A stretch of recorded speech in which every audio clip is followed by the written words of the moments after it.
24, meeting number 15-24. Please join me as you're able for the Pledge of Allegiance. I pledge allegiance To the flag of the United States of America and to the republic for which it stands, one nation, under God, indivisible, with liberty and justice for all.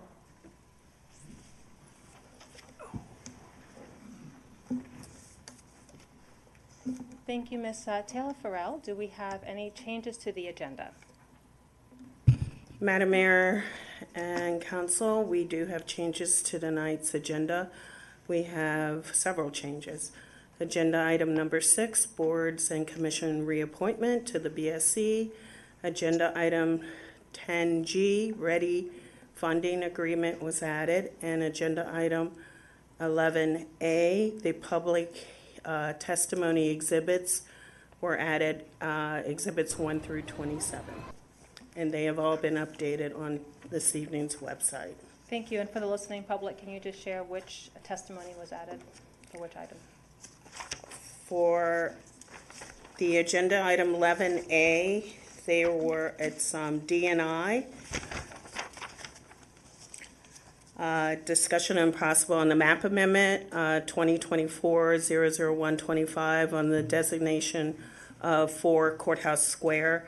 The staff report was added with other exhibits, and we added with other documents of exhibits, and we added the testimonies that we heard from our June hearing, and the public record closed on June 3rd, so there were 27 exhibits that came in and are in the official record and added to tonight's agenda item for public view. Thank you. I appreciate that. Next, we have the city manager's report. Welcome, Mr. Matite. Good evening, Madam Mayor, members of the council. I do have a manager's report. We have some more good news regarding grants for the community. The Federal Emergency Management Agency Flood Mitigation Assistance Grant came through in May. City staff was notified of a grant of $700,000 grant award from FEMA to implement the citywide flood resiliency master plan. A grant administration kickoff meeting is set for this month. Staff will have more information on the schedule for this project soon. City residents will also benefit from the recently funded Montgomery County Health Efficient Electrified Climate Adapted Pilot Program, or HEECAP. Building Change, Inc. and Habitat for Humanity Metro Maryland were awarded funding through the Montgomery County HEECAP program. Rockville and Rockville Enterprises supported the 2 applications and are positioned to benefit from the programs through residential repair of electrical appliances and solar projects on low-income residences. It's busy season at the F. Scott Fitzgerald Theater, and there are offerings for all ages. On June 21st, Soul in Motion players will perform their 40th anniversary concert at 7:30. Featured entertainers include Earth, Wind and Fire Tribute Band and Soul in Motion African dancers and drummers. The MC is Nikki Strong, formerly of WHUR Radio and NPR.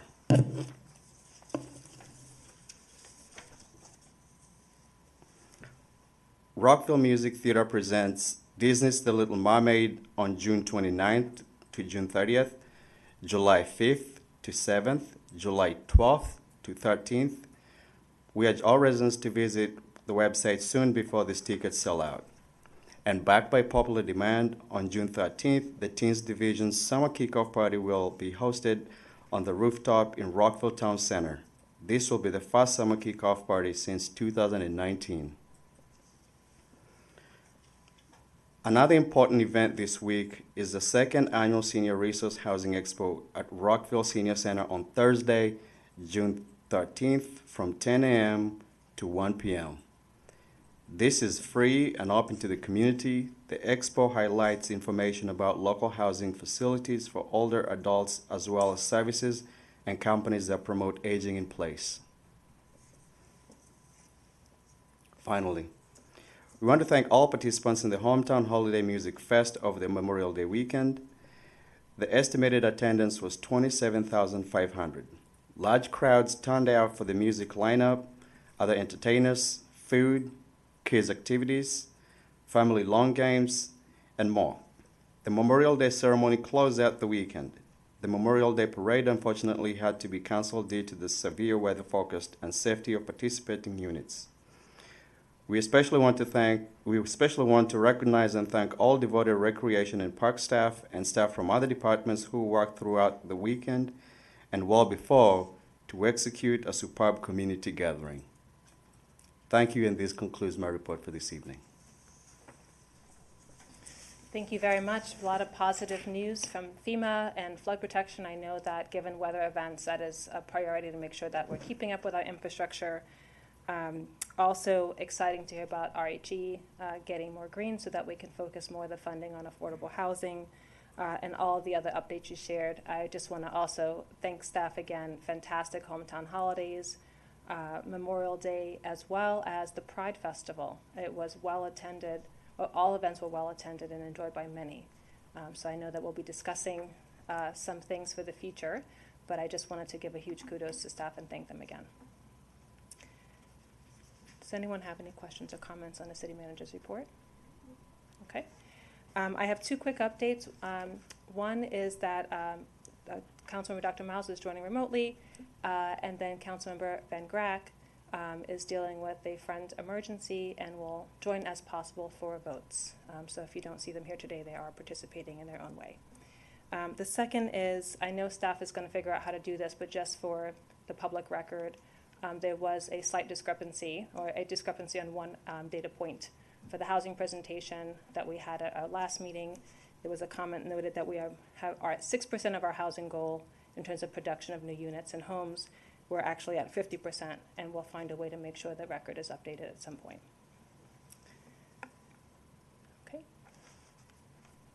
All right. Well, with that, we'll move on to our proclamations and recognitions. We will be discussing Juneteenth, Flag Day, World Refugee Day, excuse me.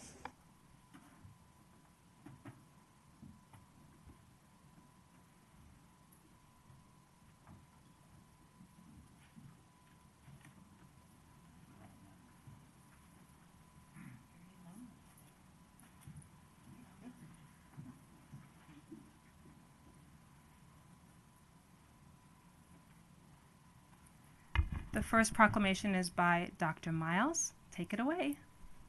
All righty, I have an assistant here. She's a little bashful about reading, but we'll do our best. Thank you all for this proclamation, the ability to read it. So it begins as follows. Whereas in August 1619, 20 enslaved Africans arrived in Jamestown, Virginia after a tortuous journey through the Middle Passage. And whereas enslaved Africans continued to be shipped to our shores until the 19th century, after surviving the Middle Passage, as the initial 20 enslaved Africans endured during their journey. And whereas, in spite of the conditions enslaved Africans were forced to live, they persevered and contributed significantly to the development of our nation. And whereas, President Abraham Lincoln issued the Emancipation Proclamation on January 1st, 1863, declaring enslaved people in Confederate territory free, paving the way for the passage of the 13th Amendment, which formally abolished slavery in the United States of America. And whereas enforcement of the proclamation in the state of Texas didn't occur until June 19, 1865, when Major General Gordon Granger led Union soldiers into Galveston, Texas, to declare that all enslaved people were free. And whereas Juneteenth, combination of June and 19th, commemorates the date of General Gordon Granger's announcement of General Order Number 3, proclaiming freedom for enslaved people in Texas, the last state of the Confederacy with institutional slavery. And whereas Juneteenth celebrations have taken place since 1866 and have evolved over the years to include events to increase voter registration, historical reenactments, oral history of resiliency, and appreciation of the significant contributions that African Americans have made to the United States of America.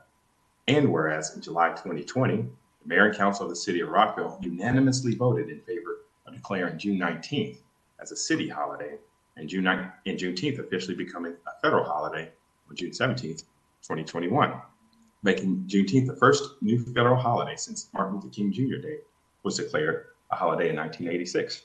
And whereas Mayor and Council of Rockville Community and the Rockville community acknowledges this year as the first time Juneteenth is formally celebrated in Rockville Town Square.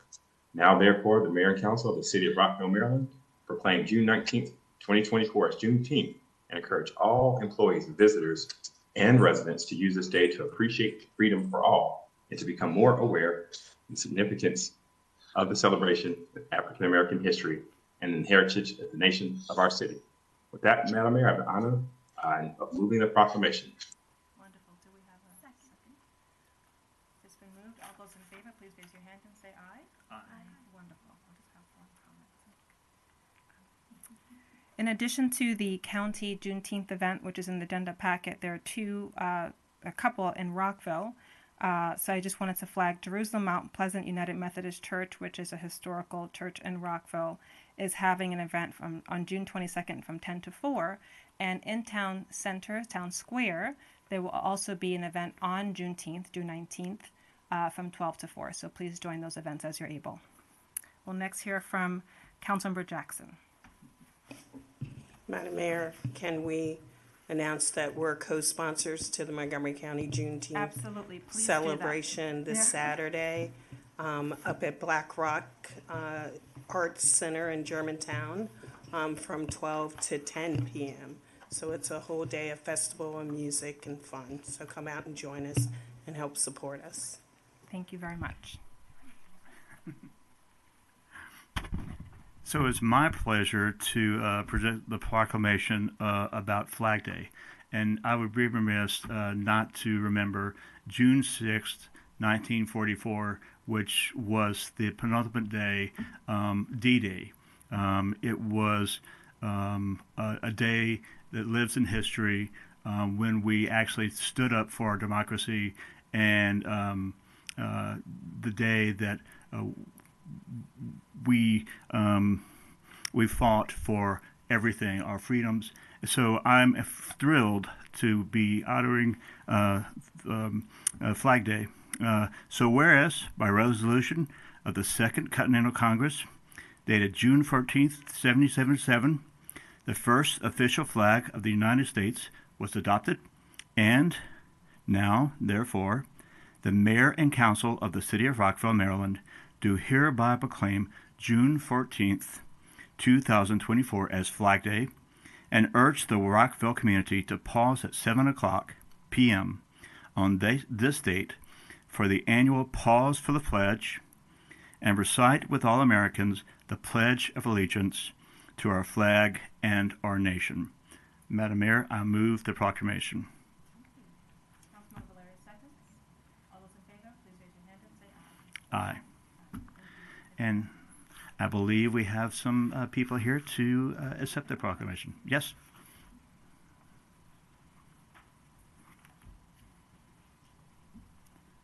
Randy? Welcome. Thank you. Good. Larry? Wow. This is nice. Hi, I'm Randy Phillip. I'm commander of Post 86, Henderson Smith Evans, American Legion, up here on Vers Mill Road behind Dairy Queen, the old library, if people in Rockville know where that's at. I want to thank the mayor and the council for this. This is a surprise, and we're very happy. And I want to thanks again for everybody in Rockville for supporting us. We're supporting you, and come on down and have a good meal. We serve good. And next Friday is going to be, not this Friday coming up, but next Friday is going to be steak night. So you all will come down and get some. It goes quick. Mayor, thank you very much again. It's nice seeing you. Thank you, Council. And thank you, sir. You're welcome. I take this? Yeah, but quick picture. Oh, yes. By all means.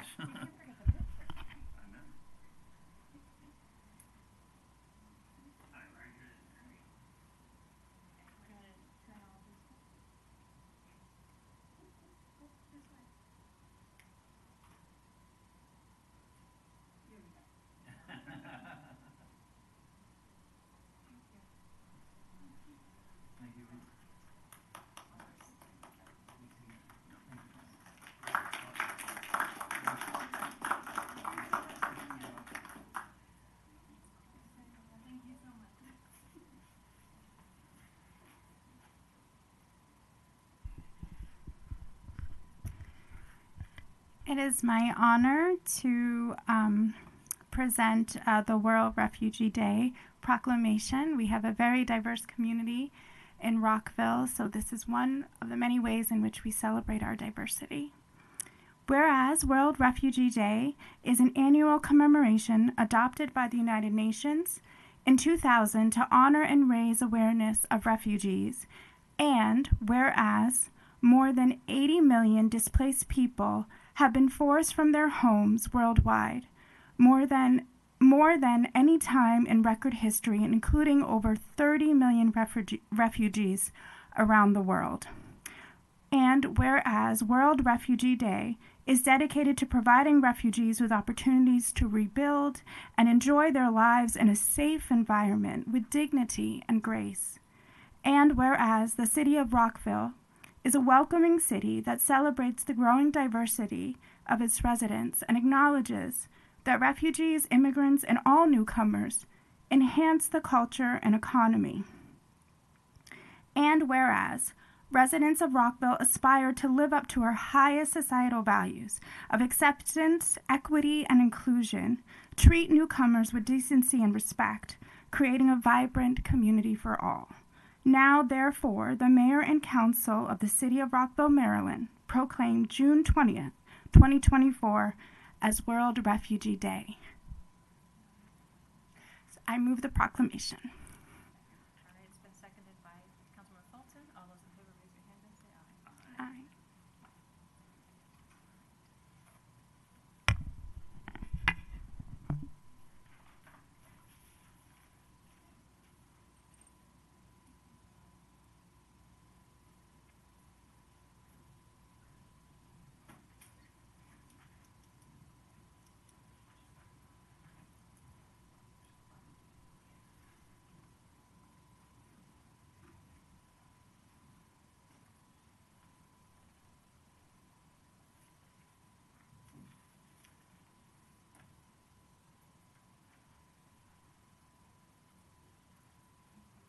Thank you, everyone, for those recognitions.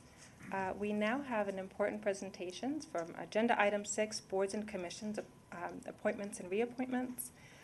We do have one member that we're looking to reappoint to the Board of Supervisors of Elections. We'll have more in the future, but want to see if anyone can make a motion. Councilmember Shaw. I move to reappoint Ms. Catherine Sindos. I move to reappoint Ms. Catherine Sindos to serve a full 4-year term until June 1st, 2028. Councilmember Fulton seconds. All those in favor, please raise your hand and say aye. Aye. Wonderful, thank you. All right, we'll move to community forum. This is the time where the public may share their concerns and interests. This is different from the public hearing, which we will also have right after this event, this section. So we have one person who has signed up in advance for community forum, and then I'll open the floor to others. I'd like to welcome Misha Clive. Hello. Do I do it this way? Yes. Okay. I didn't expect to go first, but thank you. So my name is Misha. My pronouns are they, them, and I'm a Rockville resident, as some of you know, and I'm calling on the council to pass rent stabilization.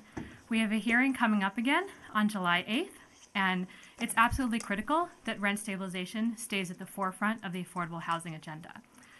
Last week, Jane Lyons-Ritter, our housing programs manager, shared a presentation on affordable housing, and this included a slide that gave a sample of different area residents, different types of folks who live here in Rockville, and what was happening to those families based on their accessibility to different kinds of housing in the area.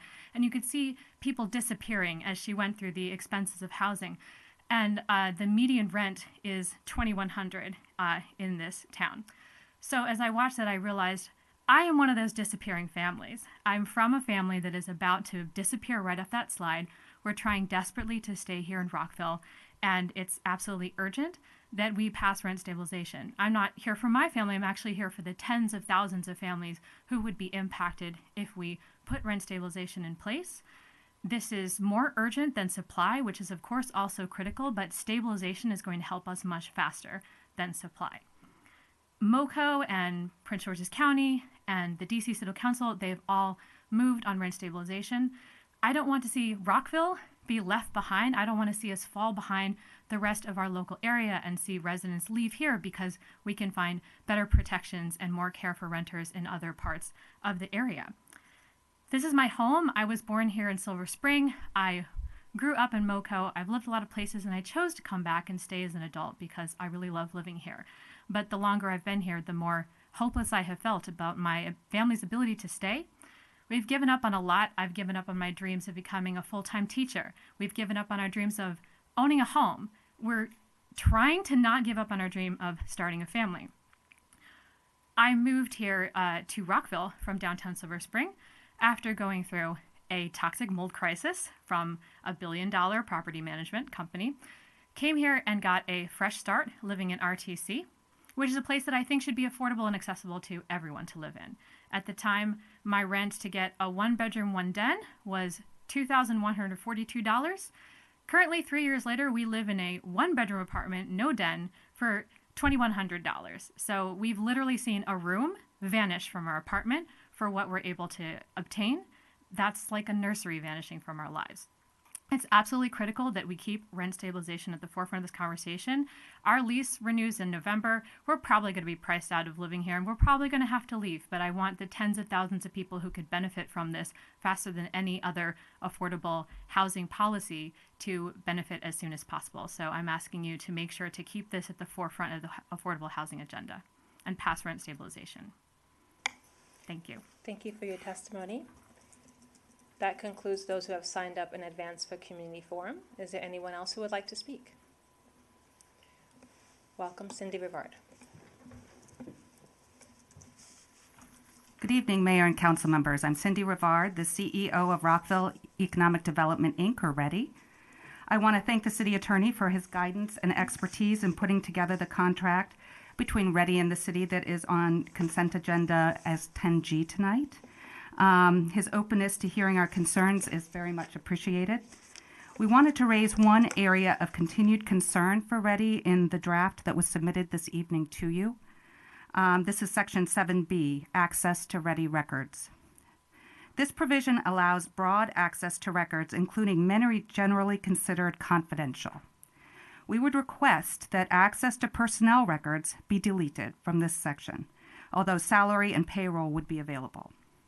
We also request that access to records for the Maryland Women's Business Center be in accordance with federal grant requirements and regulations to which we are subject.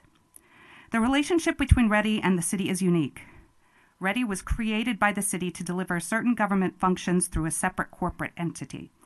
While the city needs to have appropriate oversight, READY is legally obligated to operate as a separate corporate entity, as was originally envisioned. READY is the legal employer of the READY employees, not the city, and the past, present, and future employees and prospects have an expectation that their employer treats their employment files with appropriate confidentiality, not sharing them with another entity. I'd also like to raise the fact that there are HIPAA issues and insurance issues that are implicated in our sharing personnel files that would be legal problems for us. One of the benefits of setting up an organization like READY is to create an avenue for businesses to feel confident in sharing proprietary information. The public good for businesses seeking out technical assistance and support is important, and that's why the federal program for the women's business centers requires providers to maintain client confidentiality. READY would be in violation of this if we provided these files to the city. We also request that the section be revised to give READY 10 days notice prior to disclosing any READY records to another person or entity, so that we can object if necessary, obtain legal counsel if necessary, and protect confidential records. Therefore, I respectfully request that you consider making these changes to Section 7B in the form presented. Thank you very much. Thank you for your testimony. Would anyone else like to speak during community forum? Thank you. All right, we'll now be moving on to our public hearing. Agenda item 8A, public hearing for TXT 2024-00265, a zoning text amendment to regulate vape and tobacco shops, Mayor and Council of Rockville as applicants. Before we begin, I'd like to see if this hearing has been properly noticed. Yes, Madam Mayor and council members, it was noticed on May 23rd, May 30th, and on the city's website. Thank you. I also want to turn to staff to see if you have any presentations that you'd like to go through before, and I'm welcoming Ms. Jenny Snap, and is Nick also doing this as well? I noticed that he would be presenting. Madam Mayor, I'll be making the presentation. Okay, so thank you. Jim Wasilek.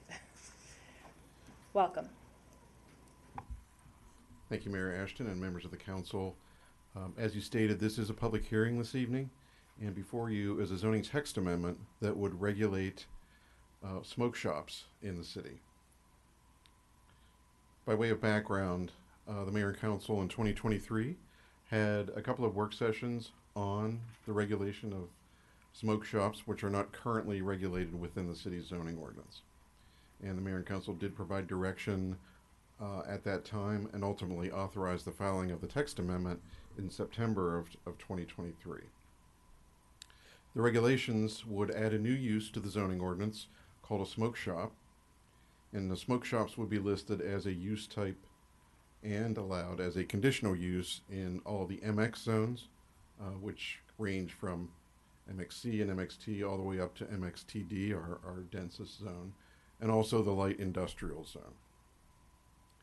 Conditional uses by their nature are permitted provided that certain conditions are met, which are established by the code.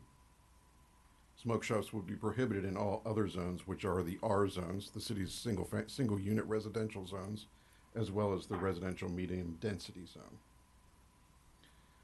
And this is just the city zoning map, but generally where these would be permitted include where retail uses are permitted, and that is in all of the excuse me, the light industrial zones and the MX zones, as I noted, generally along the Rockville Pike corridor, in the town center, and where the striping you can see that's kind of on the diagonal. Those are the MX zones that are scattered throughout the city. The conditional uses that are proposed would establish buffers from certain sensitive uses within which a smoke shop could not be located. And the text amendment, as initially authorized, proposed a 500-foot buffer from child care centers or child care homes, public-private preschools, public libraries, and active parks, excluding open space, and a 1/2 mile buffer from all public schools as well as colleges and universities.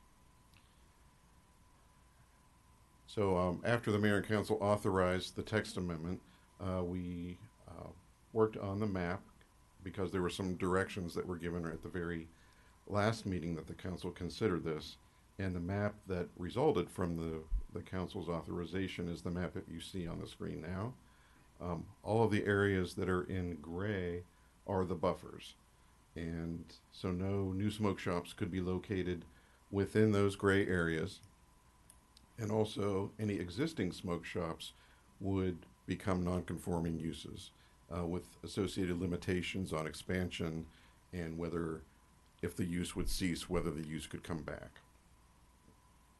So it's fairly restrictive, as you can see, although one thing that this map does not show is doesn't overlay the zones where retail is actually permitted. So there are some potential impacts to retailers. As I stated, to the existing retailers would become non-conforming. We know that there are at least 7 of the 9 known retailers that are within the proposed buffers.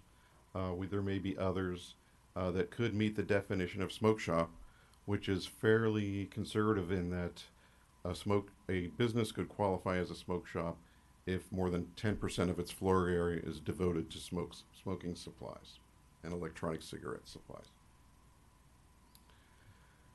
So given the results of the map that you just saw, staff looked at whether there were ways to adjust the text amendment and make it a little less inflexible. And so we adjusted the categories and removed post-secondary schools, which essentially is Montgomery College within the city. And we removed child care centers and child care homes from the sensitive use category, given that parents and guardians are bringing children to those uses. And we added public libraries to the uses requiring a half-mile buffer. The intent was really to maintain what we believe the mayor and council's intent was, to avoid smoke shops where children or those under the age of 18 would be interacting with those types of uses. The staff recommendation also added city rec centers within the half-mile buffer, and also prohibited smoke shops on properties that adjoin or confront, which means across the street from, public parkland, rather than requiring the 1,000-foot buffer from park uses. So the result of the staff recommendation is the map that you now see, and we overlaid the retail zoning on this. So it's less restrictive in terms of area, but still has a fairly significant impact on certain retail areas. It does seem to open up the Rockville Pike corridor for these types of uses, but they would be excluded from the town center and most other kind of common retail areas. We did add the red dots on the map are the known existing smoke shops. So most of those are still within the buffer area. So as a result of the exercise that we undertook, we thought we would propose initially with the Planning Commission, when we took it to them for recommendation, that perhaps there's another approach to regulating smoke shops. And that would be just to regulate them by zone. We know that there are certain of our mixed-use zones that are either within or adjacent to residential neighborhoods. If you think of the shopping centers like Woodley Gardens Shopping Center or the King Farm Village Center, those are within our residential neighborhoods, and most of those centers have a zone category of either MXNC, MXC, or MXT. And so we thought one approach would be to prohibit smoke shop uses from those zones, just across the board. And then smoke shops, there would be certain categories of the MX zone that where smoke shops would be prohibited or permitted, like MXCD, which is the MX corridor district along Rockville Pike, MXTD, which is our high density zones at transit stations, and the MXE zone. So that we did another map that shows the staff alternative, and basically you can see in the red here, these are the properties where smoke shops would be prohibited. Although it's at first glance it seems fairly limited, but it does actually concentrate the smoke shops in areas that are more intensively retail and takes them out of the more neighborhood-oriented retail areas. So that was an alternate that we did present to the Planning Commission and are bringing forward to you now. So the Planning Commission considered this text amendment on May 22nd, and they actually recommended against adoption of the text amendment as it was authorized, and actually recommended that you, as the mayor and council, reconsider the intent of the regulations. Also, considering a number of factors, including whether there are other regulations in addition or instead of zoning regarding the use of tobacco products that would be more appropriate, considering whether what the implications on the existing businesses in the city's economy might be under such a regulatory scheme, and whether the amendment is actually too restrictive on the location of these types of uses. So, I did want to note that staff undertook outreach to all affected businesses that we were aware of, which included smoke shop businesses, convenience stores, and gas stations, as well as all property owners in the mixed use and light industrial zones. We let them know about the ZTA that had been filed. We conducted an online information session last month. We informed them of the Planning Commission's recommendation meeting, and also about tonight's public hearing. In terms of next steps, typically for a zoning text amendment, the next step would be D&I after the public record would be closed, and then the mayor and council would give us direction on how to proceed if you're interested in adopting the ordinance. So understand we've presented some options to you, and so it'd be helpful as you move forward and give us direction which options, or maybe a different option, you might want to consider with this text amendment. And with that, I'd be happy to answer any questions that you have. Thank you. Just a procedural question, then I'll turn to my colleagues. I know that this is not full D&I actually, that will come up at another date on July 8th. But just from a discussion, there are varied approaches here, right? And so there's options A through C perhaps, there may be a D. But just in terms of timing, I know there's a moratorium that ends in August. So if we provide feedback on July 8th, would you have time to make an adjustment, given the feedback of my colleagues after listening to all the testimony and reading all the testimony, to bring it back before we go on a recess in August? I mean, that's the current schedule that we've outlined, bringing it back to your either the July 29th or the August 5th meeting. So that would meet the deadline established by the moratorium. If we do feel we would need more time to develop an ordinance that you would be interested in adopting, then perhaps we would have to bring the moratorium back and extend it. Okay, thank you. I just wanted to understand procedurally what we're doing here. All right, any questions before we go to the public hearing? Councilmember Valeri. Very short ones, Mr. Wasilek.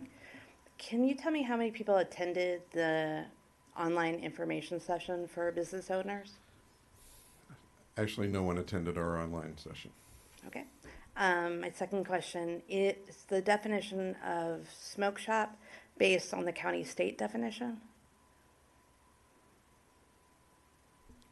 It is different in terms of the percentage of floor area that would be taken up by smoking and vaping supplies. The county's is actually 51%. And the county calls them smoke shops? Or does the county call them vape shops? They call them vape shops. Okay. And then finally, is this ZTA, is it going to be applicable to the entire city depending on how we decide on the buffer? Yes, that's Okay. correct. Thank you. All right, as we go to the listen public, I want folks to know that the Mayor and Council has received numerous emails, and we have reviewed all of them. I know that the team in the city clerk's office has been compiling those and will be sharing those with us again before the meeting on July 8th. So I appreciate everyone who's written in. And just one procedural question, can you just also speak to when this would, the record would close? I mean, we would suggest the typical time period, which is 2 weeks, so that would be June 24th. Just looking at the calendar. I always try to give people as much notice as possible, and opportunity as possible. So if we're not considering it until the 8th, could we give them till the 28th? Absolutely. Colleagues, are you amenable to extending time for people? Okay, thank you. I know that it's the end of the school year and everyone is frazzled with graduations and managing multiple schedules and work. So, all right. We'll move to our public hearing. The first person to sign up is Margaret Baccio.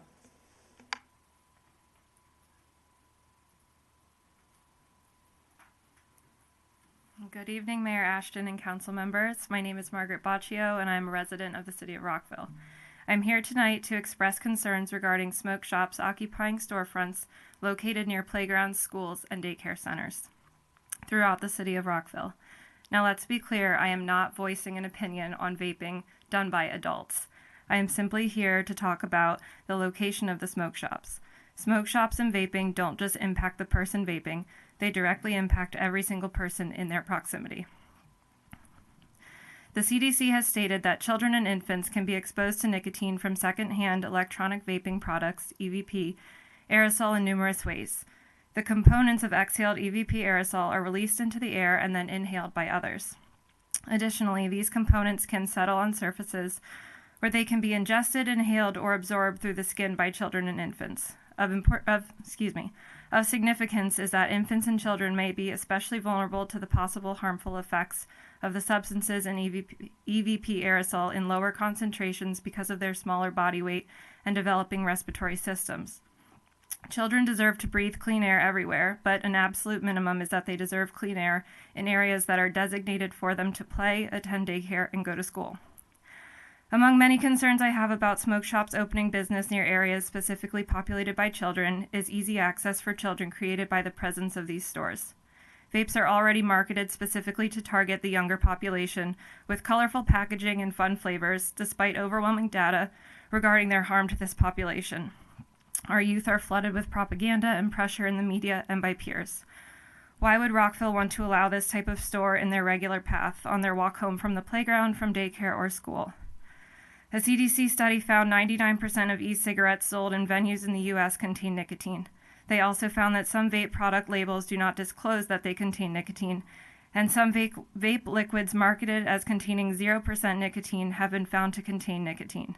There is overwhelming evidence that use of nicotine in adolescence can harm the parts of the brain that control attention, learning, mood, and impulse control, as well as increase risk for future addictions to mental health issues. The possibility that a store of this type would be allowed to open in close proximity to any area designed to be enjoyed by children is atrocious. Access to these shops and the strong marketing already aimed at children have direct impact on youth vaping. We must not allow our neighborhoods to contribute to the epidemic that is youth vaping. We must protect the air where children play and learn in the city. I vehemently oppose smoke shops opening in close proximity to places designed for Rockville's youth and ask you, the mayor and council, to do the same. Thank you. Thank you. Welcome Nick Durham, followed by Rachel Hamplett.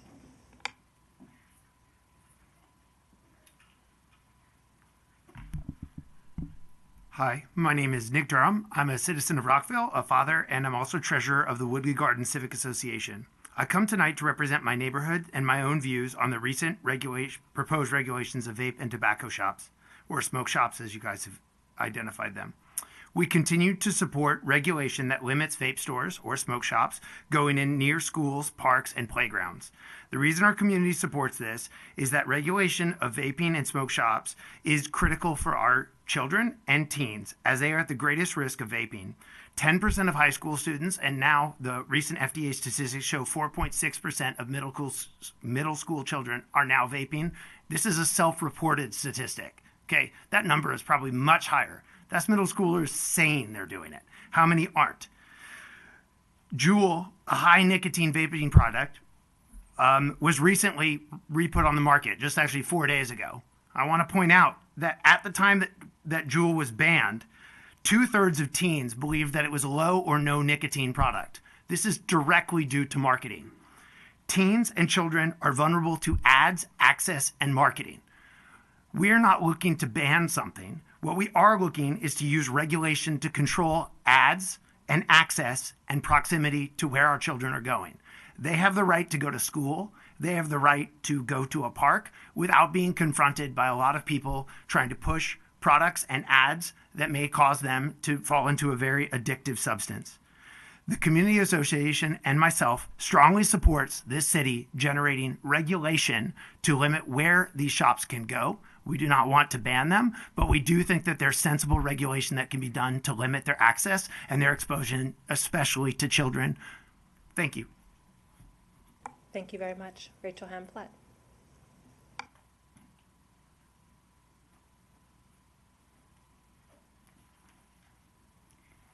Good evening, Mayor and Council. Thank you for bringing this forward again and continuing to address an important issue in our community. Thank you, Mr. Wazilik, sorry, and Ms. Knapp for also taking my questions. I appreciate their time. So Nick and Margaret already addressed a lot of the things that you've heard, and I support their statements. I am a mom, business owner, and vice president of the Woodley Garden Civic Association. So I'm here to support the amended text amendment that the staff has brought forward. I think using the zones in order to find the right places for smoke shops in the city is a smart decision. So everybody's busy, and I know you've gotten a lot of emails, so I know that you're hearing a lot from our community. Nick has also reiterated that the Woodley Garden Civic Association supports text amendment that would prohibit the vape shops in residential commercial districts like Woodley Gardens. And if you don't mind, because it's the last week of school and a lot of people couldn't be here that wanted to be here, I have an email from the president of the College Garden Civic Association, if I could read that. Okay. Yes, you have about a minute and a half, a little bit. Okay.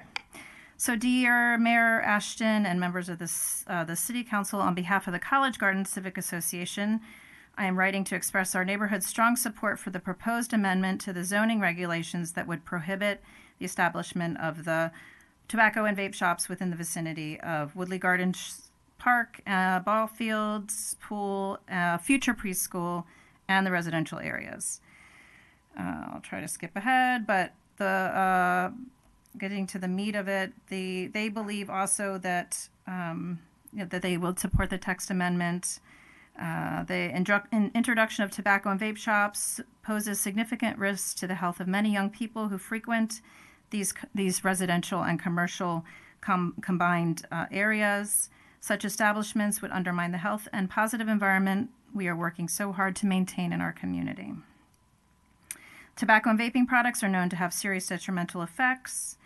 Proximity has been shown to increase the likelihood of youth experimentation and subsequent addiction.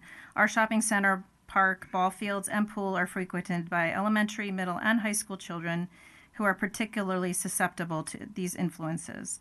Keeping these areas free from such establishments will help protect our youth from the dangers of tobacco and vaping. So we believe that mixed-use zones regulations should favor businesses that contribute positively to residential areas. Encouraging shops and services that promote health, wellness, and family-friendly activities enhances residents' quality of life, and supports a more positive and sustainable local economy. We are not categorically against the existence of tobacco and vape shops, but we do believe that they are better suited to areas zoned for commercial use rather than areas so heavily frequented by children of all ages. We urge the mayor and council to support the approval of this amendment and take a firm stand to protect the heart of our community, our residential areas, and our children from the adverse effects of tobacco and vape shops. Thank you, and this is Jennifer Whelan, the president of the College Garden Civic Association. Thank you very much. Thank I you. Appreciate it. We have two folks who are on the list, but I think they may have left, Alex Kramer and Randy Phillip. Is there anyone else who would like to speak? Ms. Taylor Farrell, is there anyone else online? We have no one online. Thank you very much. I appreciate all of the community's feedback. I know this was an item that came from the last council, and this new council will be weighing in on July 8th. We appreciate your commentary. You have until June 28th to continue sharing feedback with us. Thank you very much. Colleagues, any further questions or comments? Okay. Thank you very much. Dr. Miles. Oh, Dr. Miles, I see your hand. Thank you. Oh, thank you, Madam Mayor. I join you in thanking the public for coming out. I appreciate staff's report as well. And we've also received many comments from the community via email. I appreciate you all's interest in this. Broadly speaking, I think, again, as you mentioned, Madam Mayor, we'll be discussing this further later. I do want to raise a couple points. Broadly speaking, I think staff's recommendations seem reasonable on surface. The one that does cause some concern is one, as you recall, Madam Mayor, in the previous session, a couple colleagues didn't want to include child care centers in there. And while true, any toddler that shows up to a vape shop will not be served. I think some of the things that have been raised by the community, even in testimony tonight, do point to the fact that even when parents utilize such products, there can be health impacts on children. Even in some jurisdictions, they've even banned parents smoking in cars with children. I think they tried it at Maryland State House, but it didn't fly. But just want to point that out. I do look forward to future discussion. I appreciate all the input. And with that, I will stop speaking. Thank you. Thank you, Dr. Miles. I also share the concern on daycare centers, institutional care centers. I know that there are children sometimes that are there through 5th grade, so it's not just very small children. But we'll continue this conversation on July 8th. Did I see you raise your hand? Okay, all right. To be continued. Thank you very much for the community's input, and thank you to staff as well. Okay. So next we have a presentation from the Rockville Bike Advisory Committee. And do we have folks here? Yeah. Wonderful, they're coming. And Sarah, can you just also reset the clock? Thank you. I think they will have 20 minutes, correct? Okay. Welcome, Mr. Jake Jacobek. Good evening, Mayor and Cap. And also, I love the lapel pin you have. It's a bike. We should have all worn helmets today. So welcome to Brian Barnett Woods. Thank you.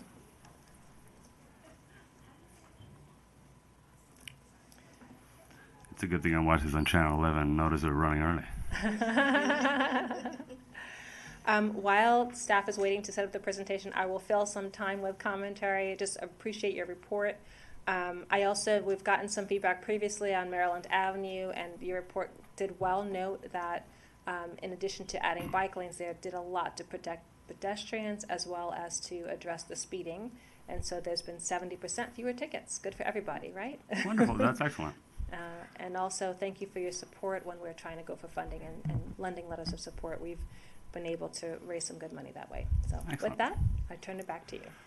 Okay, let me silence my phone.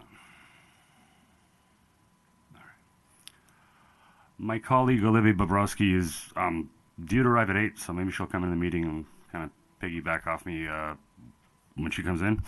As I said, my name is Jake Jacobek. I'm the chair of the Rockville Bicycle Advisory Committee, and I'm here this evening to present a report to City Council of the work that the committee's done over the past number of years, the goals we've achieved, the kinds of things that we've accomplished in all this time, how we've been encouraging cycling and such. And next slide, please. So RBAC engages in a lot of activities in the city. We've been involved in developing, city's bicycle-specific policies with respect, what kinds of bike lanes are built, the kinds of rules that are placed on the roads. We help to oversee the implementation of the city's bikeway master plan. So all the pieces of infrastructure that we've seen, these past bunch of years, they're all part of this plan to make Rockville a more cycle-friendly place for everybody to be able to ride their bikes safely and happily and just enjoy themselves. So we've been working on all those elements. We also review the capital improvement plan and development plans to ensure policymakers incorporate bicyclist needs. So, when Twin Brick Corridor was built, there were certain stipulations made. When we understand that as development continues up Rockville Pike, we'll implement, elements of that plan in that sense. Obviously, when streets are repaved, we've asked the city to, what can we do to make the streets safer? How can we make it safer for cyclists and everything else? We also, regularly update the city on needs and desires of bicyclists in the community. So, we're out there riding our bikes, as some of you joined us in the past little while. So we talked to a lot of people who ride around the city, and we're obviously familiar with different places in the city getting around. So we get an idea and a feel for sort of what's going on out there. How do people feel? What do they want? What do they think would make bicycling better in our city? And also we plan community bike rides. Council members were with us at a couple recently. And then we recently started our Tuesday night series, which has been going for, I don't know how many years, more than I've been here. But it's been very successful ride. So those started. There's one tomorrow. I'm leading the one next Tuesday. So that's the bulk of the work we do. It's highlights. There's obviously a lot more, but those are probably the big points. Next slide, please. So by the numbers, capital improvement projects in progress with RBAC input based on their design and feasibility include Fleet Suite and the Monroe Street shared use path to help connect the school and the town center and everything else around there to that's a big wide street. We could do better with that, I think. The Martins Lane bicycle lane, we recently wrote a letter in support for a particular implementation plan for that element, and I look forward to seeing that happen. Manakee Street Complete Streets project. That's, yes, once again, we've been working with Brian. Brian has been an invaluable help to us to help achieve these grant applications and all the documentation, writing letters, and kind of being part of that whole process. He's been, an invaluable conduit to council and city staff. And another one would be the Halpine Road bicycle lane. That's being put into place as well. I look forward to seeing that come through. That street could use something, a little bit of treatment. Next slide, please. Hi. There we go. Sorry I'm late. Welcome. Thank you for starting us, Jake. Of course, yeah, I was happy to go. My fridge just broke, so I had some frantic relocation of our fridge contents to my neighbor's fridge. Can you also just introduce yourself for the listening public? Yes, hi. My name is Olivia Borowski. I'm a member of RBAC. Nice to see you all tonight. Thanks again, Jake, for getting us started. Did you already talk to the slide? No, this is brand new. Okay, awesome. So we wanted to highlight several accomplishments from recent years since we last provided a report, I believe, before the pandemic, including 3 capital improvement projects completed since 2021 with RBAC input, including the Baltimore Avenue Shared Use Path, the Town Center bicycle lanes, and Maryland Avenue bicycle lanes. Next slide, please. And one of those bicycle lanes resulted in a 67% decrease in speeding tickets issued per month on Maryland Avenue since those lanes were installed in November 2021. And then a much bigger number, this is $1,325,000 in grant dollars awarded in fiscal year 2024 with RBAC letters of support. And this, of course, we owe a huge debt of gratitude to Brian Barnett Woods for leading these grant applications. And I won't read the whole list here, but you can see the list in front of you. And I'll just highlight one big one is the Reconnecting Communities and Neighborhoods Twinbrook Pedestrian and Bicycle Bridge Feasibility Study and Design. And then the last number that we wanted to share is 21, representing community bike rides held in 2023 with 363 total participants from the last year. And then pictured here is one of our larger rides. And if you could go to the next slide, we have a few other photos we just wanted to share from bike rides in recent years. Many of the bike rides highlight area businesses, including local businesses like York Castle Caribbean Ice Cream, Clear Skies Meadery, Trek Rockville, and big destinations like Krispy Kreme Donuts that always draws a crowd. Next slide, please. We also feature local parks and neighborhoods, and I want to call out on the top right that is Sophie Chan Woods, a fellow RBAC member who is the lead organizer of our community bike rides as of late. Next slide, please.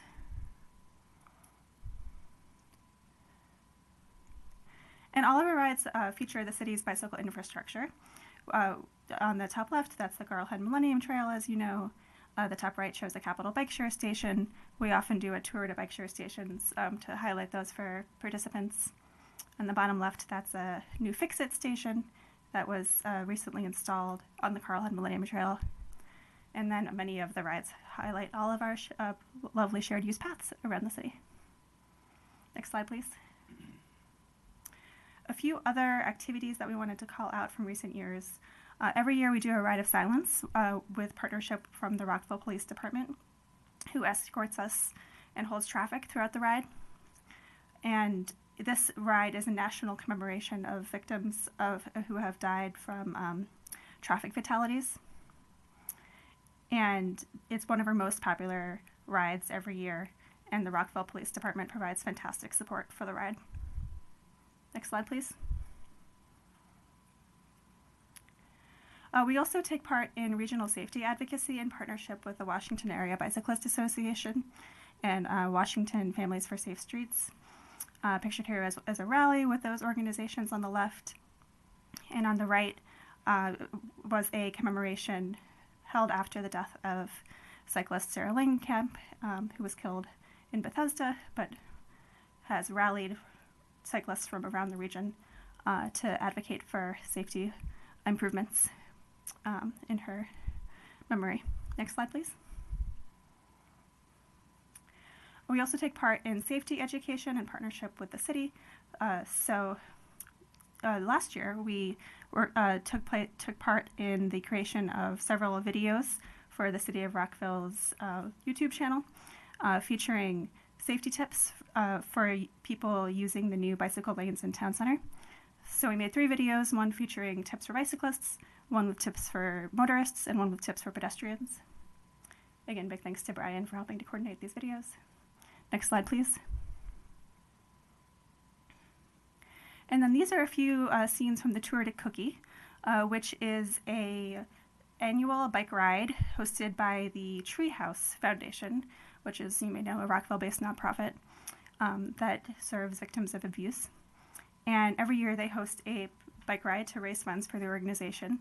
And RBAC supports the planning of the bike ride, which is an extensive undertaking, which we will thank mostly RBAC member Jonathan Solomon for leading. And here you can see a few RBAC members who have volunteered to be ride marshals on the left. And other volunteers, that's Nancy Breen, our chair emeritus. Next slide, please. And then I think this is perhaps the last notable activity that we wanted to highlight. Bike to Work and Bike to School days we help organize and volunteer at each year. So on the left, that's a scene from Bike to Work Day last year. And on the right, that is a scene from Bike to School Day. You may recognize a few folks in that photo. I will just point out that the woman in the middle, Tracy, is an RBAC member who is also a teacher at the school photo. So she photographed, so she helps with that particular school event. But Bike to School Days take place across schools throughout the county. Next slide, please. And then lastly, we just wanted to thank all of you for working with us and supporting the work that we do, and we look forward to continuing to work together in the future. Anything else you want to add? Can I make a brief comment?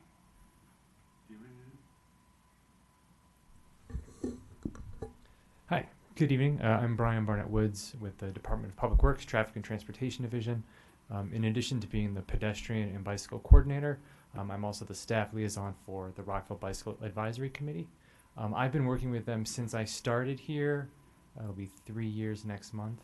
And they are an exemplary committee for the city of Rockville. They remain active and engaged. They lead rides throughout the community, highlighting the city's bicycle transportation infrastructure. They provide great ideas and insights for projects that we do. They keep us on our toes to make sure that we're doing everything we can for bicycling and safe mobility, really for all modes in Rockville. And I'm happy to be a part and to be the staff liaison of RBAC. So thank you for your work. Thanks, Brian. Thank you all. You have made biking fun, safer, and also delicious, showing some of the pictures of where you've been going around. We really appreciate all of your work. I did want to also take a liberty to thank you. I know we're off the heels of bike celebrations in the month of May, though it should continue year-round, but fantastic support and collaboration with our team at the City of Rockville. Thank you, Mr. Wood, Brian Barnett Woods, and to RBAC. The Bike to Work Day was tremendously successful. I know that some members of the community actually won bikes, and they were really, really happy, especially about the quality.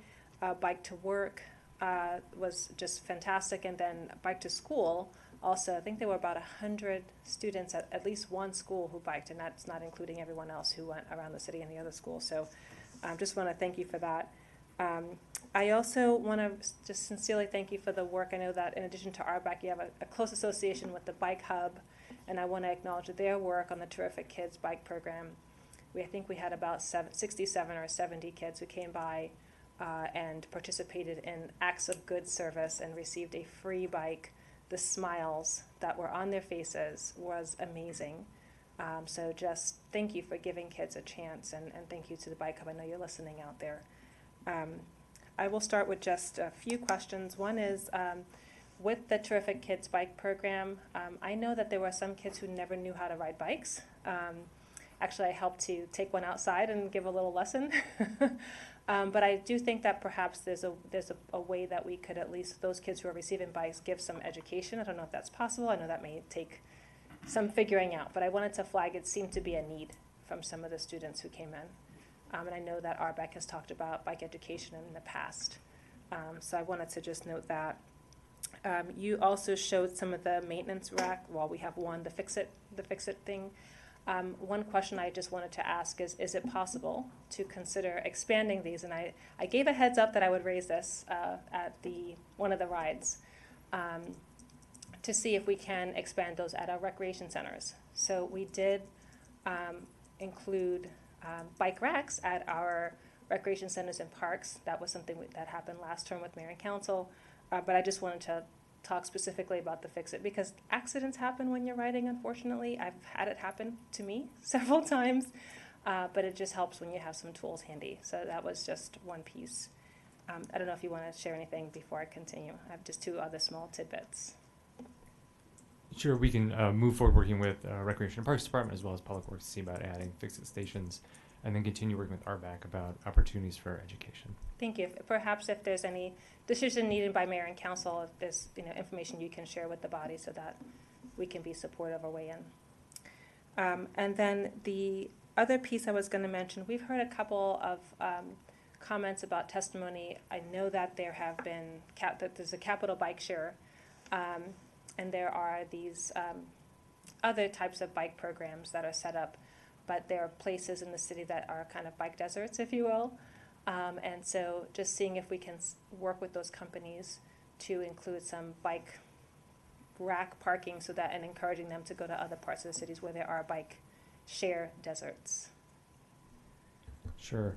So actually working with Olivia and RBAC, we had reached out to Montgomery County, who has the I guess the memorandum of understanding with the vendors for the bike share of both the docked capital bike share system as well as the dockless ones, which could be the e-bikes or the e-scooters. And we did put in a request with Montgomery County to see if they could place or deploy the dockless vehicles or more of the dockless vehicles in neighborhoods of Rockville that were more south and east. So kind of along Tombrook Parkway and some of the areas there to see if we can get to maybe the shopping centers or the recreation center or even some of the newer development that's kind of close to the metro about placing those vehicles there as well. And we're also looking into whether we can move an existing docked bike share station from maybe a less well-used area into maybe an area where there isn't anything yet. So those bike share deserts that you mentioned, but that's something we're still looking into. Thank you so very much. I appreciate it. And just a huge thank you to you for all of the capital improvement grants you've been getting and the infrastructure work that you're collaborating with RBAC on. So appreciate that. Colleagues, any questions? All right. Councilmember Valeri, I also see our liaison, Dr. Miles, and then Councilmember Jackson. Thank you both for a terrific report, and thank you as always to Mr. Barnett Woods for just being an overall rock star on Vision Zero.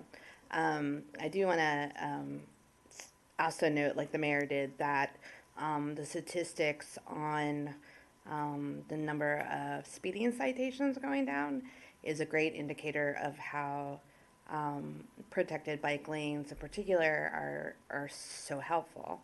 I think always too, looking long term, they are extremely helpful not only for bicyclists but for pedestrians as well, because they create that buffer. And I know y'all know this, but I think that is also a testimony to how few collisions there are between cars and bicyclists and cars and pedestrians. And I think that is great, and near misses as well. So I wanted to flag that, but I think also too that fact sometimes maybe gets lost that protected bike lanes are not just for bicyclists, they're good for everybody. I love the bike fix-it racks. That is so absolutely cool. And I second the looking at exploring how we can expand that program. I always thought through in particular, it's the Dutch model that comes to my head. the little stands basically. So when you come to a stop where you can put your foot down as a short person, that would be phenomenal. But it's a struggle. I'm just saying. But you know, looking at that as like part of in the future going down the road, looking at those protected bike lanes and where people would have to stop along the way. If we're looking at cool infrastructure, I'll throw that in there. My final point is, and I know this is a big challenge because we have to look at public land, but are you looking at, in general, just simply bicycle rack through an equity lens? Because I know that that is a particular challenge, but in a lot of areas in the south and the east, parts of the city, we have a lot of people that rely on their bicycle and not a lot of places for them to be able to safely park it.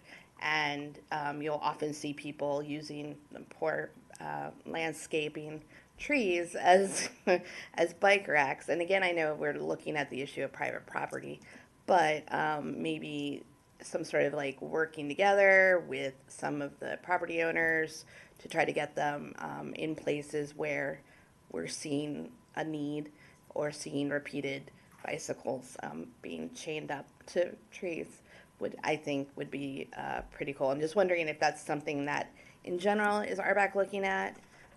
Is it on a future list for consideration? I would love to hear more.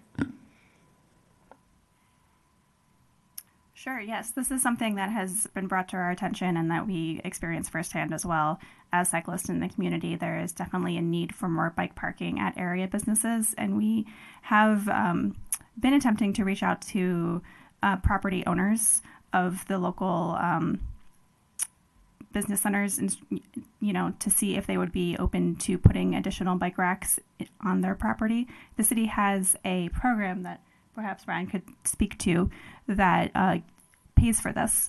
They just have to want it and agree to it, and that's where we, as you might imagine, have been running into some roadblocks. But we definitely welcome ideas and ways to partner to move that forward. Brian, can you help me fill in the details there? Sure. So the city has what's called the Bike Rack Grant Program, and essentially any property owner that's interested, if they want to install bike racks on their property, they can reach out to the city. There's an application, but it's pretty simple. Just where would they go? And then there's an agreement between the city and the property owner that would need to be, agreed to. Excuse me. And then the city would we purchase and install bike racks for them. Last year we worked with Richard Montgomery High School, and although we didn't install the bike racks, the racks that we provided them came from this bike rack grant program. And we're currently working with St. Mary's School on Beers Mill at Dodge Street. We had put in bike racks before, and we're going back to reinstall them to put them in a more solid concrete base. I was going to say thank you for raising that. I know that we had heard from members of the community about Richard Montgomery, and students were literally not even with trees but tying their bikes together. So I want to thank city staff. They probably need more. And also maybe some education on, as we give the bike racks, on like how to best install for maximum density on the bike racks. There was a comment, I remember asking about this when I first got on council, that it's hard to get in touch with those business owners. Sometimes they're out of state because it's not even just the business owner, it's the landlord of the commercial real. And I'm seeing some shaking heads. Is there a version in the world where there's an opt-out policy? I'm just saying, just asking. It's just something to consider, or even more like annual outreach to, 50 businesses or something, just so that we're continuing to follow up, because sometimes it takes more than one ask. Yeah, no, that's an excellent point. One of the challenges I think with the program is there may be tenants who would be supportive of bike racks, but there are landlords or property owners who may be less interested or maybe are unable to sign the agreement, whatever the case may be. And so we've also looked at other opportunities for installing bike racks near kind of bus shelters, but then also we talked about previously, they call them parking corrals, and these could also be used for micromobility, e-scooter, e-bikes, but they're also bike racks, and we're looking into places where we could put them in the public right-of-way. It's not the same thing as having a rack right outside the entrance of where you're going, whether it's a shop or an apartment or something, but it would increase the overall amount of bike parking in the city. So we'll continue to look forward with that. Thank you. Dr. Miles. Thank you, Madam Mayor. Thank RBAC for allowing me to come back and serve as one of your liaisons. And thank you all for all the work that you all continue to do. You all amaze me and push me, which is very good. I do want to thank you for the awesome work on this report. The only thing I failed to mention, and this is a tip of the hat to Public Works, in particular Mr. Barnett Woods and Mr. Semino. We had a discussion amongst the body about sort of speed limits in association between higher speeds and the increased propensity for bad outcomes to occur if, in fact, a vehicle, it's another vehicle, a person, or whatever. And on sections of the Millennium Trail, they actually abut areas where the speed limit has historically been 40 miles per hour. Thinking of places like Wooten Parkway, but that in a number of places throughout the city, that speed limit has been reduced, and with it, hopefully, the likelihood that in the unfortunate event that a collision should occur, particularly with a vehicle in the non-motorized form of transit, that the significance of the injury should hopefully be lessened. So thanks to Public Works, thanks to RBAC for your continued advocacy, RPAC as well. And with that, I will stop. Thank you. Thank you, Dr. Miles. Councilmember Jackson. Thank you, Mayor. First, thanks for everything you do. I think it's wonderful how much time you give, and you inspire people to ride, which is really important. I think, as the mayor said, and Councilmember Valeri, the Fix-It at community centers and other places, it's really a great idea. I know I would use it a lot. For whatever reason, I seem to attract flat tires very often.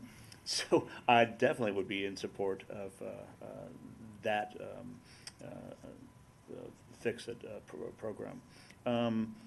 You know, cyclists can be kind of an insular group. You probably know this from cycling. And I just want to commend you and everybody for really being open and welcoming to new people who show up for rides. You don't turn anybody away. You keep up or slow down and make sure that nobody's left behind. I know the Tuesday rides are really popular. I've shown up for a couple of them, and it's a wonderful way to get around the city, to meet people, to just commune with other cyclists. And so I just really want to say thank you for creating a community and expanding it and making Rockville a cyclist-friendly city. I don't think everybody can say that, other municipalities. And so I think that we should recognize that it's a special place, and Rockville is. One other thing I want to say, and Brian, this might be something you can look at as well. People with disabilities don't often know where to go to alter their bikes. So I know from experience that I don't know where to go to look at making the alterations to get the brakes on the left hand, because I can't use my right hand. And so, how do I do that? Where do I go? I've looked online. I can't actually find it. How do I take the gears and shift them over to the left side so that I can shift with one hand? So I just say that, people with disabilities also want to ride, but they maybe don't know how to get the advice and expertise to actually be able to ride safely. So that was my one point that I wanted to make is, if you can maybe expand your outreach and do some programs around that, I think that would be really helpful to expanding the cycling community to everybody. And thank you again for what you do. Thank you, Councilmember Jackson. Councilmember Fulton. Councilmember Jackson said that you'll slow down and welcome anybody. I might test that if I join you on a Tuesday ride. It's been a minute since I've been on a bike, but you made it look so much fun. Thank you for the presentation. It's exciting to see all you did last year. I'm just curious, I don't mean to put you on the spot, but a couple ideas, more bike racks, city bike locations have come up in this conversation. You gave us the retrospective on the year. Looking forward, are there any particular issues or initiatives you're working on or focused on that we might want to know about or can help with? Well, since becoming chair, I've come up with the one main thing that I really wanted to work on for the year, and that would be growing the committee. We have a core group of very dedicated people. Everybody's passionate, and we all love riding our bikes. We would like to make the committee a little bigger and maybe more representative of the population of the city as a whole. So that's the big thing. Another one, I wanted to get more of my colleagues involved up here on the stand. I've had Olivia come and Linda join me, so I wanted other people to know who the city councilors were and for you all to know them as well, just because we're all working together with the same goals. And those have been the main things that I've been, obviously, and we've been advocating for like the bike shares year on year for a few years now, so we're still going to work on that and try to figure that out with council because I'd like to see more bike share stations.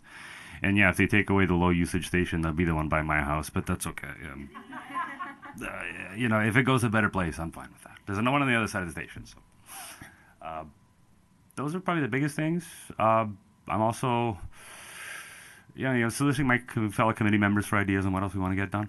Kind of getting all that started, still kind of feeling my way in this chair, so that'll come. But I've got some ideas, and I'll continue to come up with more.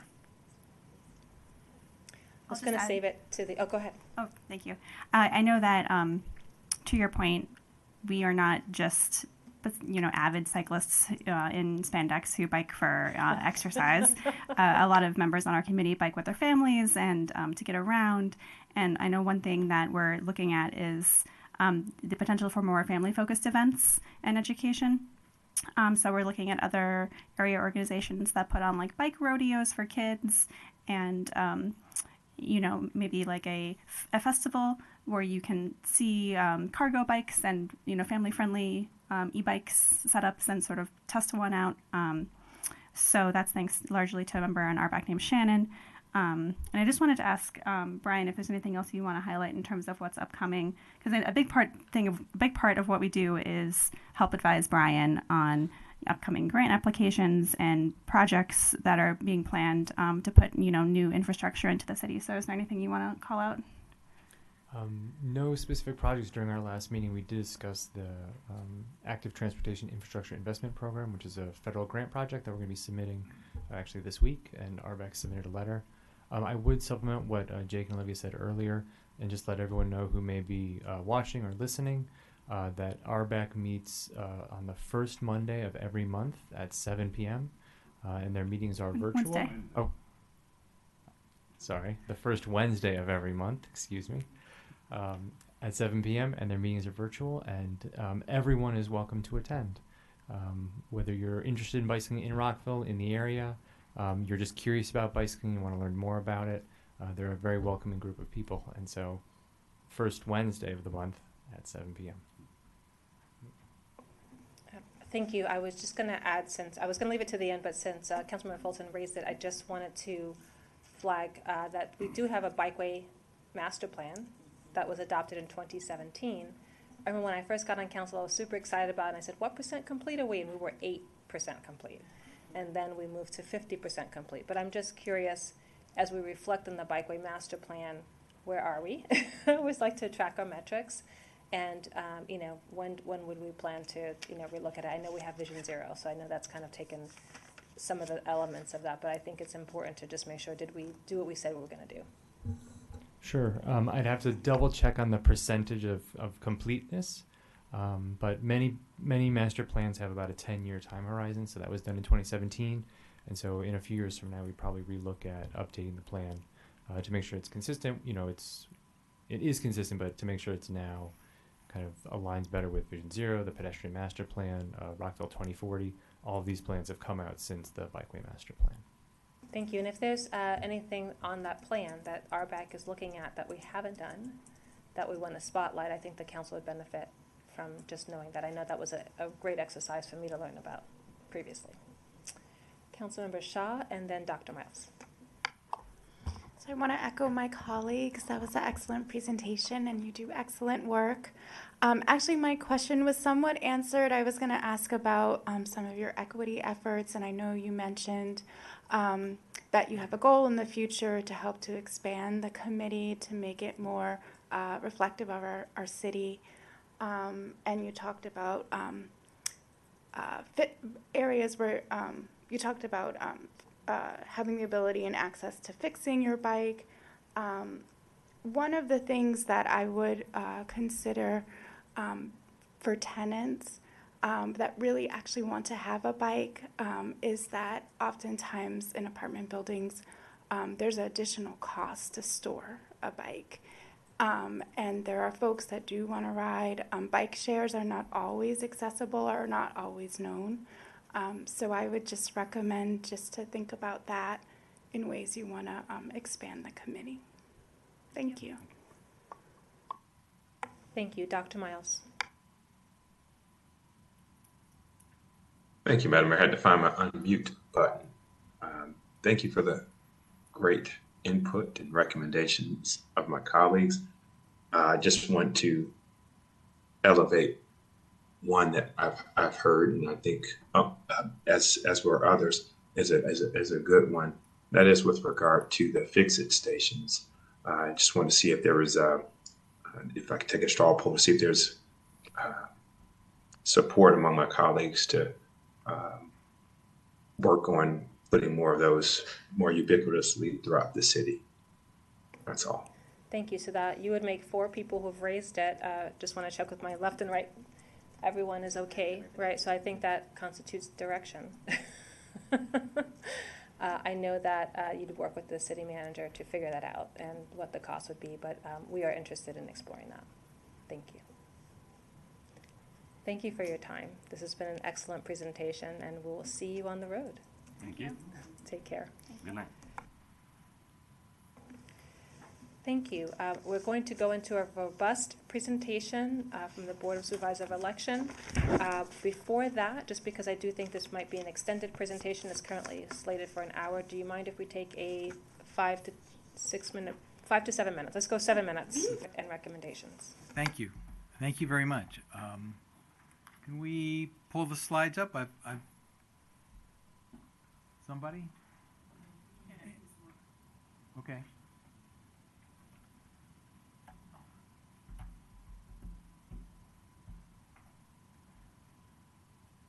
I don't know, you've described our report as robust. That kind of sets the bar high. It is. We'll do the best we can.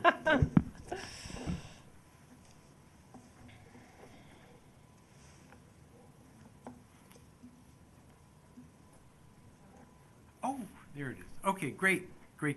Okay, Madam Mayor, members of the City Council, I'm Robert Kernick. I'm the chair of the Board of Supervisors of Elections, and I really appreciate this opportunity to be here tonight and present to you the BSE's report on the 2023 election.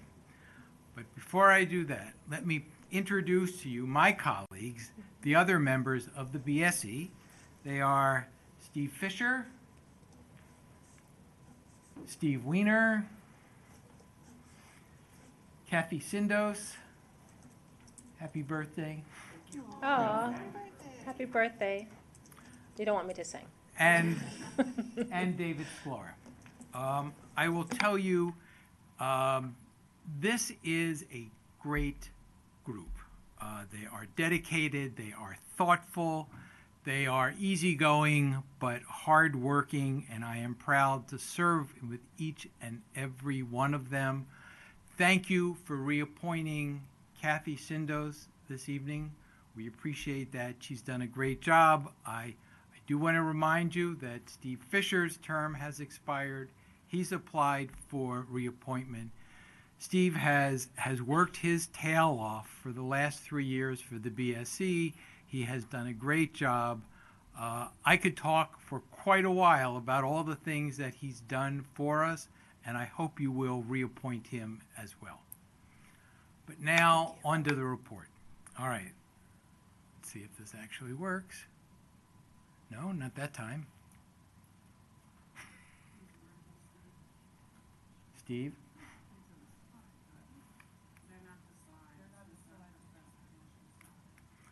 All right, well, how about somebody going to the next slide?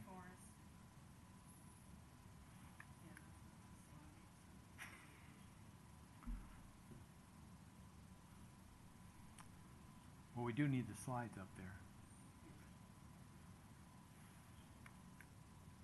Ah, no, that's not it. There we go. Okay. The overview. Well, in 2023, let me start this way. In 2023, Rockville conducted its second vote-by-mail election.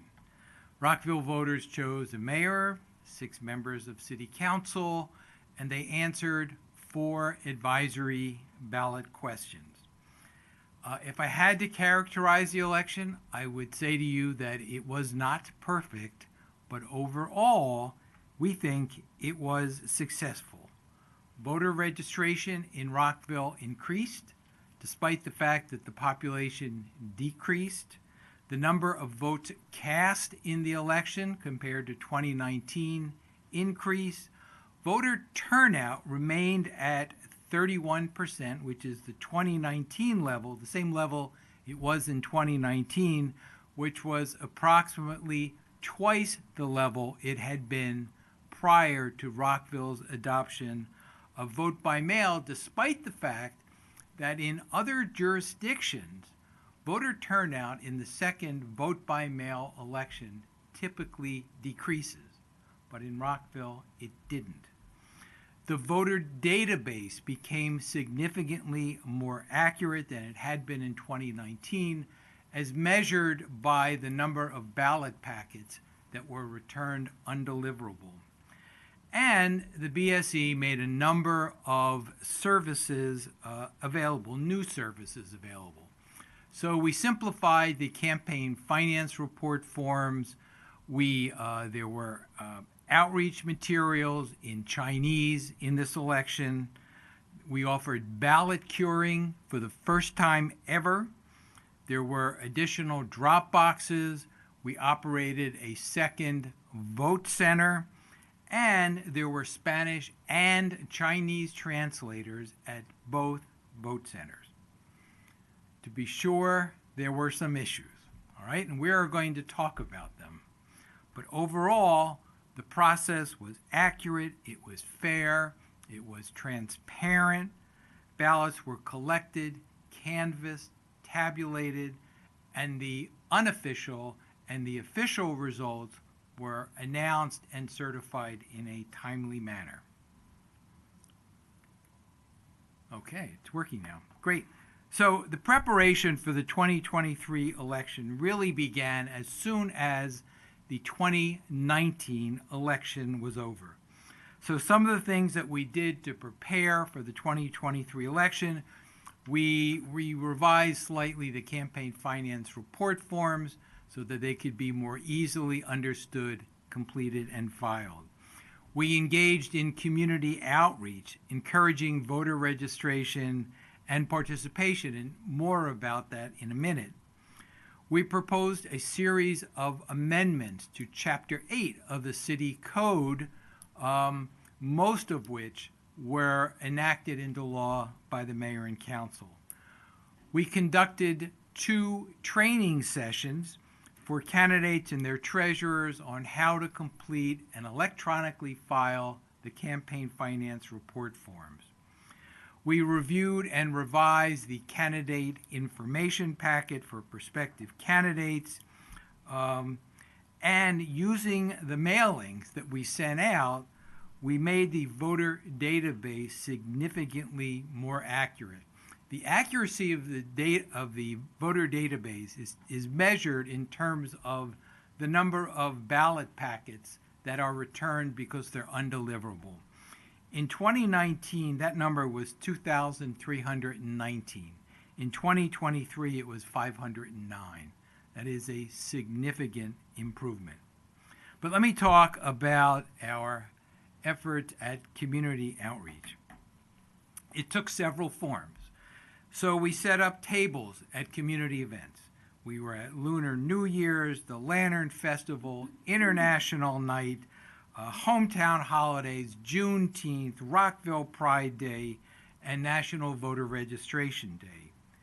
We sent 4 mailings, first to all residents and then to all registered voters, in March, July, September, and October in English, Spanish, and for the first time in simplified Chinese, reminding people of the election and telling them how to vote.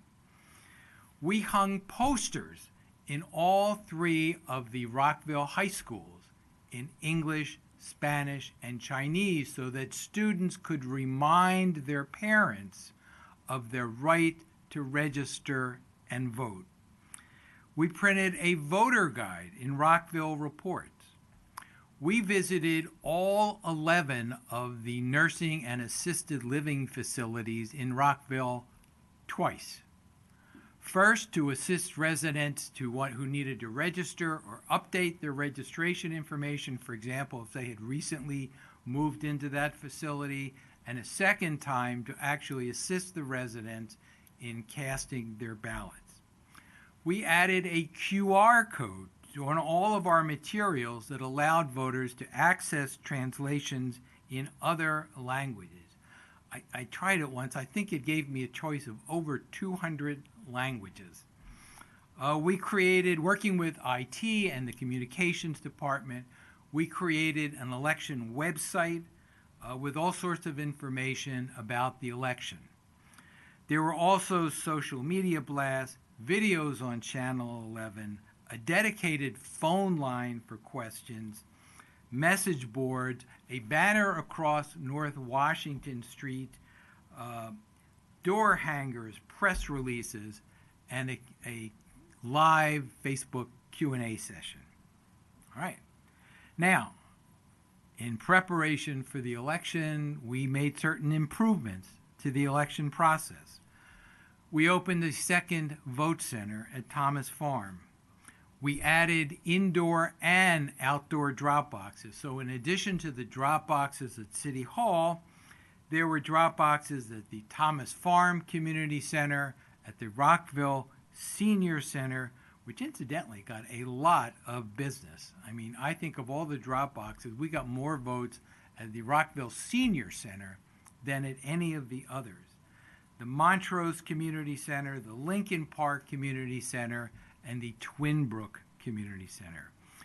We offered for the first time ballot curing so that voters, for example, who neglected to sign the oath on the outside of the return envelope, or, and this happens a lot, voters who sometimes put 2 ballots in the same envelope, if there was time, were notified and given the opportunity to come in and correct the mistake and have their ballots tabulated and counted. And we provided Spanish and Chinese translators at both vote centers, and specifically we had someone there who could translate for those who spoke Mandarin and somebody else for those who spoke Cantonese. So, how did things turn out? Well, okay. First of all, voter registration in Rockville increased, and that despite the fact that the population decreased a little bit. Voter turnout, the number of ballots cast, increased. Voter turnout remained at 31%, which was the same level as in 2019. Now, that may not seem like much of an accomplishment, but it really is, because in other jurisdictions, turnout in the second vote-by-mail election typically decreased. In Rockville, it did not. It remained at 31%, which was essentially twice the level it had been prior to Rockville's adoption of vote-by-mail. And the cost The cost of the election increased from 193,000 to 208,000. I think I've got that right. Yep. That is an increase of 7.58%, if my math is correct. Frequently it's not, but and that comes out to an increase of 1.89% annually over a 4-year period. And I think, as Council Member Fulton will confirm for you, that is well below the Fed's target inflation rate. All right. And not to say that I told you so, because I'm not that kind of person. But if the previous mayor and council had taken our suggestion of reducing the number of mailings from 4 to 3, we would have saved about $19,000, and this election would have cost less than the previous election. Okay, that's the good news. But there were some issues. The election was not flawless. There were issues. And in each case, we did what we could to mitigate those issues. And in each case, we have determined what we need to do next time to avoid those problems. I think for us, the most problematic issue was the Bainbridge. All right, the voters who lived at the Bainbridge, which sits on a piece of property that Rockville annexed several years ago, did not receive ballot packets. When Montgomery County was redistricted in 2020, the Bainbridge was not included as part of Rockville District 10. It was a mistake committed at the state level, and in a meeting that we had with state and county election officials, it was described to us as a human error. Unfortunately, it was a human error that was not discovered until Election Day. When it was discovered, the city clerk had a blast email sent to every resident of the Bainbridge informing them of their right to vote in person at either vote center. But really, the question is, what are we going to do to avoid this problem in the next election? Well, we have met with Rockville's IT department, and they have demonstrated to us the capacity to create and compare two maps. One is a map of every residential address in the city of Rockville.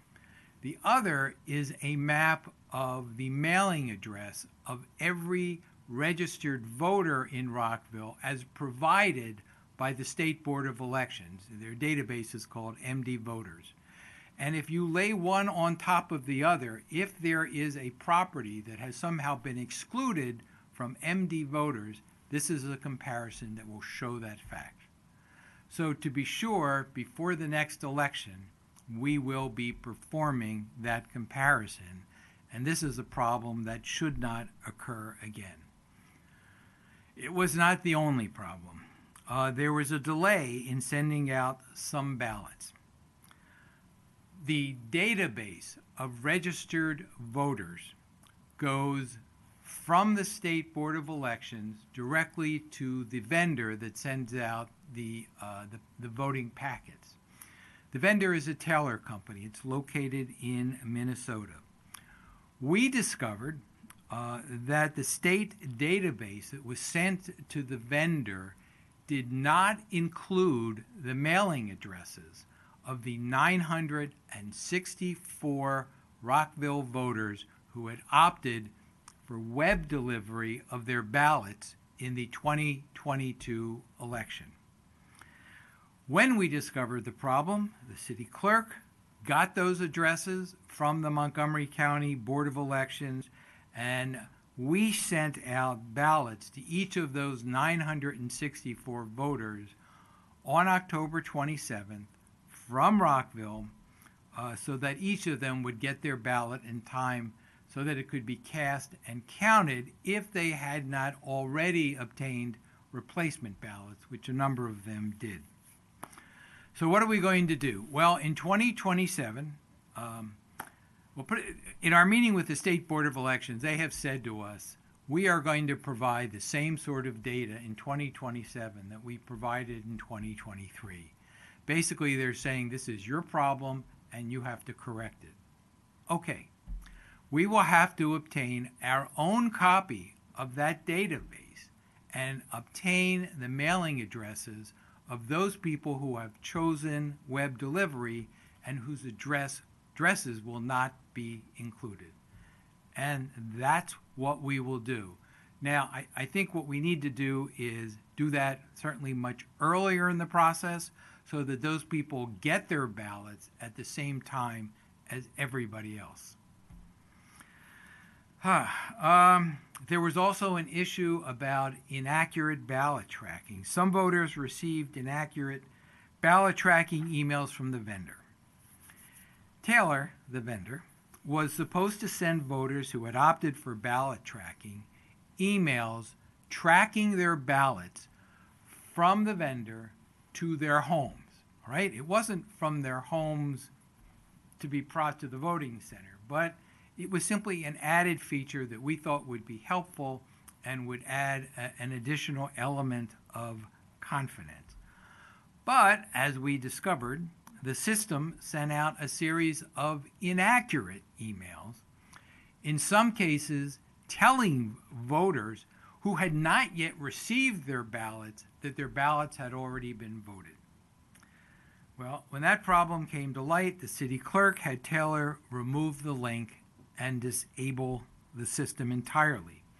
Fortunately, Rockville has its own ballot tracking system. It's basically a big Excel spreadsheet that lists the name of every voter whose ballot has been received and processed. That system worked, it was accurate, and voters were able to rely on that. Before we use Taylor's ballot tracking system again, we will make sure that it works in the 2024 election and in the 2026 election, because the state has told us that they intend to use that system in both of those elections. So we will be monitoring those to make sure that that system works. And finally, the sweep conducted by the Postal Service was less than comprehensive, and let me explain. In 2019, the United States Postal Service conducted a late-day sweep of all mailboxes in Rockville, of all the post offices in Rockville, and the processing center on Shady Grove Road. As a result, in 2019, and we were really proud of this, every ballot that was postmarked by Election Day was received by Election Day and counted.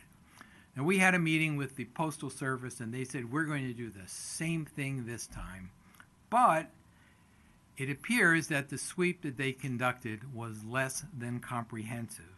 And as a result, some ballots that were postmarked on November the 6th or November the 7th, which was Election Day, did not arrive at City Hall until after Election Day.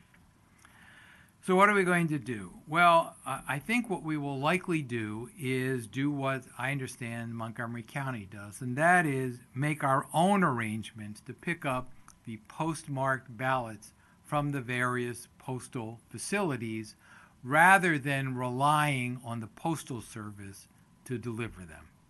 I think that's going to be the answer. All right. So those were the problems. Those are the causes of the problems. Those are, it seems to me, the solution to those problems. So let's talk about enforcement.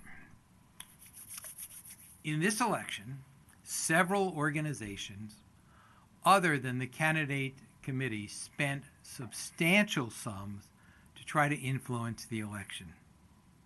Now, there is nothing unlawful about that as long as they comply with Rockville law.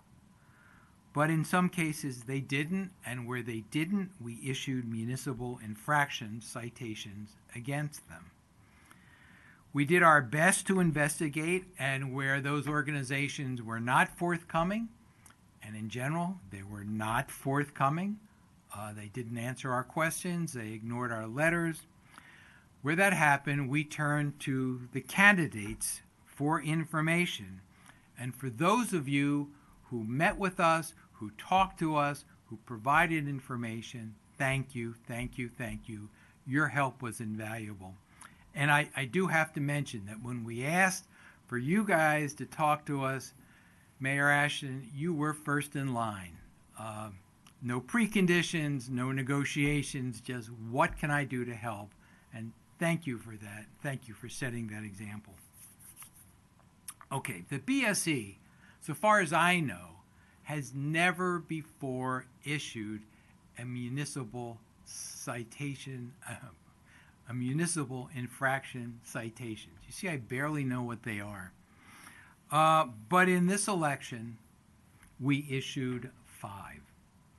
We issued a citation against Czech citizens helping elect Cheryl Kagan for distributing a flyer on which Czech failed to include the required disclaimer language. We issued citations against candidate Harold Hodges and his treasurer Diane Lee because they did not file any of the campaign finance reports required by the city code.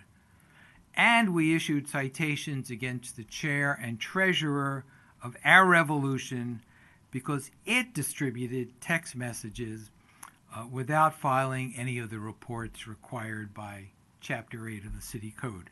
Now, I should update that. We sent Our Revolution letters in November. We sent a follow-up letter in December. We heard nothing.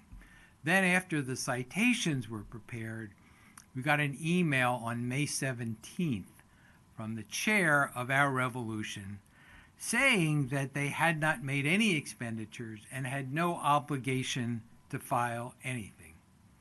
Okay. The chair of Our Revolution then attended our meeting, and he was gracious, he was open, he answered our questions, but then said he would provide documents supporting his position. So we are still waiting for those, so that matter may not be closed. We will see. Okay, but not every investigation led to the issuance of a municipal infraction citation. So we investigated but took no action against Affordable Maryland, Progressive Maryland, or Rockville for Democracy. Affordable Maryland made independent expenditures, and after talking to you folks, it was apparent that it really was an independent expenditure and properly reported them as such. Progressive Maryland made what it reported as an independent expenditures. It distributed text messages, and frankly, since we couldn't show otherwise, we took no action. And finally, Rockville for Democracy made expenditures in support of some of the ballot questions, and after sending them a series of letters, they finally filed the reports that were required, but did so several weeks after they were due. But the officers of Rockville for Democracy, which is associated with CASA, paid the late fees that were due. I should say something about text messages and robocalls. There were a lot of text messages and robocalls distributed in this election.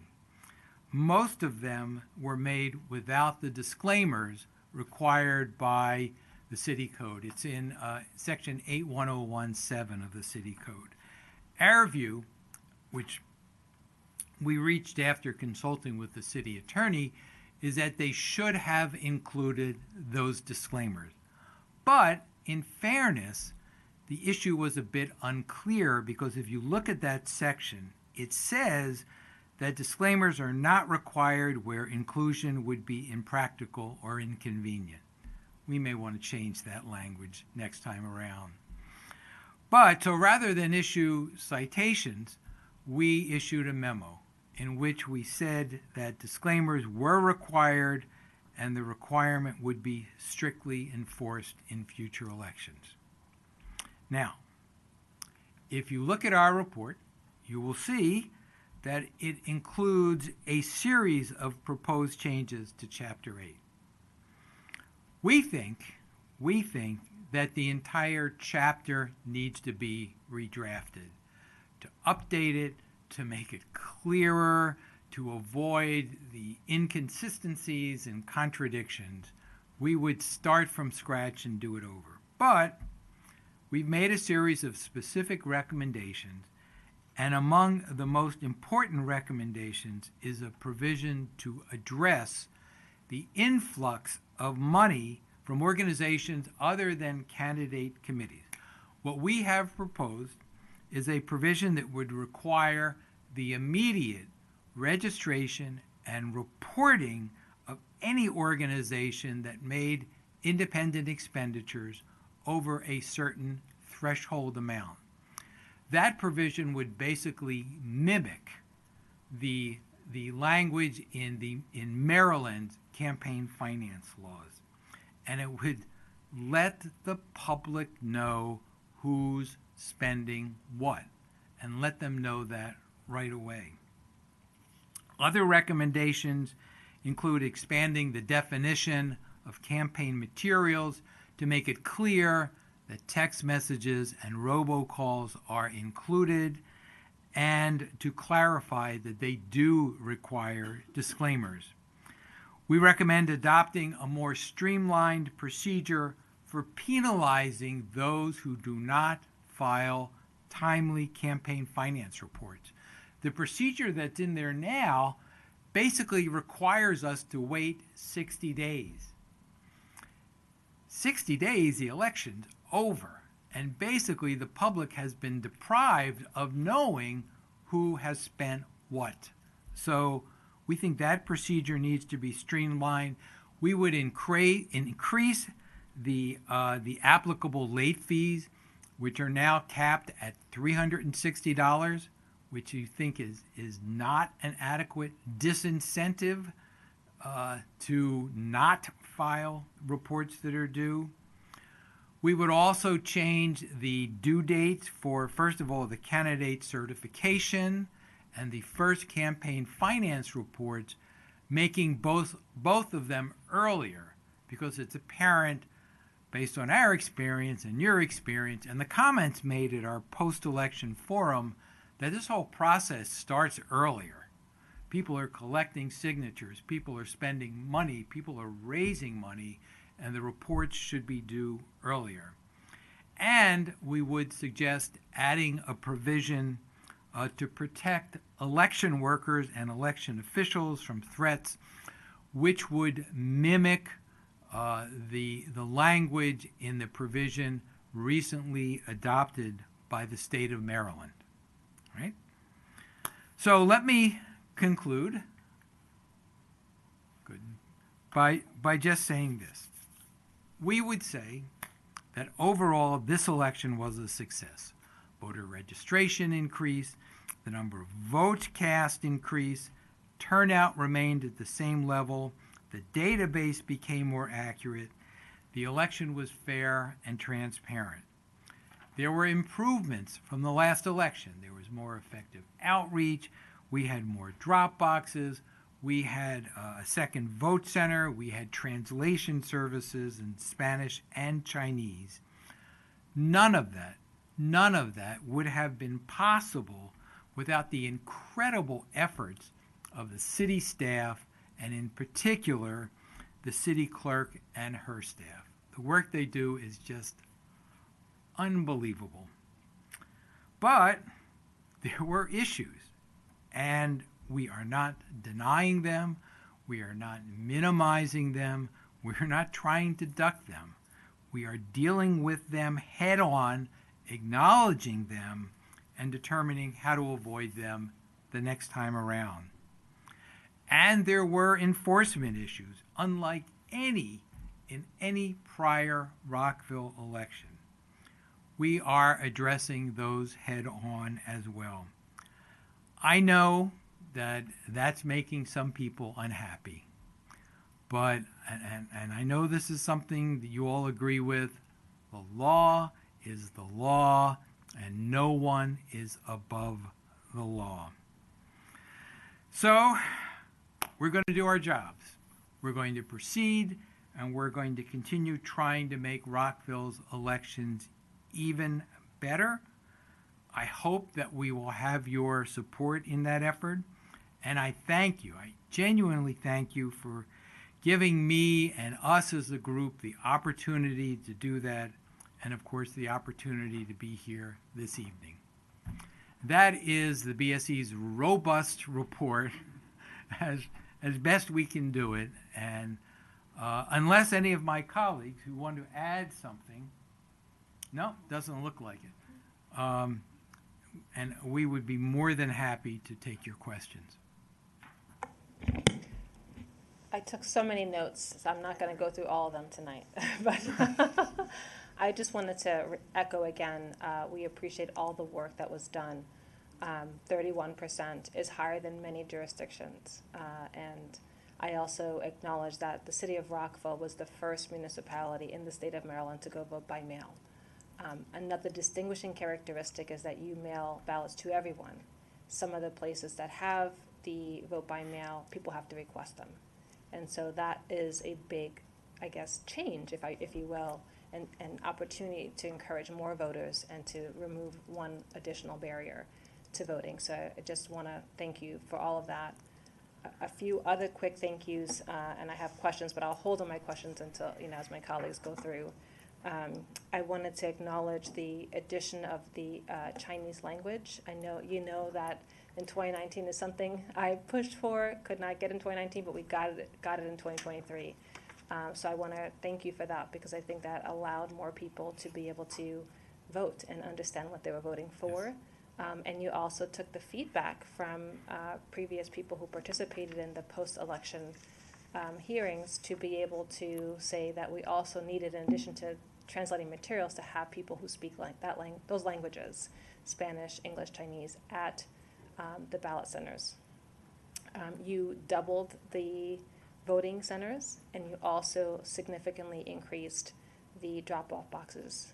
So I want to acknowledge that. I do also appreciate and support the recommendation to add, as you noted, an additional drop box or additional support in East Rockville. Finance forms were easier. The messages to school was fantastic.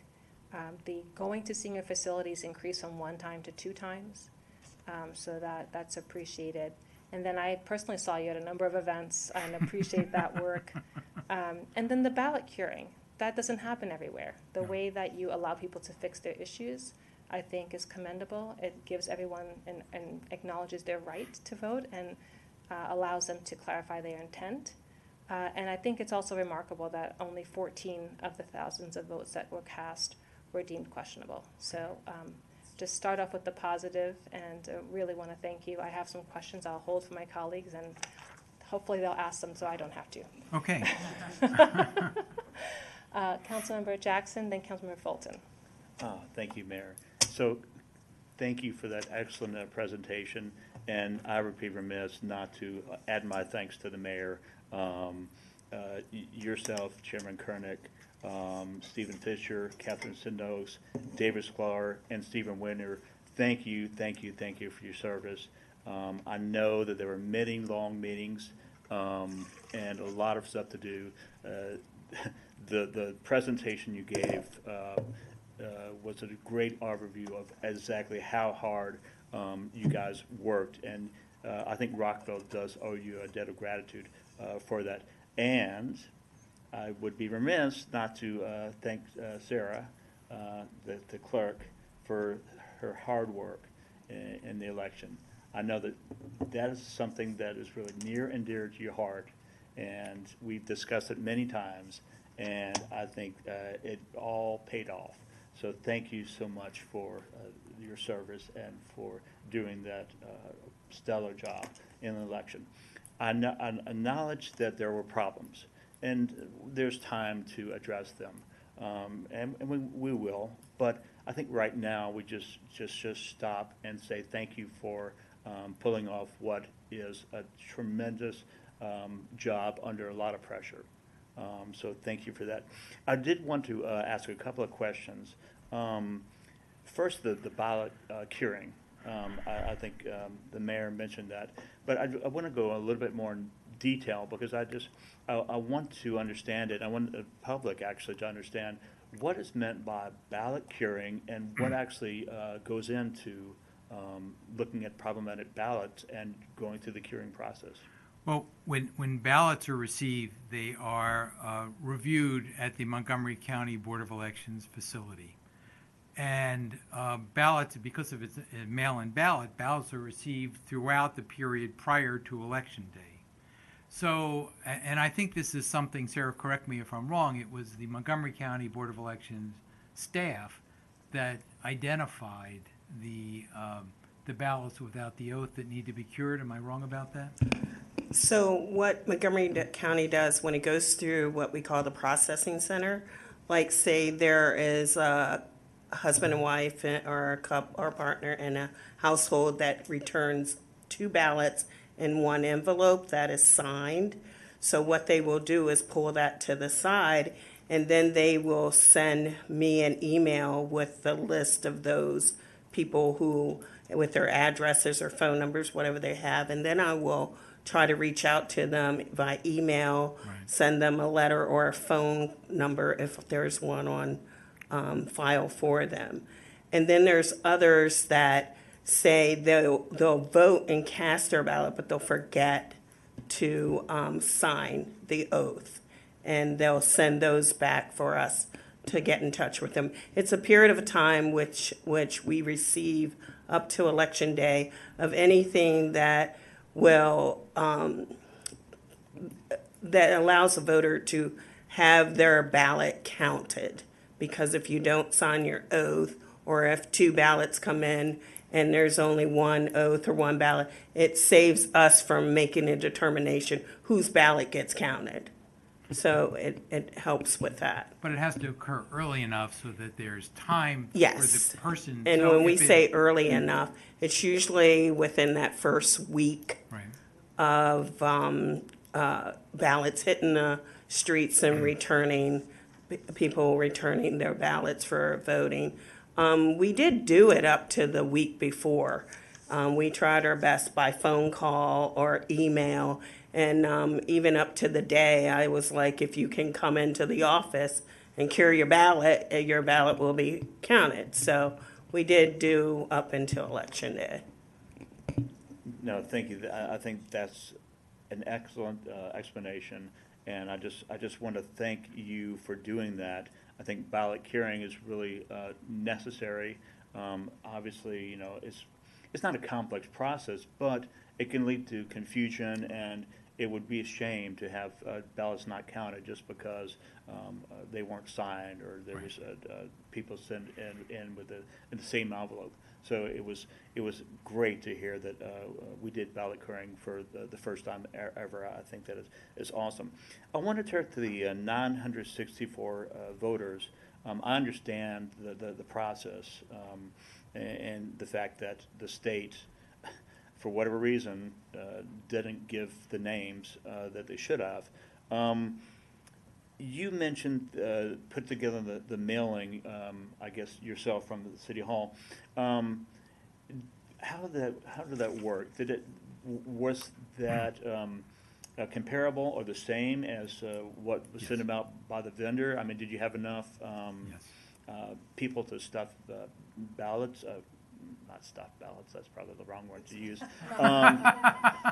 But do you have enough people to do the mailing? Do you have enough, I guess, envelopes and the rest to actually have the ballot be the same as what was sent out by the vendor? I remember being there on October 27th, and I saw Sarah walking out of City Hall with a tray like this.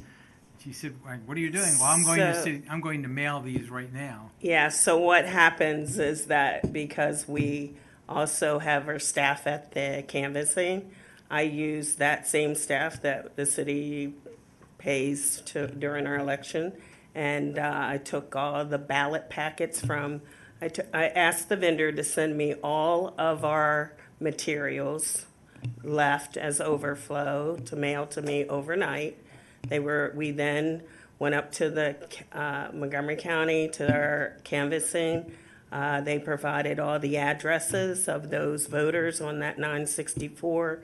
We proceeded to do a real group effort and put the ballot packets together and got them prepared. And I personally took them to the box station to make sure that they were mailed out and delivered. And that's fantastic. And I should just add, I got my ballot this time by email. So I have a reason to wonder how you're going to check this problem next time. You'll get it earlier next time. So I want to ask 2 more questions, and I'm sorry I'm taking up some time, but I just the election is just fascinating to me.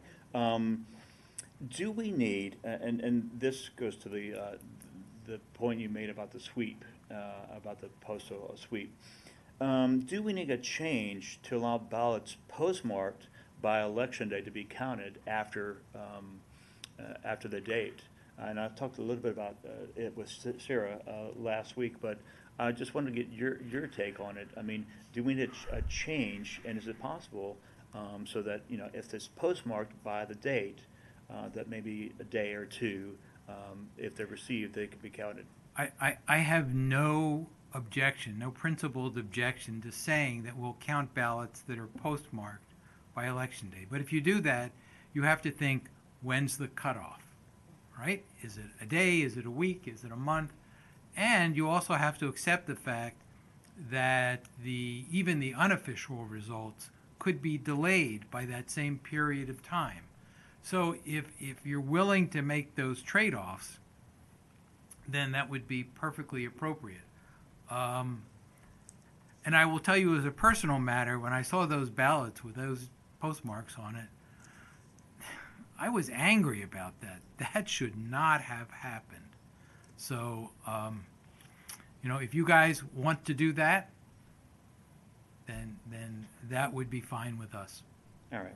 Well, thank you. I agree. I mean, I wasn't angry when I saw them, but I was just sad because those are people that voted, that did get it in on time, and for whatever reason, it wasn't counted. And I just, that's disappointing and makes me sad. It's not anything anybody in this room's fault, but yeah, that just it shouldn't happen. And the last question, and I guess this body, the prior body, maybe had a little bit to do. How can we make sure that our election lines up with the rules that we pass? So the ordinances, or because I remember in June when the prior body passed the ordinance update, that it was already, the election had already started. And so there was some confusion, some angst about, the materials that were kind of in violation because of what had passed. And so then you had to, not scramble is the wrong word, but, take some action to make sure that, you weren't unduly penalizing people who were operating in good faith. So what would be your recommendation for next time around, making sure and that we avoid situations like that? Can I just make one clarification? Sorry. I think we passed it before June, didn't we? June 12th. So June 12th. Okay, yeah. And then the notification, when did the notification to... It was passed June 8th or 9th, and then the notification from the board went out on the 12th. But there was discussion about it way earlier. Way earlier, that included recommendations from the charter review. So what was going on, there were a lot of cross recommendations with the charter review and they did not deliver their report on a timely manner. So all those changes of recommendations from the Charter Review and the BSC were code changes and charter changes that were put forth for this election for the mayor and council for approval. Yeah, I just wanted to clarify that there was discussion much earlier and it came for final later. Well, we Go ahead. first made our proposals for changes in October of 2022. Then we came back in February of 2023 to reiterate the need for those changes. And I was looking at my notes from that presentation, and one of the things we said is, please act quickly. There's not much time left. So it was enacted in June. We decided, I think in July, and sent out a memo saying we would not enforce those new requirements as to any materials that were ordered prior to the enactment of those new provisions. But I think the simple answer is to get our stuff together earlier in the process. And certainly, and I didn't mention this, our intention is to come back here in a couple of weeks with specific recommendations. And I think we are prepared to do that earlier in the process than we did in the last election. All right, well, thank you for your endorsement, and with that, Mayor, I yield the floor. Thank you. Councilmember Fulton. Thank you. Thank you for the robust presentation and the great report and the great work during the election. That actually provided me a really great segue into one of the questions I wanted to ask or points I wanted to make. In your recounting of all of the good work and all of the good results, there are two things that I'd want to highlight that I'm not quite sure you did. One, added complexity in this election was the addition of advisory referendum questions that added some complexity to the ballot, complexity to outreach. Thank you for handling that. To the point of acting quickly, we received feedback from the public on those things. This isn't necessarily for you, and we have a responsibility to the public to actually take that feedback and do something quickly in response. So I wanted to make that point. The other thing that came out was we talked about sort of the language accessibility, but one of the things that I noticed in the sort of after actions, there was also some really great work, particularly on election day, for accessibility for people with disabilities. We had somebody come and provide testimony saying they sat here all day. They said they have seen jurisdictions where there's a lot of problems, people's needs aren't met, and I will quote, "I have never witnessed that level of competence in a staff for every kind of voter coming in the door, and I was amazed." So I'm just going to fill that gap and highlight the great work done on the accessibility for people with different disabilities and needing accommodations. That was also another highlight. The last thing I'll say, again, in terms of acting quickly, I agree with you that maintaining voter turnout, it was impressive in the second year of a vote by mail election, but Rockville always wants to do better. So I mean, I look forward. We have time, and you all should take a breath, but whatever we can do to get that number up next time, I look forward to discussing that as well. I mean, I don't want to go into that in detail now, but for example, if you look at the various districts, what you'll see is that, and this was for me a disappointment, that voter turnout decreased in districts 3, 4, and 5 on the east side of Rockville Pike. So I think we need to give some thought. I thought, maybe foolishly, that okay, we're going to put drop boxes over there, and that will encourage people to vote. It will increase voter turnout. It didn't turn out that way. So I think one of the things that we will come back and recommend is a third vote center on the east side of Rockville Pike, because the second vote center was in District 10. The turnout in District 10 increased significantly. So we are thinking, well, great, let's put one on the east side of Rockville Pike and see if we can increase voter turnout there. Thank you, appreciate it. I will also note it's on us as candidates to do more outreach into East Rockville, so it's not all on you. Oh, thank you. Councilman Shaw, did you have questions? Oh, sorry, Councilman Valeri, you're next. As the de facto representative of East Rockville, I too was extremely disappointed. I think another thing to consider is the fact that there is a strength in the more permanent voter drop boxes where every time you pass by the box, you are reminded of city elections.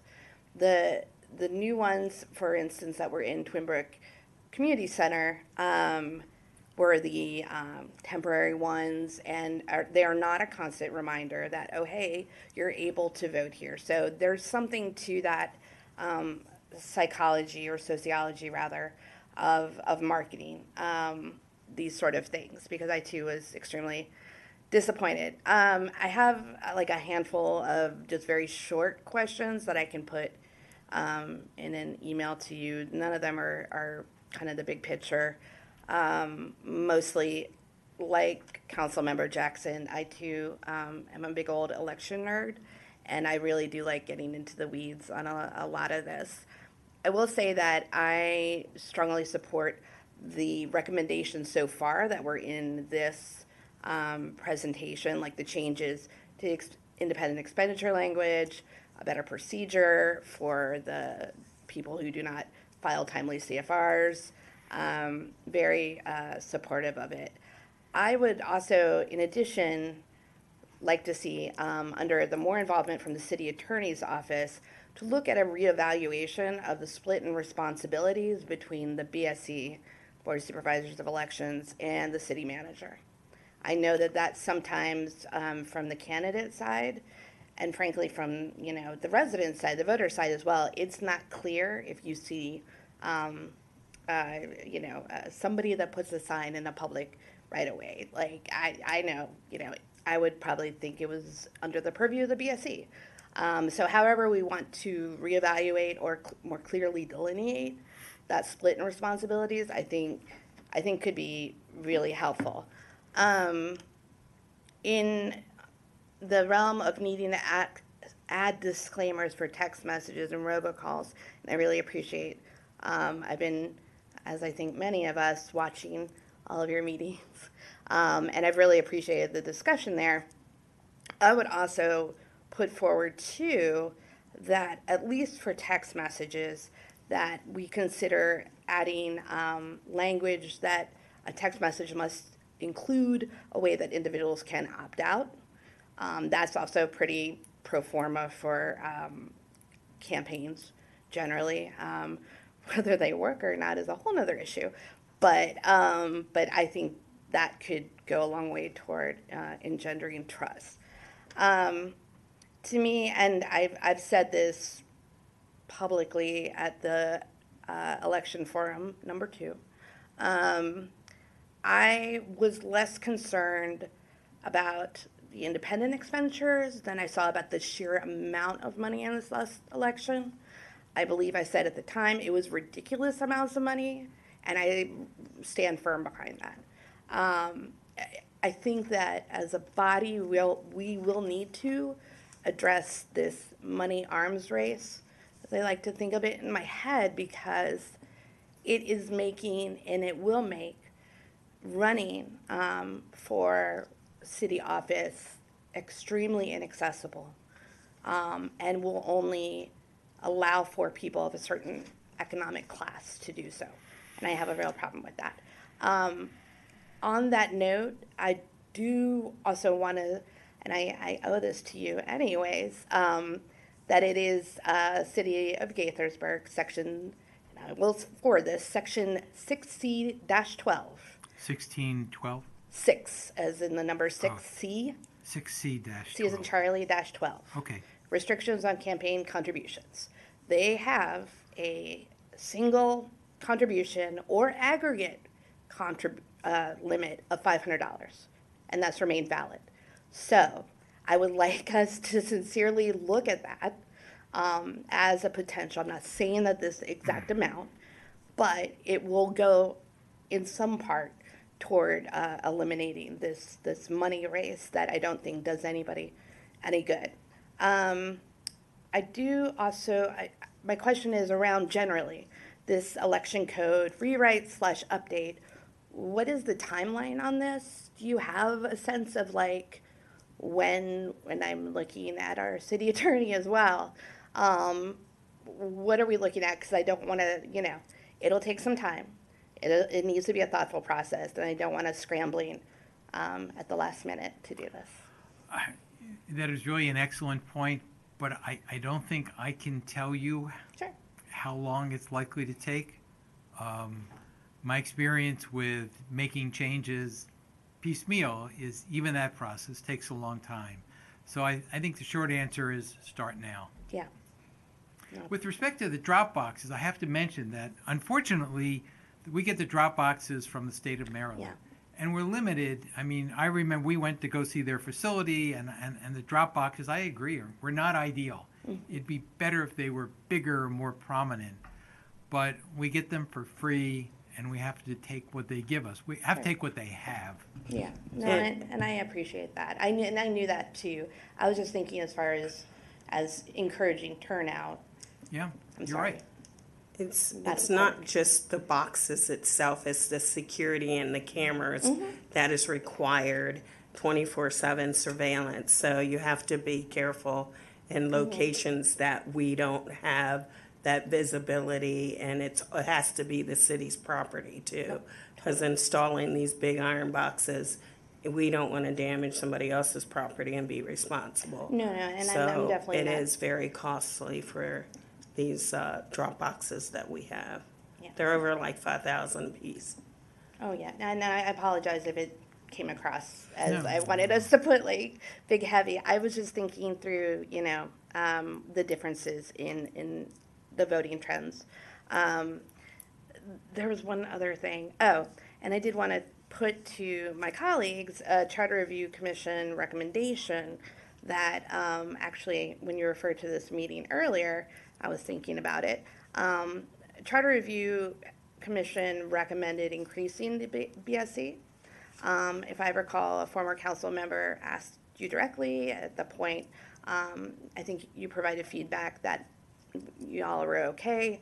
I'm going to put that back on the table because I think that it can only bringing more variety of perspectives, experience, can only be a benefit. And many hands make light work, and y'all have a lot of work and have done a lot of work.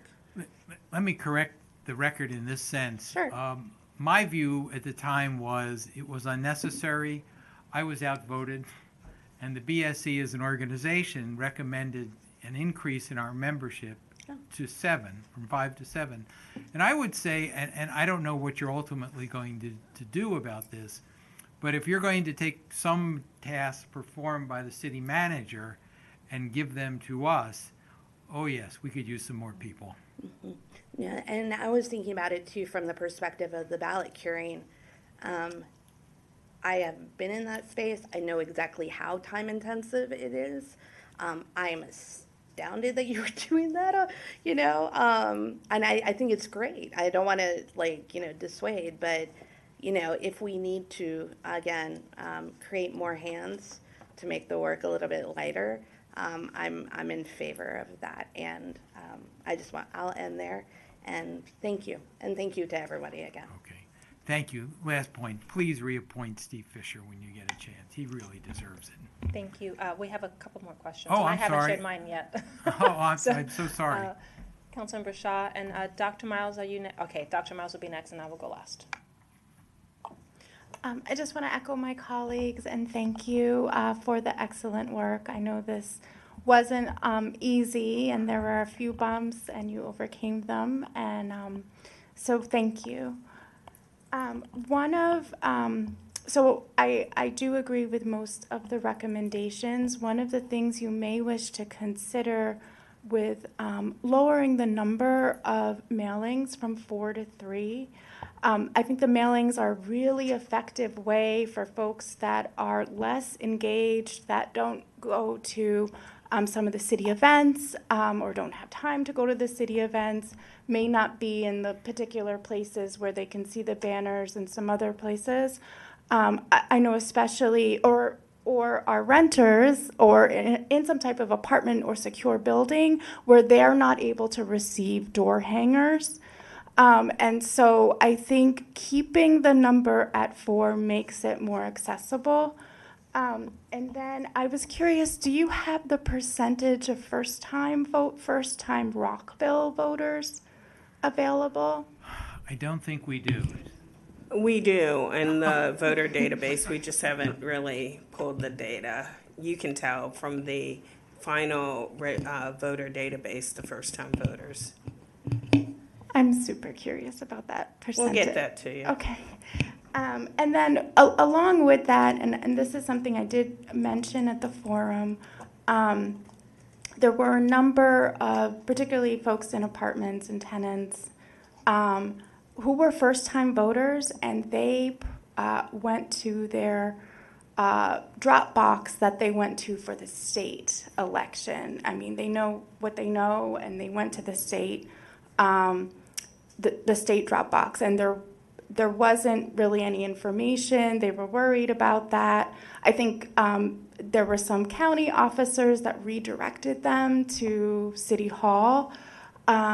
But if there was something we could do to just maybe like put a sign or something, just to inform folks where they're, you've done a lot of work in terms of informing folks where their drop boxes. But it also made me sad that there were folks that like at 8 p.m. were dropping their ballot at where they previously dropped it for the state election. I'll say this, if there were state drop boxes sitting there on our election day, it certainly is not too much trouble to stick a sign on there saying this is not a Rockville drop box. So if that were to be the case, I think we can deal with it. Yeah, I would greatly appreciate that. And then also, if there is any way to make the petitions, the candidate petitions electronic, I think it would make it more accessible to people. And I don't know that's just an idea to explore, but I think it will make it more accessible to people.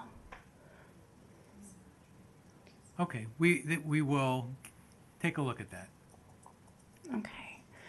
And another idea to think about is, and they have this in Tacoma Park, where when you sign your lease as a renter, they give you automatically within your papers just information on how to register, to make sure that you're registered for the local election, and just distinguishing that as a different election.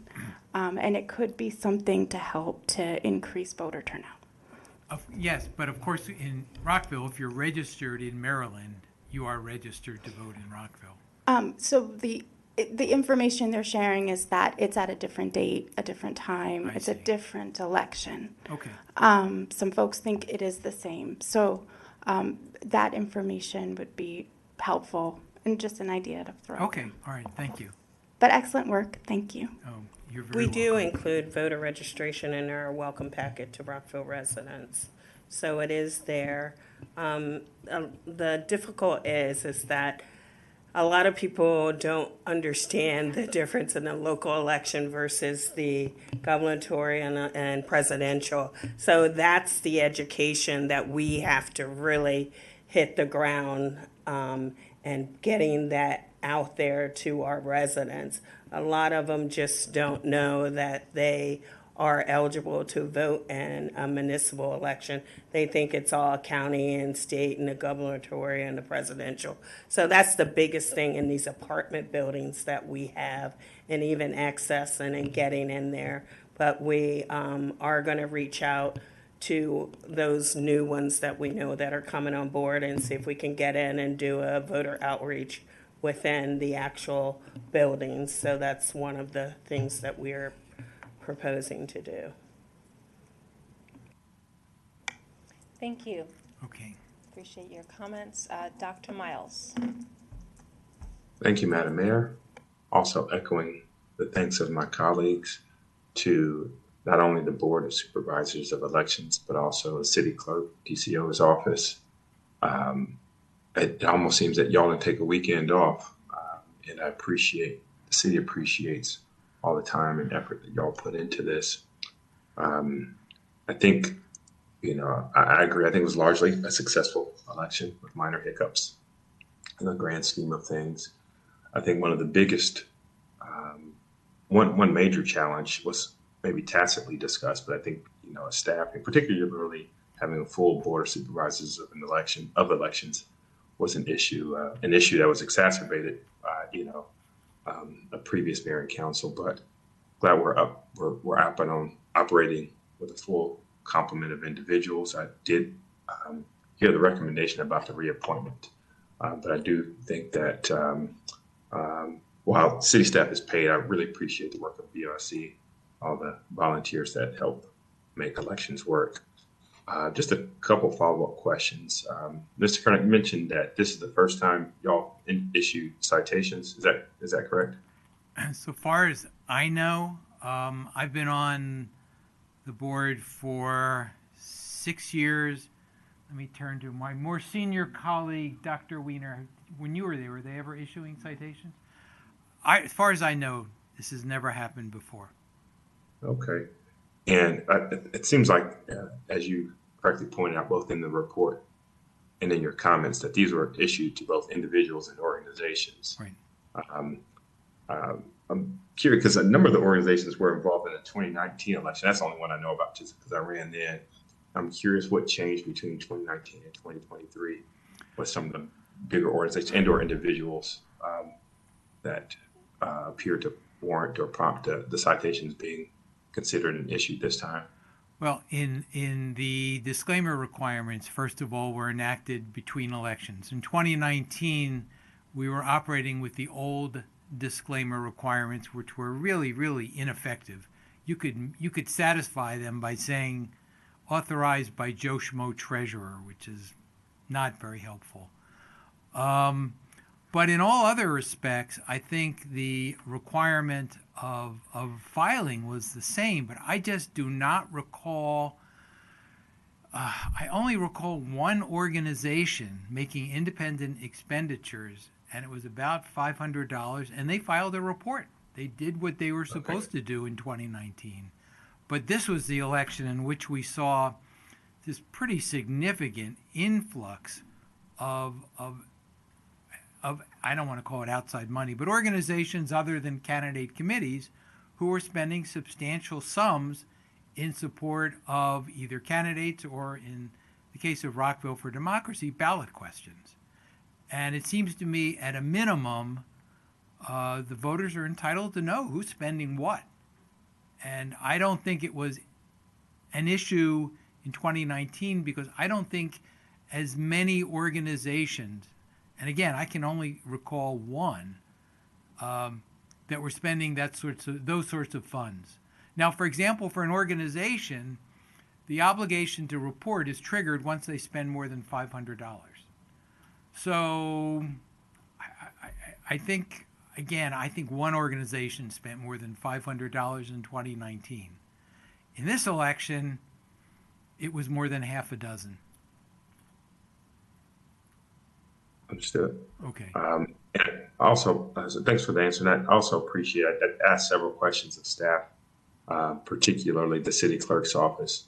I appreciate the responses. It had to do with what was addressed very thoroughly, both in the report and in the two sessions that you all had with the community with regard to making sure that we are mindful of boundaries and making sure all houses and residents do receive ballots. I think, as was pointed out, working with our overlaying maps, I believe the answer was with the city's GIS neighborhoods to make sure that we can hopefully prospectively make sure everybody gets a ballot who deserves one. Again, thank you all for everything. Thanks for your time. You're very welcome. Thank you. I've been Okay. saving my questions, actually. Oh, so I'm sorry. I haven't done I yet. keep closing Sorry. my book and forgetting that I you know, had questions. because it's almost bedtime for some people. I'll try to be as, go through them quickly. I just wanted to, again, thank you. I said a lot of the positive things up front, and I'll just go through some of my questions very quickly. I do believe that we should, in terms of the first order of business, is work to increase the BSC. I hear you on the reappointment. I will be getting to that soon. And the election code. We've got to get started now. And so my question is for the city attorney's office, is there anything from mayor and council that you need from us to figure out when to move forward and how to move forward and what to move forward on? Well, ultimately, Chapter 8 is the mayor and council's ordinance. So I think it would be important for the mayor and council as a body to have perhaps a work session or two to discuss what's important to you in terms of how you want the chapter to read moving forward. Once you all as a body decide what's important, of course, getting input from the BSE and from the public perhaps, then the staff can start working on putting together that ordinance. And I'm sure the new city manager would play an important role in that as well. And do we need to get an RFP for additional support? Because I know that would be a lot on top of the work that the city attorney's office already has.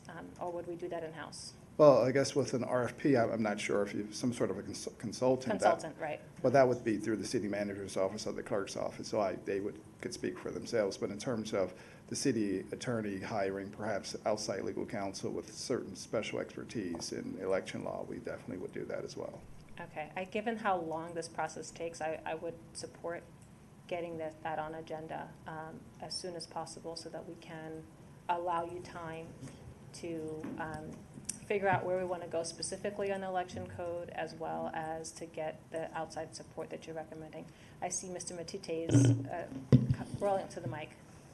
So I just wanted to echo what the city attorney was talking about, where it's very important, and to my understanding, the BSC is going to come back to have specific recommendations, so mayor and council will have a conversation about that. And to the point that he was making, the city attorney, is mayor and council will need to have a work session, and also for us as staff, there's some things at the city manager's office we would like not to come to us, just because of some conflicts.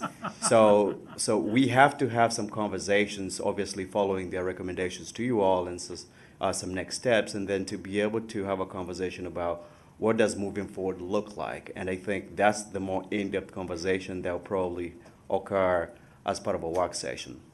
Thank you. I just want to straw poll, everyone agree to election work session getting scheduled and agendized.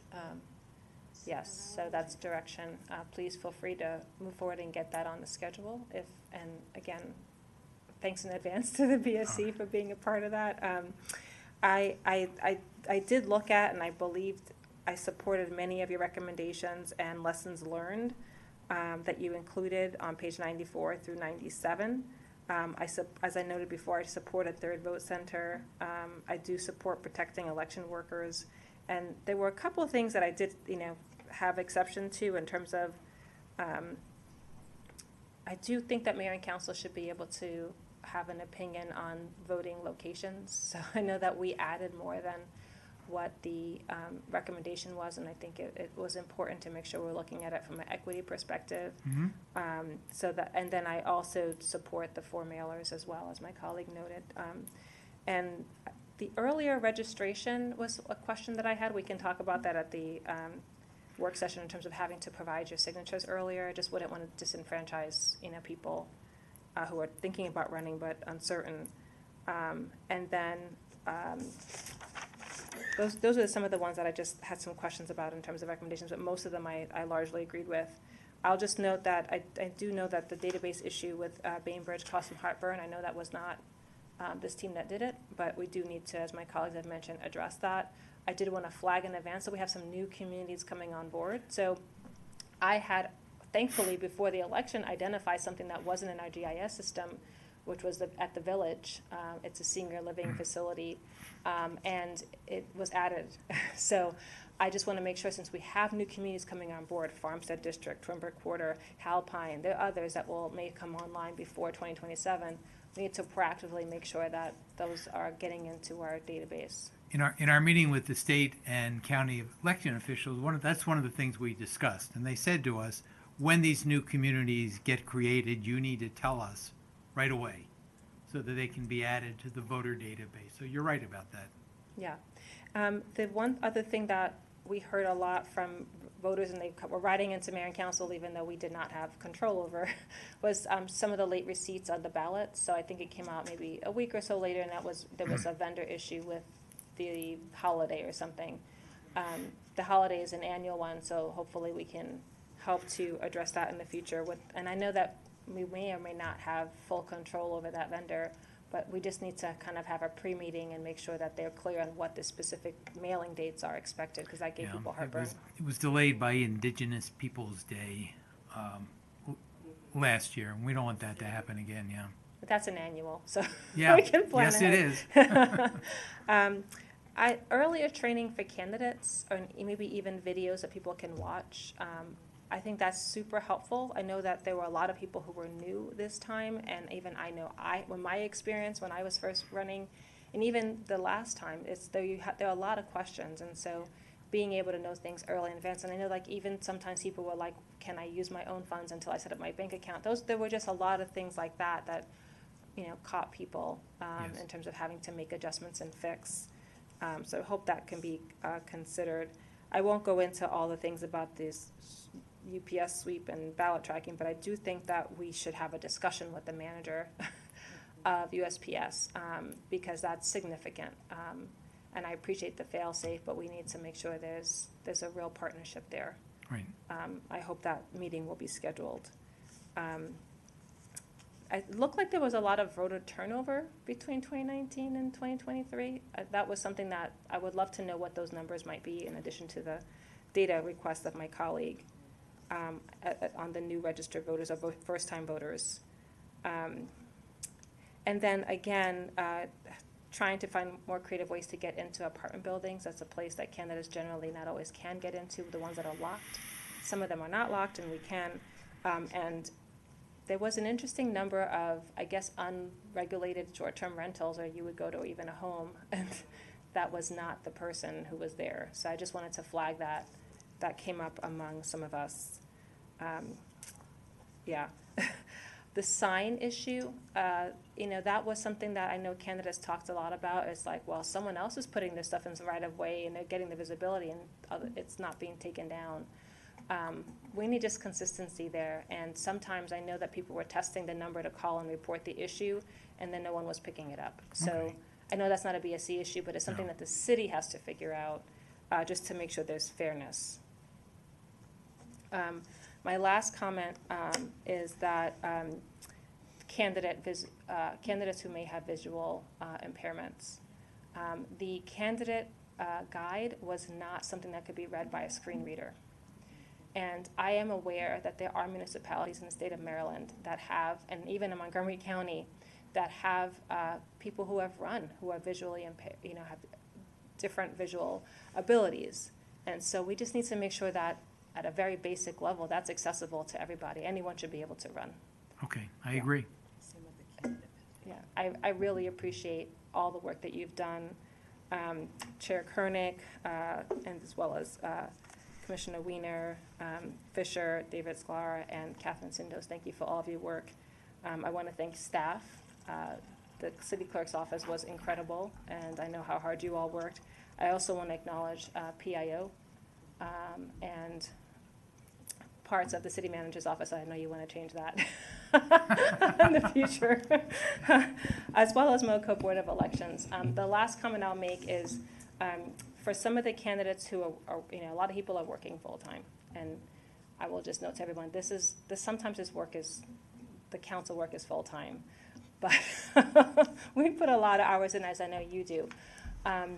But the ability to have some of the candidate forms as well as for the voters, sometimes not as many during the day as, they just need some more balance in the daytime as well as the evening ones. There are different types of voters. I know that's not something that the BSC controls, it's within the city manager's office to help. But I just wanted to flag that was something I heard from a number of candidates, and I would be remiss if I didn't mention it. Okay, yes. Thank you. Oh, We thank you. appreciate all that Thank you you do. all. I'm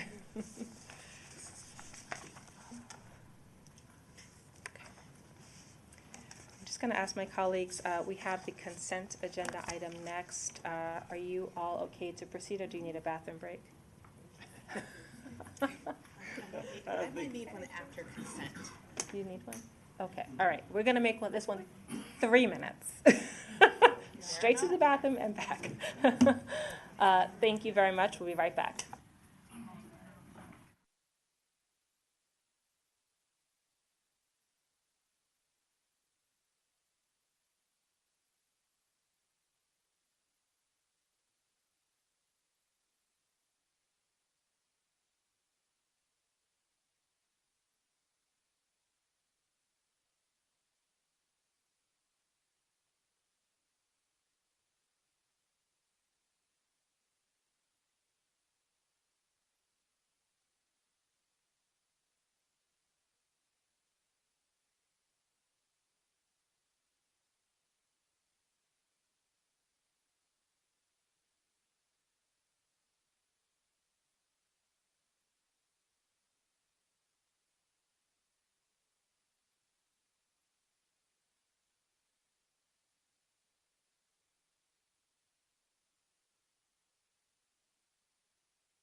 Welcome back, Rockville. Today is still June 10th, 2024. We are going to continue meeting number 15-24. We're moving to the agenda item focused on consent agenda, item number 10.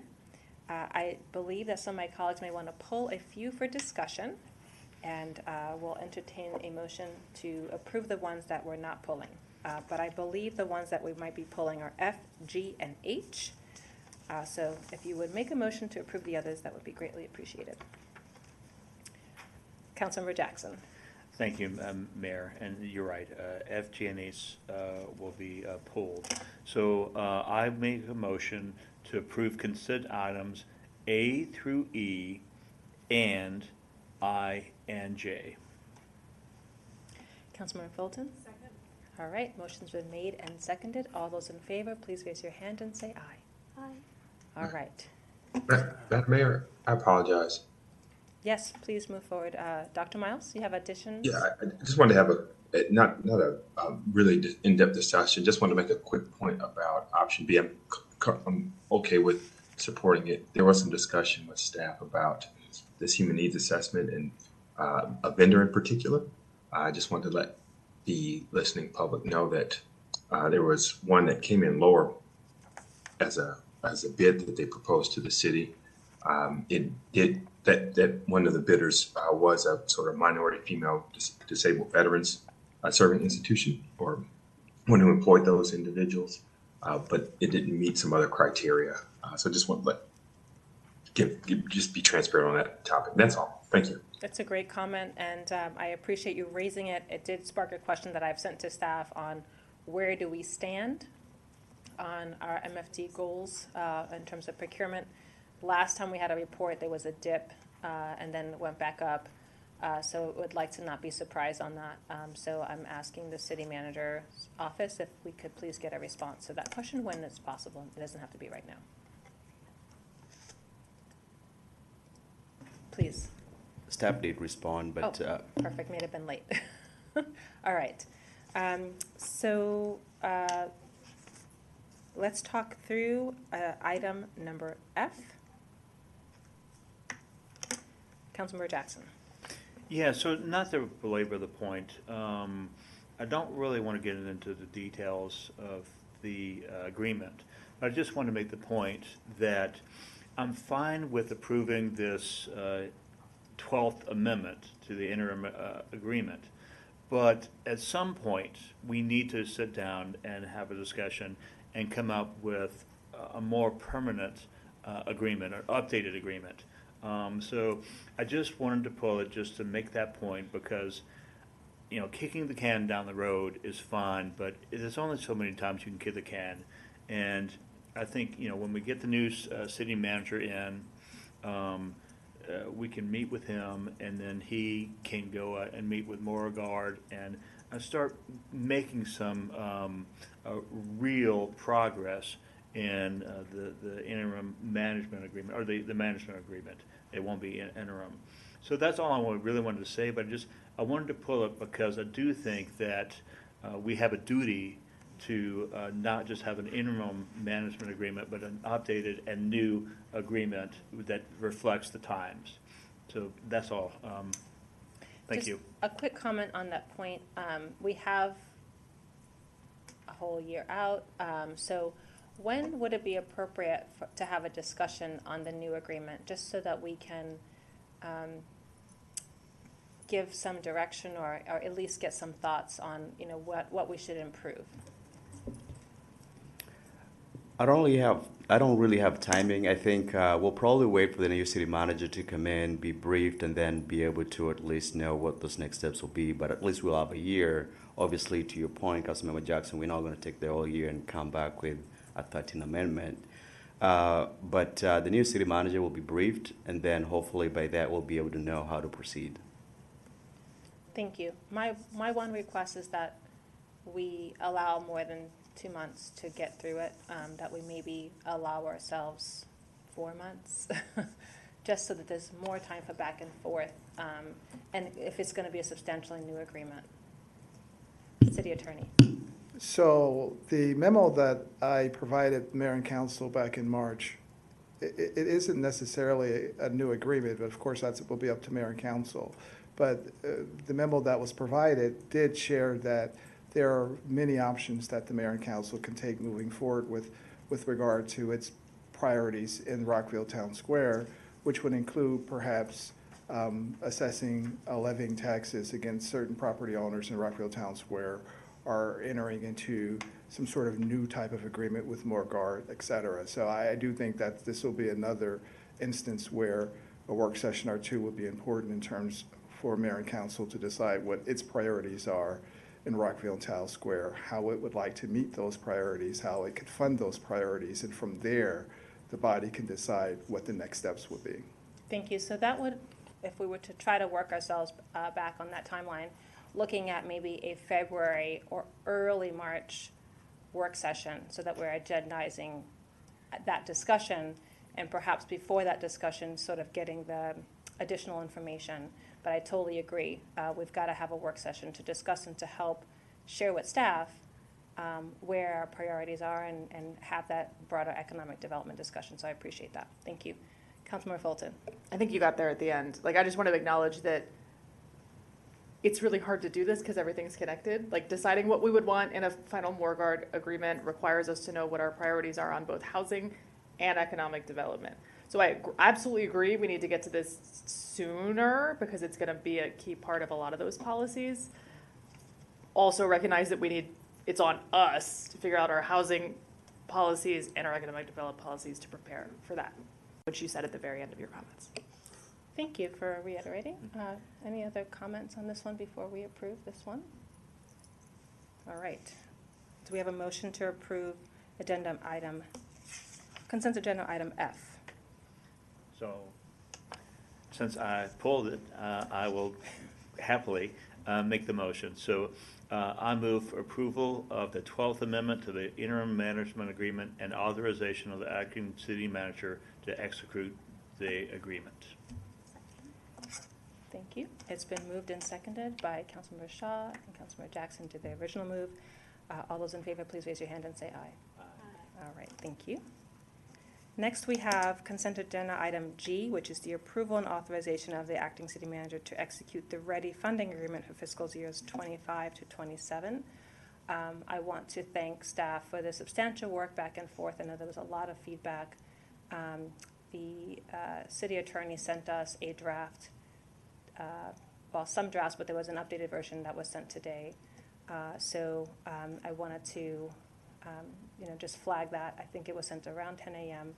And I know Sarah printed out some copies. Is that correct, Sarah? The latest has been printed out, but I forgot to bring them in here. Sorry. Okay, all right. I can go grab them. Do you guys, would it be helpful if she grabs Yeah. them? Okay. All right. Can we, let's move, let's go to the H while you get that. Thank you. All right, so we'll move to agenda item H. We'll come back to G. Agenda item H is pursuant to section 17-88 of the City Code, adopt the resolution finding that a unique and unusual circumstance exists that makes competitive procurement of the third floor renovation of the north wing of the 6th Taft Court building contrary to the city's interest, to award and authorize the city manager to execute an amended and restated contract with Nichols Contracting for Phase 1A and Phase 1B renovation construction work at 6 Taft Court, with a term extending until January 31st, 2025, an amount not to exceed $10,311,000. I wanted to just see if staff wanted to comment on, there's a brief history on the original award, and then because there were so many change orders and then the third floor added, why this is coming back in this way. I believe that there was a budget amendment already made, but if you could just provide the quick summary on what this is and why. Yes, Madam Mayor. This is Craig. The original contract for Nichols Construction to do renovations in the building only included the first and second floor of the north wing plus the fitness room.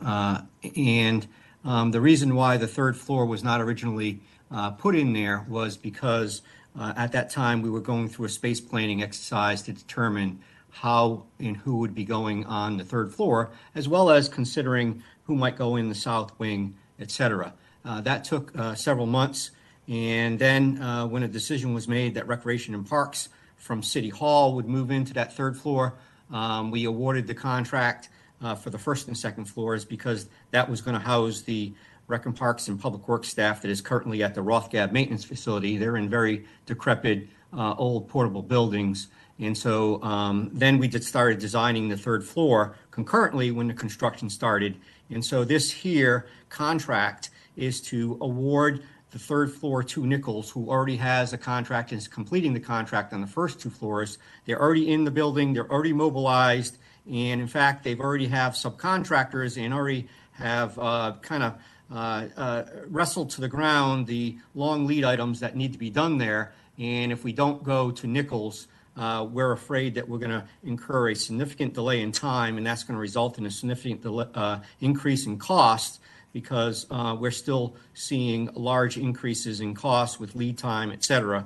And so it's our recommendation that it's in the best interest of the city to now award the third floor also to Nichols. And the money was, as you stated, Mayor Ashton, the budget amendment was done in March that provided all the money needed to complete Phase 1A, the first and second floor, and do the construction 1B on the third floor, and complete all those other items on the list of email I provided you, like the walk path between 6 Taft Court and the Rothgab Maintenance Facility to the back gate, like buying the generator, like bringing the fiber optic cable to the building, getting the furniture, moving in the people, et cetera, et cetera. All those extra things are also included in there. So we do not anticipate coming back to the mayor and council again for more money. We will probably have to come back to the mayor and council a time or two more to award contracts for those other things that exceed the threshold that the city manager can sign, which is currently $100,000. And I and staff are here to answer any other questions you may have. Thank you. Colleagues, do you have additional questions? I do have some proposed amendments based on the email I sent, so I will go last on questions. Councilmember Valeri? Yes. I'm going to bring Councilmember Jackson.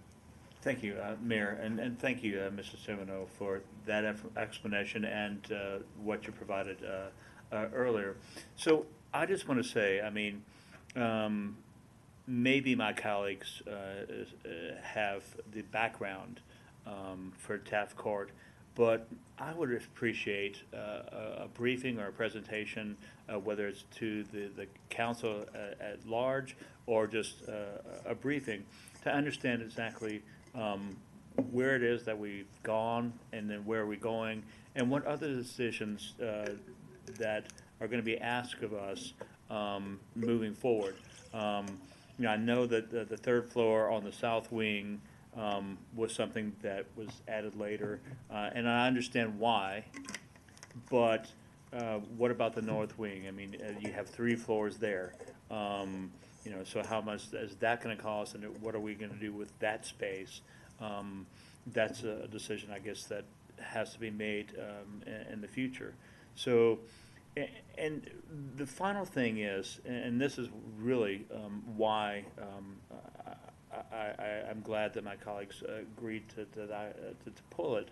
You know, I don't think that we should be putting things of this amount and this, you know, the change order amount on consent calendar.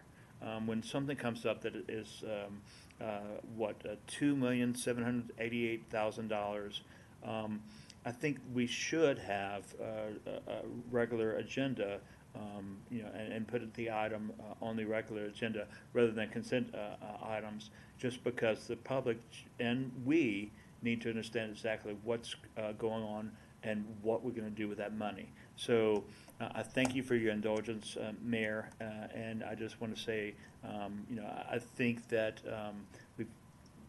the information that has been provided, both in terms of tonight and the emails before, go a long way towards assuaging my concerns. But in the future, when we have items this large, I would hope that we put them on the agenda rather than consent. Thank you, Madam Mayor. Thank you. I really appreciate you pulling it. I have 2.5 things, but I do see, Dr. Miles, are you raising your hand? Okay, all right. So I appreciate all the questions that my colleagues asked. I think that they were very fruitful and helpful. I do agree. I know that we did a tour of 6 Taft Court. It's been some time, but I think just a briefing would be very helpful, and just progress updates to see where we are. I know Taft Court has been a discussion with the previous mayor and council even before the last term. So it's something that I know the public is interested in. It's an expensive project, but it also is going to have an opportunity to provide staff with a safer, OSHA-compliant place to work. So I appreciate the importance of this. My proposed changes, I did have a chance to dig in on some contract language. So about a year ago, we have agreed to remove calling people aliens or unauthorized aliens. I know this was an pull from older language, and we want to use more inclusive language about non-citizens, and there was proposed language by staff about a year ago. So I would propose the changes as noted by staff on the Immigration Reform and Control Act of this contract for this item. So can we make that change before approved? I'm seeing Mr. Simoneau shake his head, said that's possible. Yes, Madam Mayor, we welcome that modification in the motion. Okay, thank you very much. I appreciate that. And then the other thing we talked about was the discussion on minority, female, disabled, veteran-owned businesses. There was discussion about we don't have a requirement, but we would be including in subcontractor language as well as RFPs the encouragement to engage with MFDV businesses. And there is actually a dedicated section in this contract on subcontractors. So I would recommend that we add that language that staff has previously approved that notes it is the intent of the City of Rockville to increase opportunities for minority, female, disabled, or veteran-owned businesses to compete effectively. So I just wanted to suggest something along those lines be added to the subcontractor section. Madam Mayor, if I could respond to that. That new language has been drafted and has been put in the city's templates for all new contracts that get awarded. However, one of the reasons we're going to Nichols on this one is because he already has all his subcontractors lined up. He already has pricing from his subcontractors. He even has subcontractors who have located materials, long lead items, and literally is ready to pull the trigger on ordering them as soon as you approve this. And if we asked him to go back and get new subcontractors, it's going to slow down the process pretty significantly and going to defeat part of the purpose of why we're trying to expedite this so we don't incur delays in time and delays in cost, because all the work they've done to line everything up is there. We recommend that we include it as we have for all new contracts, but unfortunately we think this contractor already has everything lined up, and we do not recommend the change for this contract. Thank you. It doesn't require them, it does encourage, and it just speaks to the intent of the mayor and council. So I didn't want to assume that we're imposing a change, but if they need to bring on someone else or support, they should be thinking this way, and we should encourage them to think this way. I don't know if my colleagues have any comments on this, but I just wanted to raise this for discussion. Do you want to have the encourage language or just leave it out at this time? Councilmember Valeri? I would want to include it at this time. I see a handshake. Just do a quick poll. Who wants to include the language at this time? Yes. Yeah. Councilmember Fulton has a question before we include the encourage language. Sorry, I think I want to include the encourage line, but I want to make sure I understood Mr. Simoneau correctly. Would inclusion of the encourage language necessarily or likely delay moving forward with anything planned to get that building done? It depends how the contractor takes the language. If I was the contractor and I heard it, I would come ask the city if they wanted me to go back and find all new subs. And if that was the case, then However, I think we should take it in the spirit of what the mayor said, which is if you need additional subs, if a sub falls out and you need somebody new, then we want you to consider this in that light. I think that's the intent of what the mayor was getting at. And so we will explain that to the contractor, that we only want you to encourage you when you are in need of new subcontractors, and then we want to encourage it. Got it. Thank you. Then yes. Thank you. Okay, so straw poll. Okay, it's unanimous. All right, I think those are all the things in terms of changes. I did just want to flag, this is the last and final for this edition. I know Mr. Simoneau and I have asked, and I know that they've been very thoughtful and tried to be very inclusive of all the anticipated costs. I just want to make sure that there's not a situation of a bunch of change orders. Okay. Madam Mayor, you and I spoke about this last time when the budget amendment came through. We think we have a fairly healthy contingency. Something pretty severe is going to have to happen for us to need more money.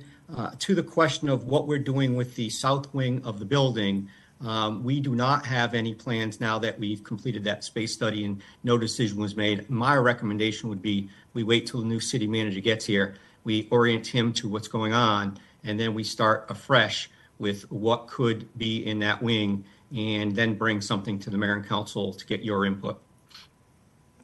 Thank you very much. And my last two things are not changes, but just comments. But, you know, having toured the facility, which is beautiful, staff has outlined an amazing project.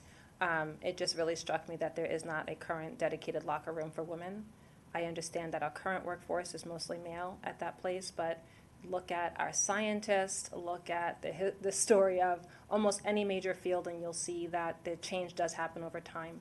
And we ought to make sure that we're being inclusive and considering that. So that is my final plea for just, we want more female workers to be in DPW as well, and we want to accommodate them. So I would be remiss if I didn't say that, and I appreciate the work that you're going to try to do to make the project energy efficient.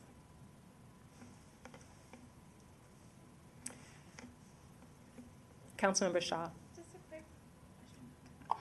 Just a quick question, comment. I know that we had the tour and that was excellent, and we saw the Emergency Operations Center. I did have some questions. This was the first time I saw Emergency Operations Center that did have windows in it. But for the most part, I've seen previous Emergency Operations Centers that because of the risk of tornadoes and the risk of hurricanes, typically that room is like on the interior. So just wanted to, we don't have to have that conversation now, but I was just curious of why there were windows there, and you can share that information back when you get it. Thank you. We will respond to that via email. There was a lot of consideration as to the location of that with police and emergency management, so we'll give you an explanation via email. Thank you. And there are modifications like shutters and things that other states know well because they deal with tornadoes all the time that can be considered. One good thing about 6th Calf Court is we are on a dead-end cul-de-sac with a city park that we control to our back. And so that was the superiority of this, putting the EOC in this building, that if it really comes down to a true emergency where we believe there's a threat like that, we can block off the dead-end street and we can protect our backside from the park. So it's a very superior site from that point of view. Thank you very much. Seeing no additional questions. Oh, Dr. Miles, is your hand up? Okay. Seeing no additional questions, we can entertain a motion with the two specific amendments that we talked about relating to the MFDV as well as the updated Immigration Reform and Control Act language. Councilmember Jackson. So moved. All right. So this item, item H, agenda item H, there's a paragraph there noting that we are approving that with two modifications as discussed. All those in favor, please raise your hand and say aye. Aye. It is unanimous. Thank you. Oh, Dr. Miles, did you have another question? Okay, he's good. All right, so we're going back to agenda item G. And we have the READY funding agreement. Rockville Economic Development, Inc. is an economic development arm that works collaboratively with the city manager's office, strong collaboration with planning as well, to support economic development activities at the city. Their agreement is set to expire in June, and so the goal of this item would be to approve a new agreement from 2025 through 2027, and that there would be an annual update on the funding allotment as appropriated and specific activities aligned. The city attorney has been working with the city manager's office as well as READY to draft a significantly new agreement, updated from the previous one, and a lot of work went into that. I want to thank everyone for their collaboration. So there are a couple of things that were flagged. I know that there were specific items that the city attorney has made, and there was discussion by my colleagues. I also just wanted to flag testimony, and I did ask a city attorney for feedback on the testimony items. I'll just list those here because they're not adjusted in the, or addressed, or we haven't discussed them as part of the agreement. So there was commentary on personal records in particular. So I'm going to just, maybe if we can have a quick conversation with the city attorney just to better understand the comments that were made and what you are recommending, given the testimony. So limited exceptions on personal records that you might be willing to, if we do approve this tonight, you'd be willing to entertain some very specific items on that. I just wanted to pause and see if you wanted to make any commentary on that. And then there's 2 or 3 other items. Because of the federal grant, there could be the removal of MWBC pieces, and that you would address the issue of 10-day notice, and note that the personnel records that would be requested would be focused on the performance and not healthcare or specific sensitive data. In addition, for the company-specific information, it wouldn't include proprietary information. So if you could just speak to that, that would be extremely helpful. Right, so just for the listening publics, just to put it in context for them, we're talking about Section 7B in the funding agreement for READY. And under that section, the city manager will have access to and the right to examine all records and activities of READY related to READY's performance under this agreement. And the purpose of this funding agreement is so that the mayor and council can memorialize what requirements will be needed for the mayor and council to provide funding to READY for fiscal year 25. And in this case, the mayor and council will be providing $1.4 million to READY for fiscal year 25 in order for READY to accomplish certain of its economic development activities and programs, which are listed in Exhibit A of the agreement, and also to fund certain of READY's administrative expenses, which are listed in Exhibit B of the agreement. So the way this Section 7B works is the manager will have access, the manager and the attorney in a limited case will have access and the right to examine all records and activities of READY related to READY's performance under this agreement, and that includes personnel records.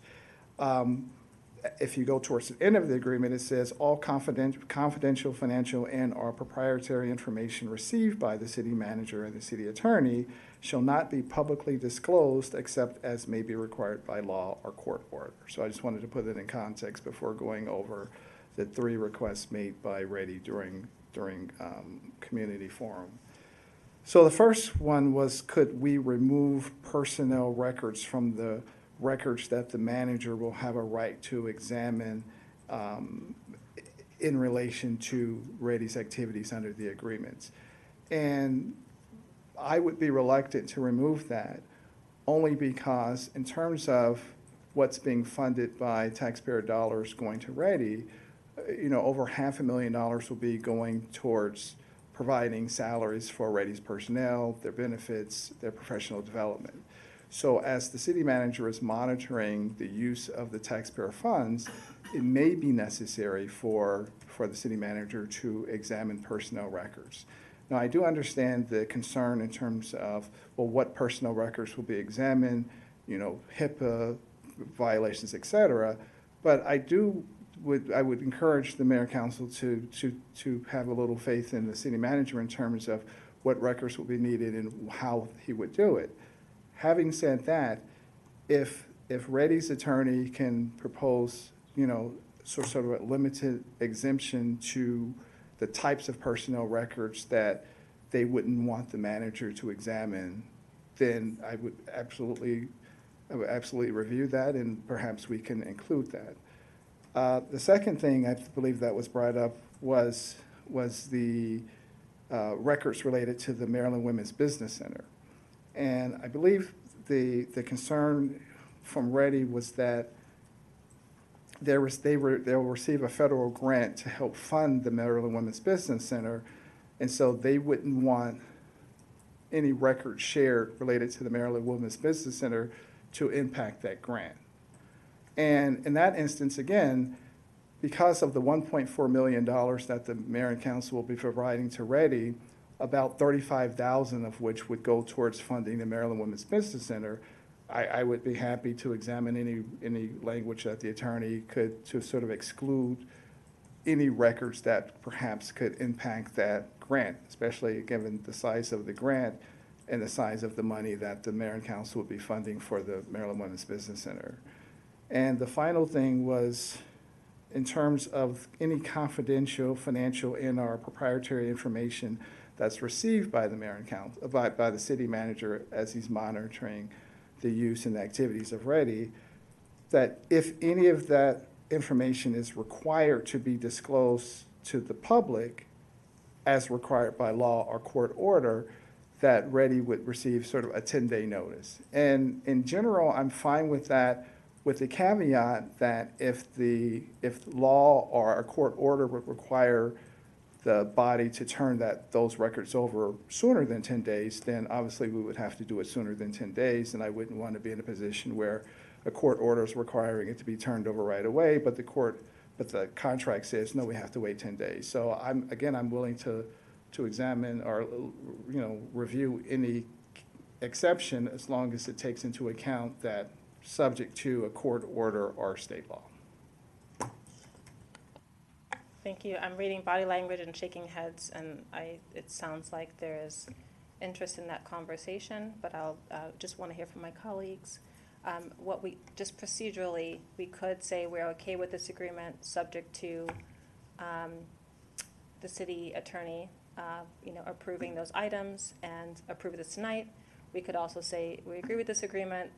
The city attorney will work with, and the city manager will work with Reddy, and we'll approve on 6/27. So first order of business, let's just talk through if there are any other major questions, and then we'll talk through, the timing of we're approving tonight versus 6/27.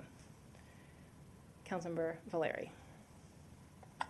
I don't know if this qualifies as an other major question, but it is the cause of my frustration with this, and that is the lack of clear communication regarding this agreement. It's very hard. I'm looking at two different topics, or two different drafts of this. It's very not clear to me at times what is the most recent one that also incorporates whatever edits from the attorney for Reddy. I think that our communication can be a lot more clear. I consider myself a pretty intelligent person, and if I'm struggling to follow along with this, then there is an issue of accessibility to how we are having these discussions. So I have to preface it with, even sitting here, it's not clear to me exactly. I had to confer with my colleague to really understand what is the version that we're looking at. So I need to put that out there. Secondly, I will say that I take HIPAA concerns extremely to heart.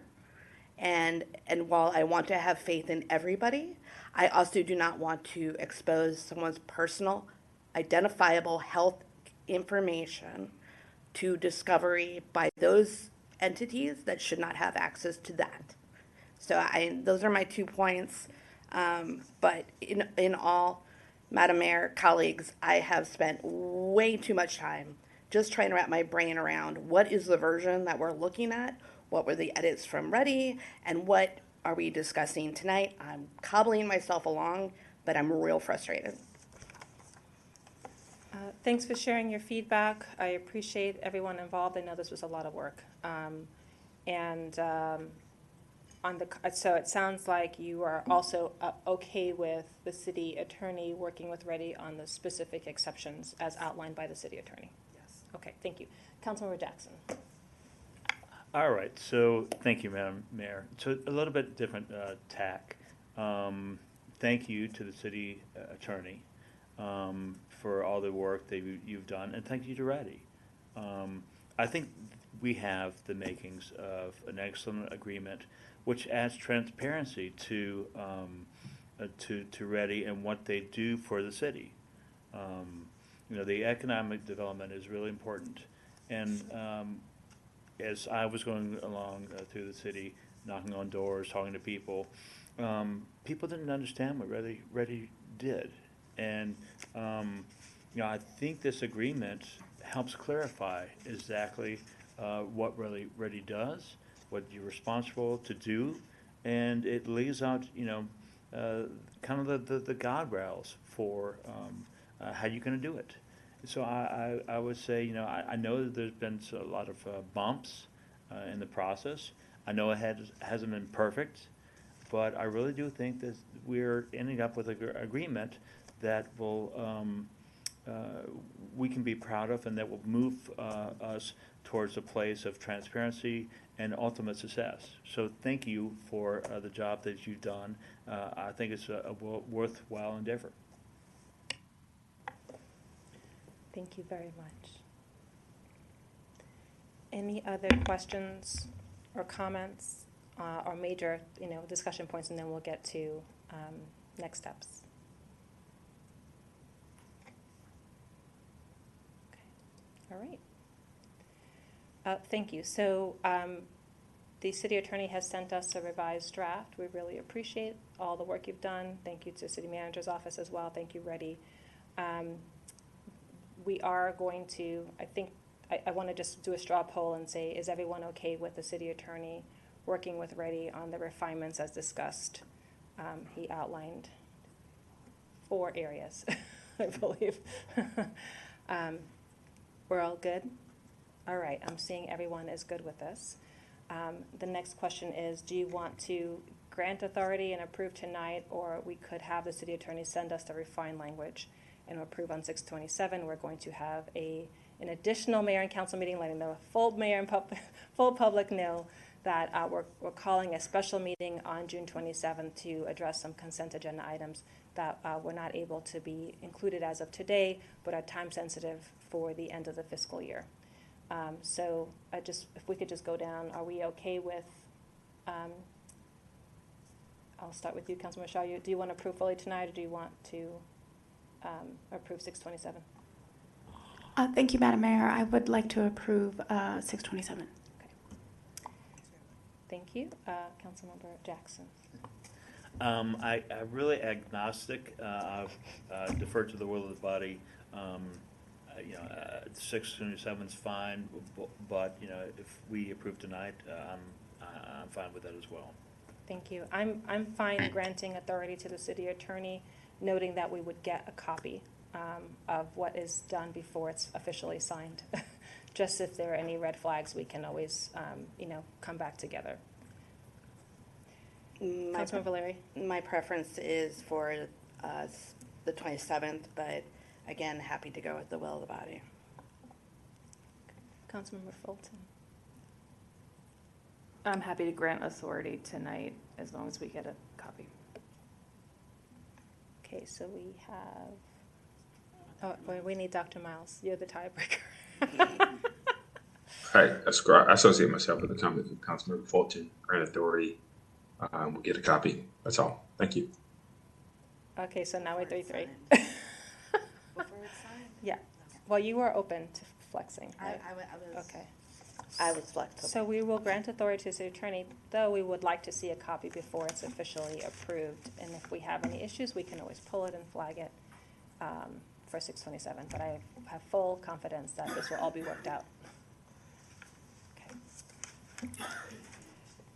Thank you, everyone involved. Really appreciate this item. So we'll take a vote to do just that. Did you want to say something before we do this? Okay. I was going to say Dr. Matite. City Manager Matite, did you want to add any commentary? Just sort of make sure that we're on the same page as far as what the next steps will be like. Okay. And just in terms of timing, I would just respectfully request Reddy send the language in the next few days so that we have something to review by next week. Is that okay? All right. Is that okay with you, City Attorney? All right. All right. So do we have a motion to approve consent agenda item G, approval and authorization of the acting city manager to execute the Ready funding agreement with the limited exceptions outlined early in our discussion for section 7B. Do we have a motion? Councilmember Jackson, I'm calling on you. Voluntold. I guess I keep it simple. So moved. Okay. Councilmember Larry. I'll second. Thank you. All right, so we have the version you sent us today. You're going to make these modifications and send it back before finalizing. Thank you, everyone. Appreciate your patience. Oh, vote. Sorry. Let's vote. It's almost 11, guys. The night is young. We are all saying yes. Oh, Dr. Miles, are you saying yes? Okay. Fair enough. We have to have a little fun at this hour. All right, it is approved with the modification. All right.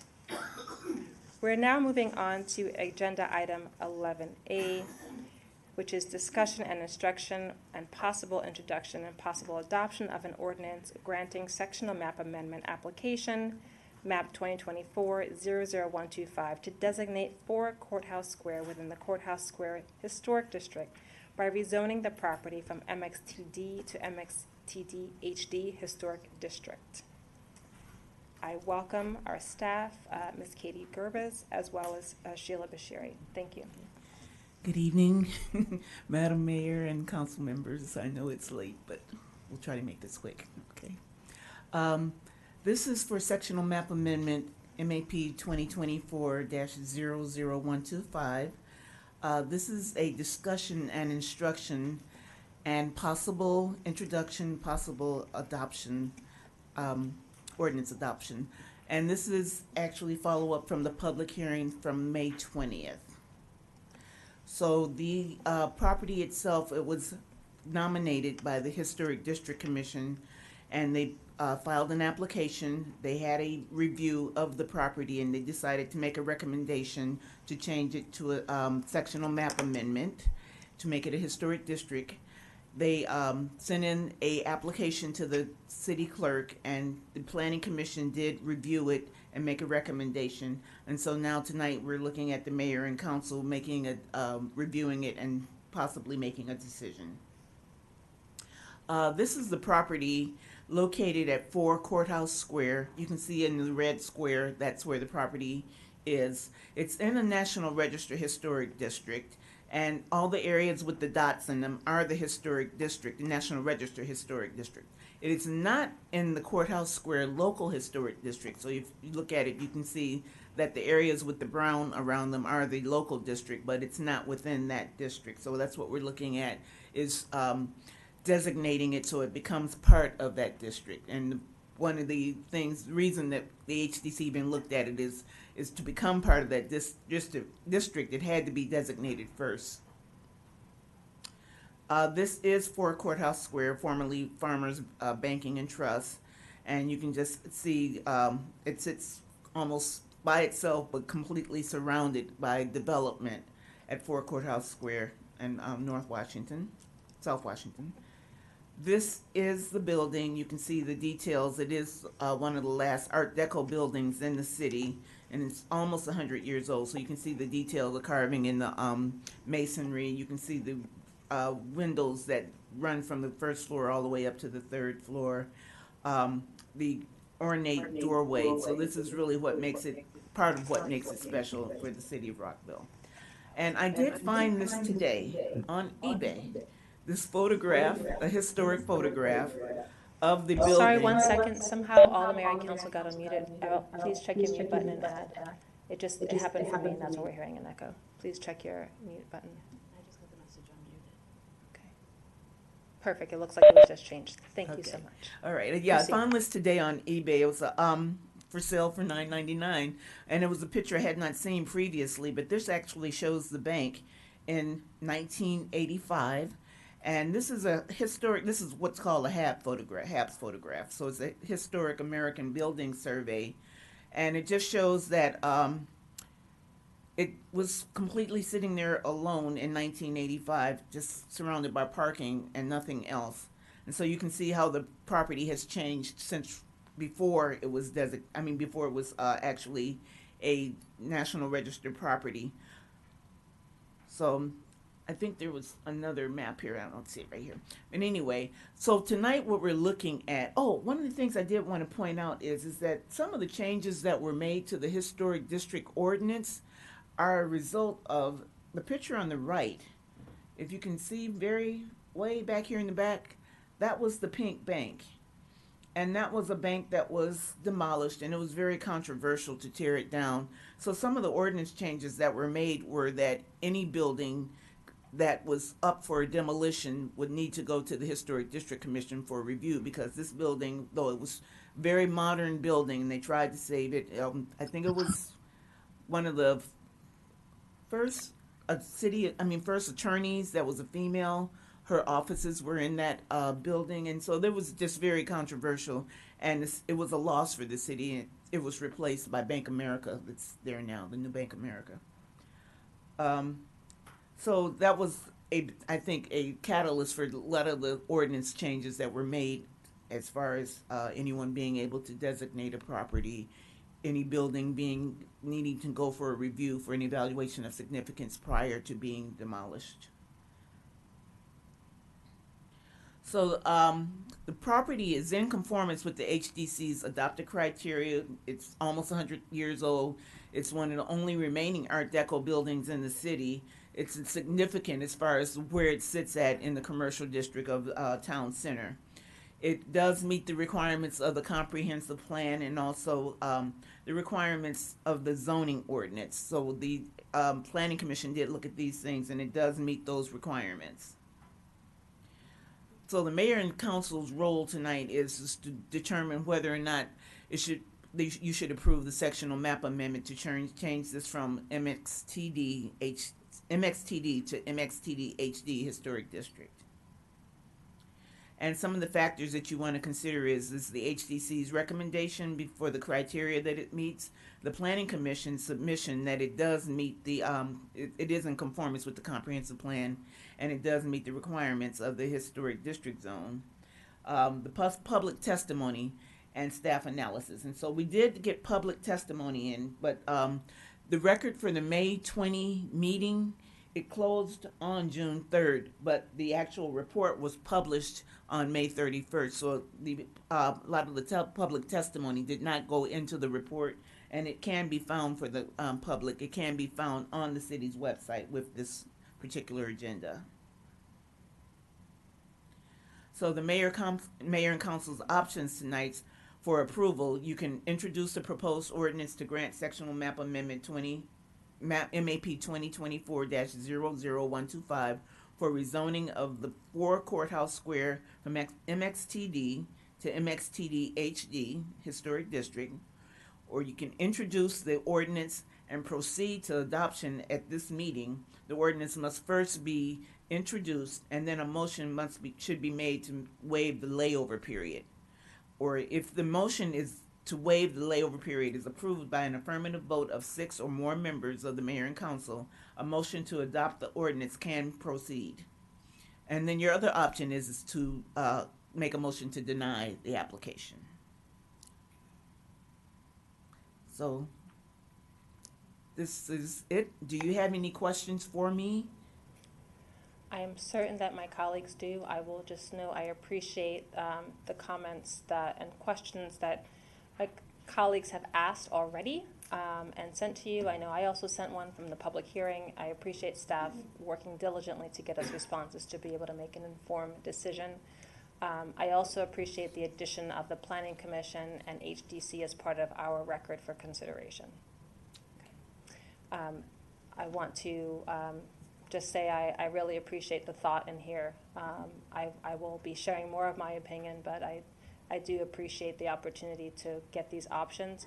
I do think that we should keep these up so my colleagues can consider that option page just as we go through. My one consideration is that we do think about the 210-day period. I know that there was a question on that, but I would like to see if we can come to a decision one way or another and stay within that 210-day period. That's my personal preference, but I will see what my colleagues have to say about that. All right, colleagues, who has questions? Is anyone ready to make a motion? Dr. Miles, did you raise your hand? No? Okay. All right. Looks like you have done a thorough job at answering questions. So we have four pieces of guidance here, as noted. So we could introduce the proposed ordinance to grant the sexual map amendment, and from MXTD to MXTD HD. As in doing that, we would introduce the ordinance and potentially proceed to adoption, but we'd have to waive the layover period. There is also the option to deny. So colleagues, I can't make a motion, but I do appreciate the significant work that went in. I do think that I will just note there was a previous commercial building, the Mexican Market. I did not vote to approve that. This is one that I will plan to vote to approve. I would like to hear the feedback of my colleagues. It's a quiet bunch today. Yeah, so we are in discussion. What are your questions, your thoughts? I have many thoughts. I have no questions, though, and that does say something to the feedback that we got from our collective questions, and I really appreciate all of that.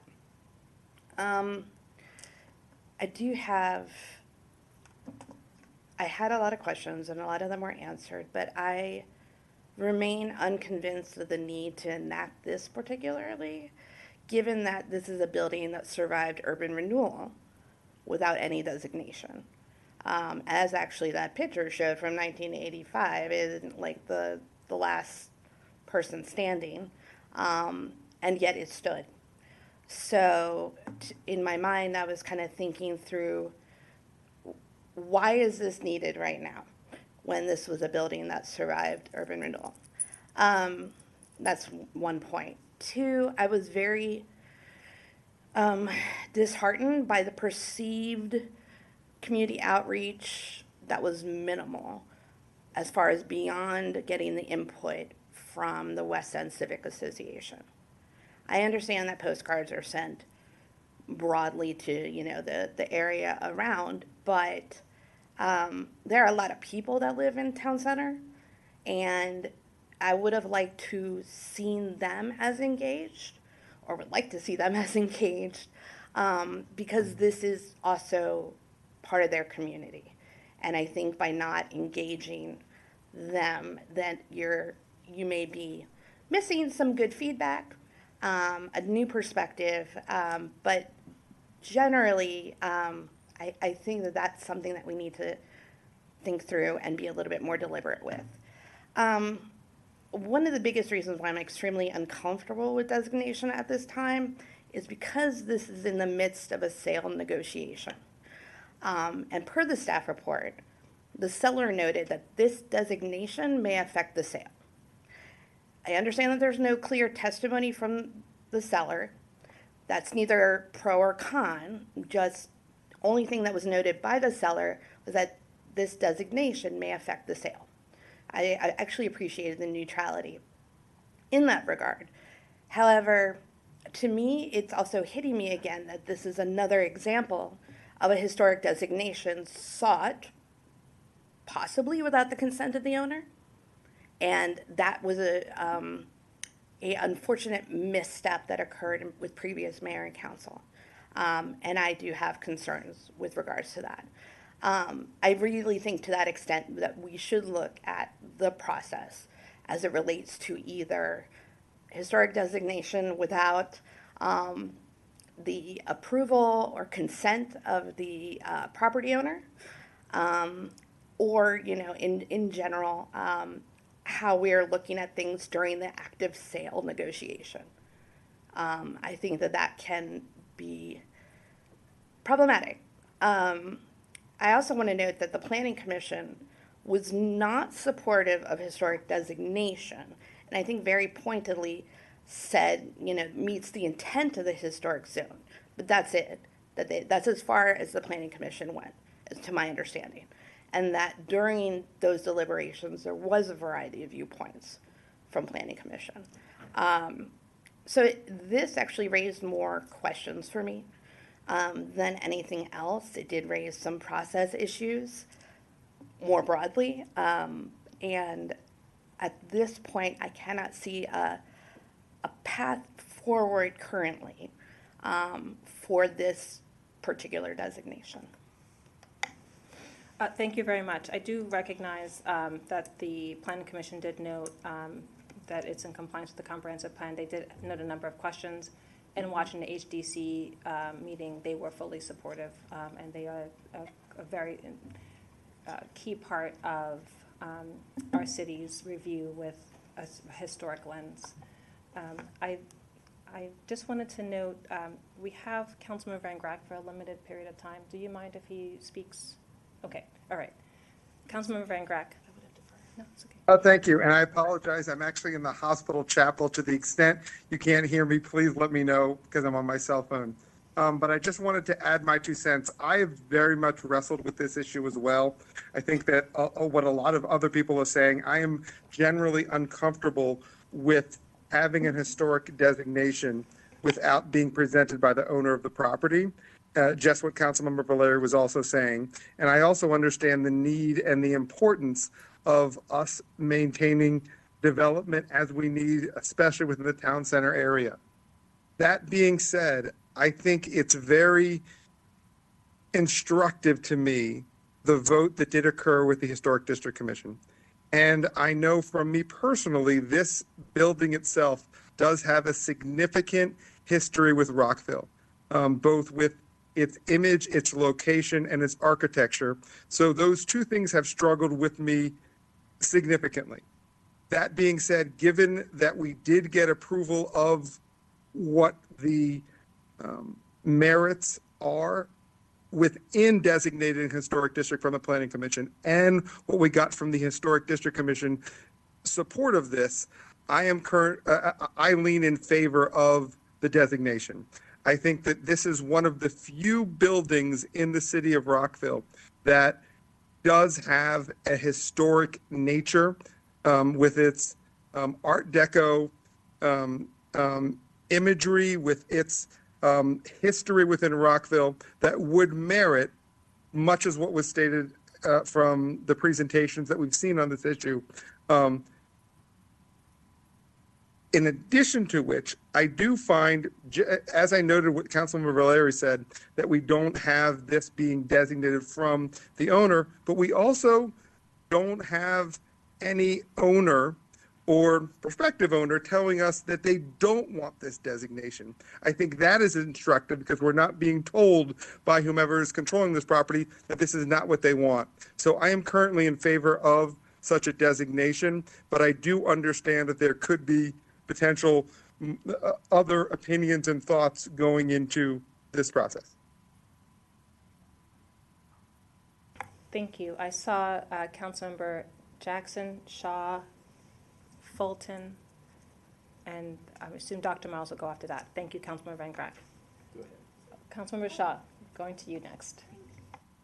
Thank you, Councilmember Jackson. So just quick, two kind of questions about the process overall.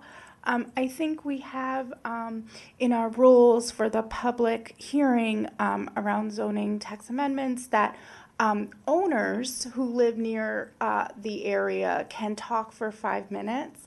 I think this is a really good example of how residents like myself who rent in Town Square, very close to the property, should also have, not myself, but other tenants in the area, folks that don't have the ability to own, could also have 5 minutes. I think the intent is really just to have folks that live in close proximity to be able just to have a moment to speak.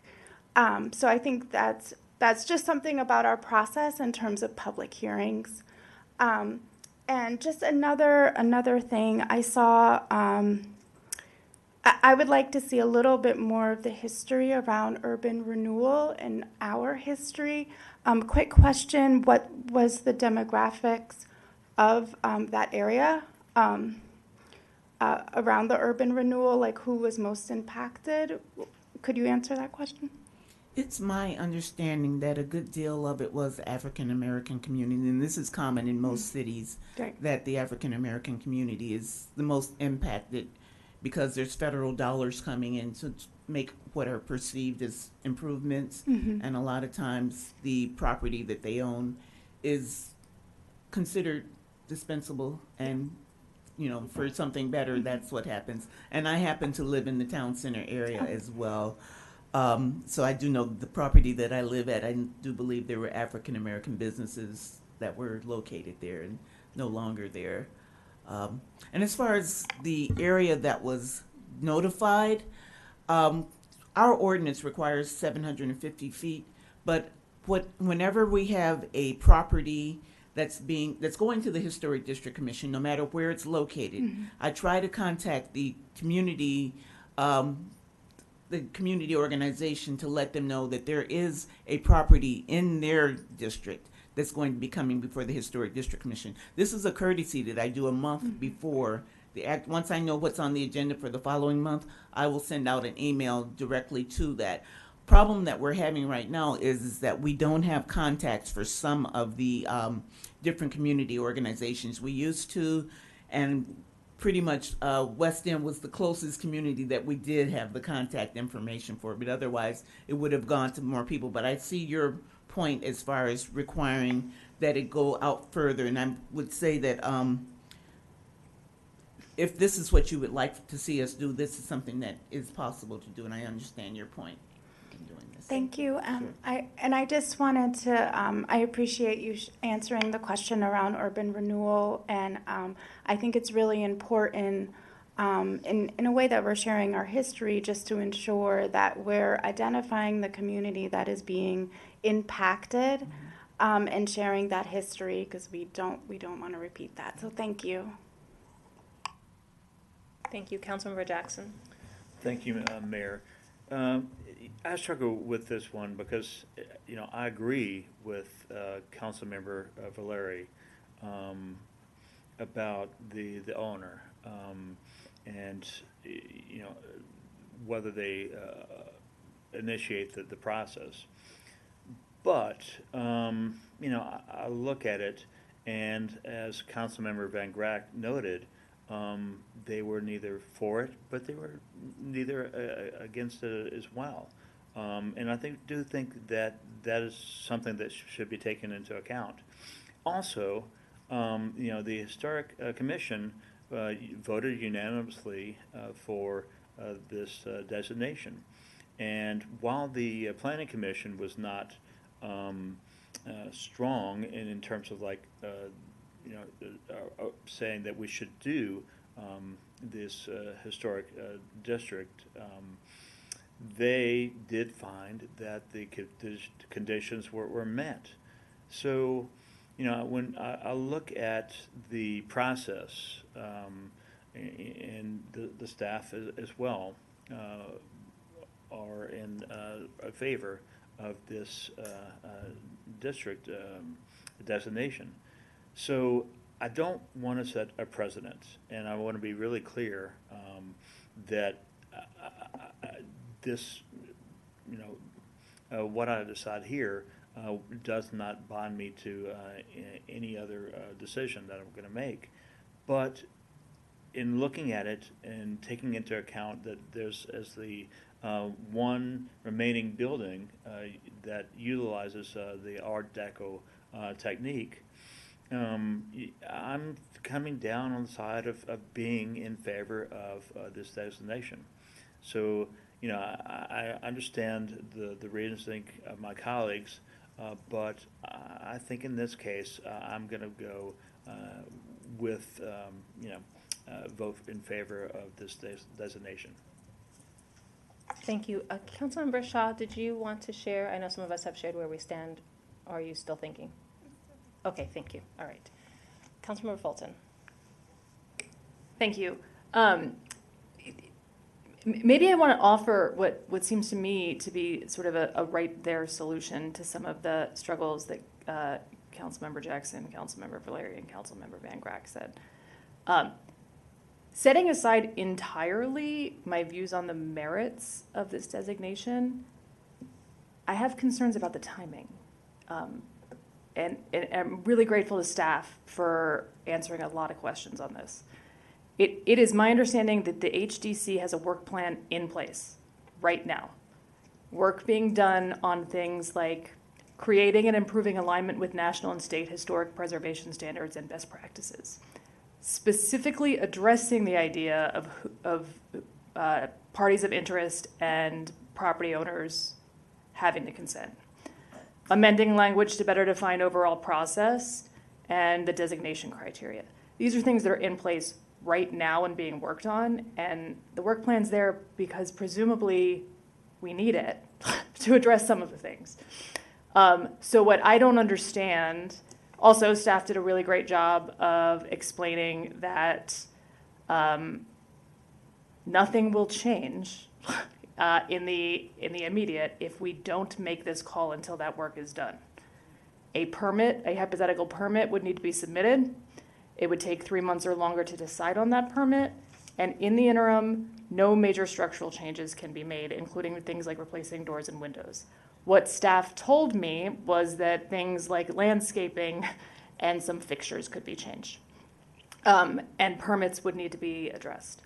So and one other thing I wanted to clarify, it is true that the property owner, again, thanks to staff, did not object, but I don't think it's true to say that the property owner did sort of non-objected.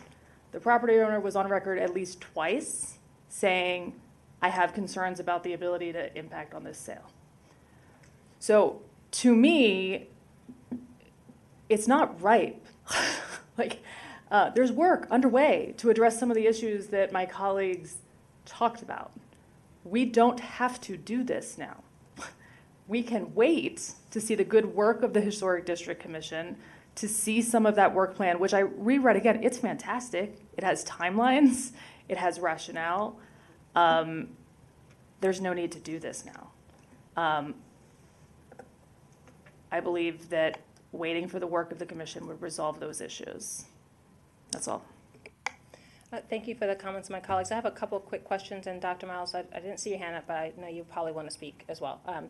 Ms. Bashiri, question for you. If we do not act before the 210 period, yes, it does take time for permits to come through. However, we lose the authority to designate in that way, and that the owner could, do demolition. Is that correct, or can you just clarify so we know the timing piece? You wouldn't lose the ability to designate, but what would happen is that any owner would be allowed to make changes to the building without having permission from the Historic District Commission. That's right. And so that's the 210 days. Right. So that's kind of like you lose that review opportunity. Okay. Correct. I just want to clarify that. The next clarifying question I have is: in the HDC work plan, did they recommend designation on this building? Not on this particular building. What was recommended was doing a survey of the city so that we could be proactive in the buildings that we feel will be recommended for designation in order to keep someone from purchasing a building and finding that it's being recommended for designation as opposed to them being able to buy it and demolish it. And so if we have an ongoing list, then people are aware. But it is in there's a list of proposed historic properties. It's in our That's noted building in the work catalog plan. as a good example, as an excellent example of historic Art Deco. Madam Okay. Mayor, it's not in the historic preservation work plan, Yeah. however. Right. Different documents. Right. Yes. Yeah, I just wanted to make sure it's clear on what document it's in and what was the thinking by the bodies that look at this. Okay. That is super helpful. Thank you. Dr. Miles? Thank you, Madam Mayor. I'm okay with approving for historic designation. That's all. All right. So I'm just, I see 4 in favor of, 2 not, and 1 person still considering. Okay. Councilmember Valeri. Okay, another clarifying question. They're all clarifying this evening. Before, if the new owner, if we do nothing and the new owner wants to engage in the demolition, would that come before mayor and council? The process will begin again for the evaluation of significance. Okay. I First, just we'll wanted go to be to the clear. Historic District Commission again. That's what I had thought, because I've seen that review of some residences where, for whatever reason, there needed to be a demolition, usually after a fire or something.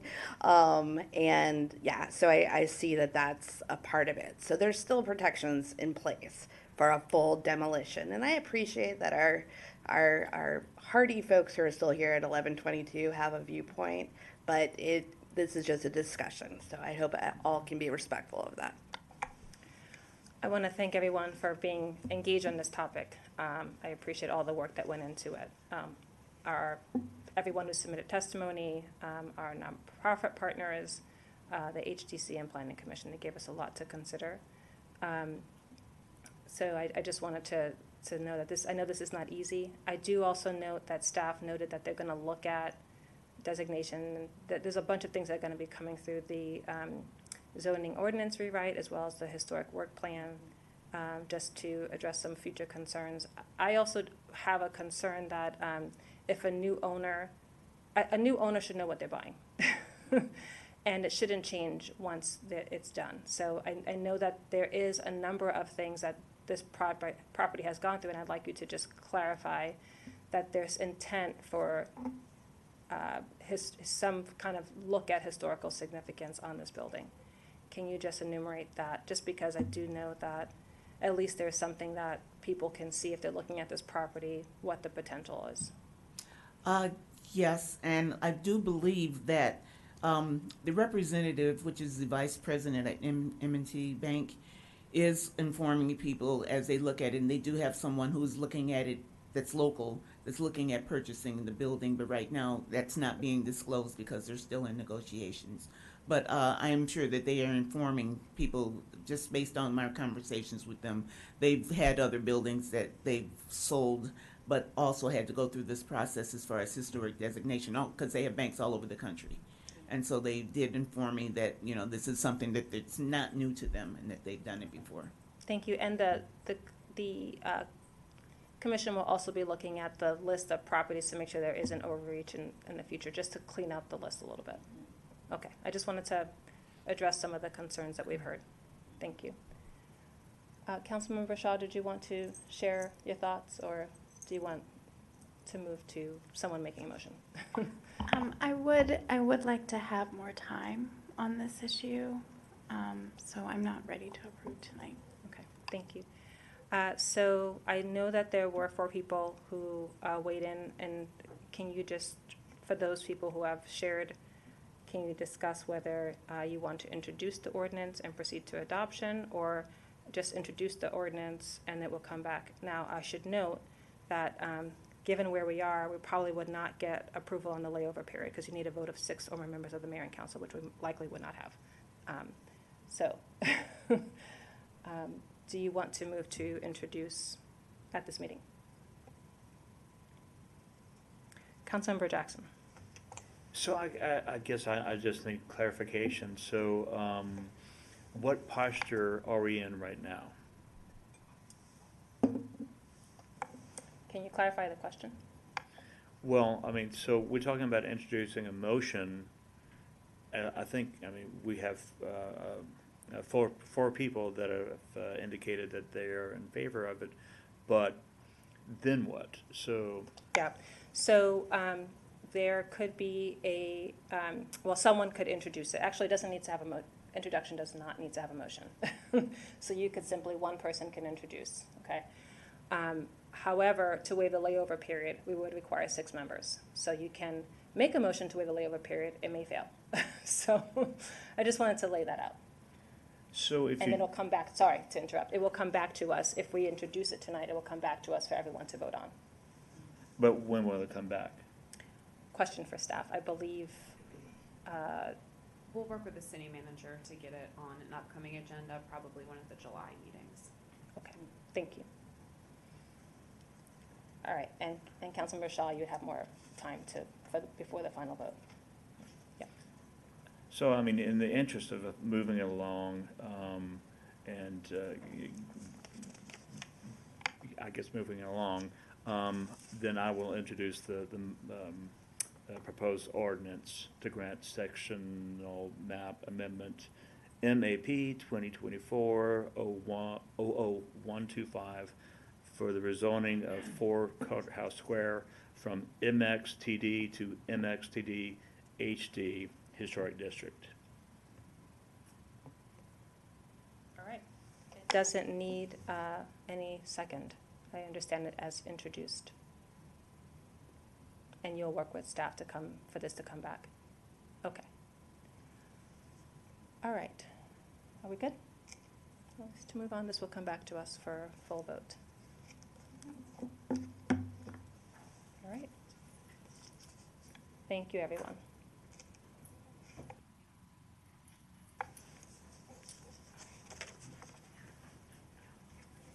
All right, so our next agenda item is the item 11B, 2025 Maryland Municipal League Legislative Action Request.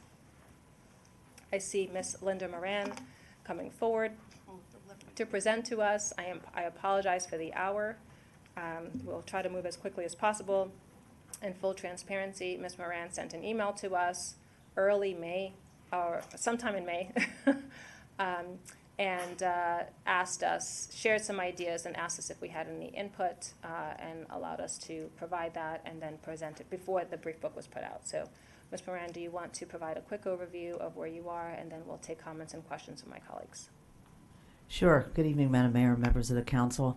I will be very brief given the late hour of this evening. This is the MML 2025 Legislative Action Requests. MML each year invites the membership to submit as many as 3 requests on legislative priorities for consideration in their priority program in the upcoming legislative session. So, as Mayor Ashton referenced, staff has recommended 4 priorities. The city can send up to 3, and if 4 are approved, 1 can be retained for the city's overall 2025 comprehensive state legislative priority list. That discussion would take place in the fall. So at this point, we just need approval from the mayor and council. I can just review them very briefly just by title and would be very interested in the mayor and council's comment and discussion. So the first item is don't block the box legislation. The second item is state legislation that would require the State Highway Administration to properly maintain and repair state-owned sidewalks. The next item is to preserve and protect municipal highway user revenues. And the last item is legislation that would expand access to the state property tax credit to low and medium income homeowners, including senior residents, to provide relief from inflationary pressures and cost of living increases. Tonight we have staff as well as Ms. Casemeyer and Ms. Crone from our state lobbying firm. We are here and available to answer any questions that the mayor and council may have, and we look forward to your discussion. Thank you.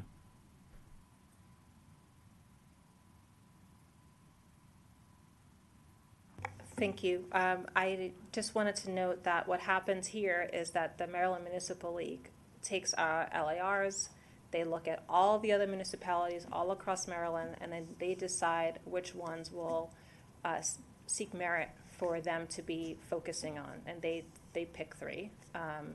Sometimes they've gone a little bit over, but then they actually spend their time advocating at the state level on those. HUR is consistently going to be included.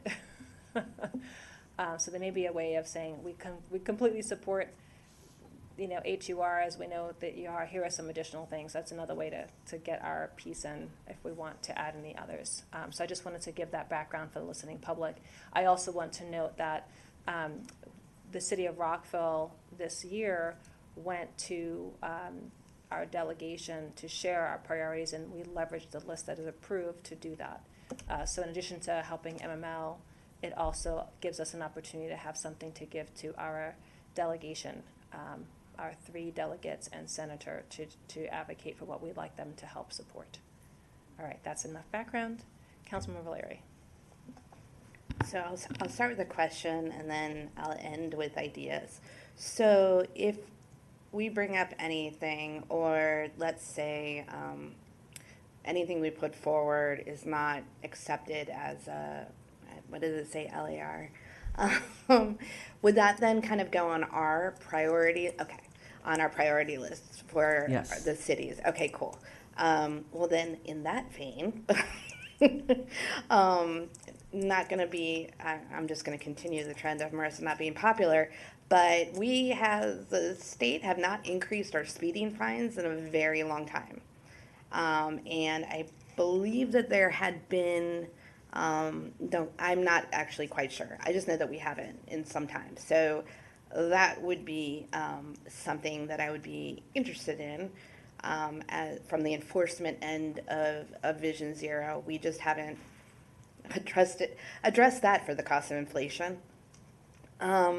I think this is probably more only Montgomery County and Prince George's County affecting, but I'm going to throw it out there because I think it should be a priority that we should look at, and that is there was a bill that was introduced this last session, did not pass, on refunding the youth service bureaus.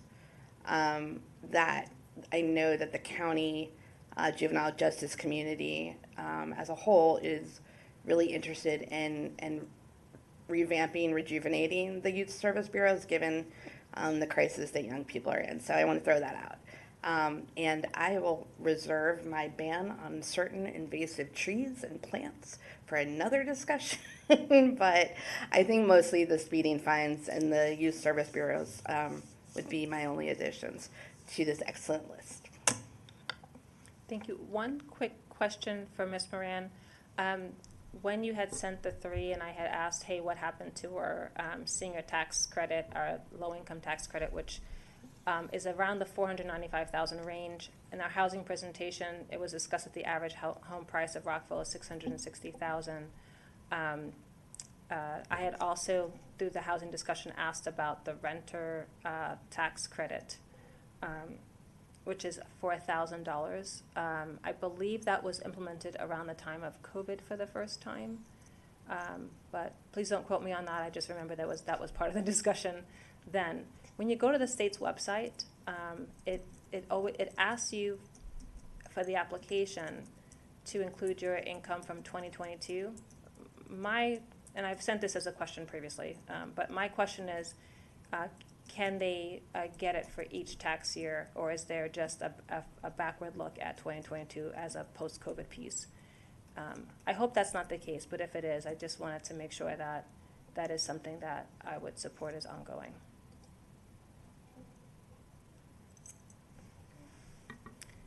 Thank you. Councilmember Shaw. Yeah, I wanted to also check on the amount. I think it may be a little bit lower than that, and I think and this is also you. Please, Ms. Moran, confirm. But I think the deadline is in October. For the renter tax credit. I think it's in this year in October. But it's something to check on. Sure, we can check on that and then get back to the mayor and council.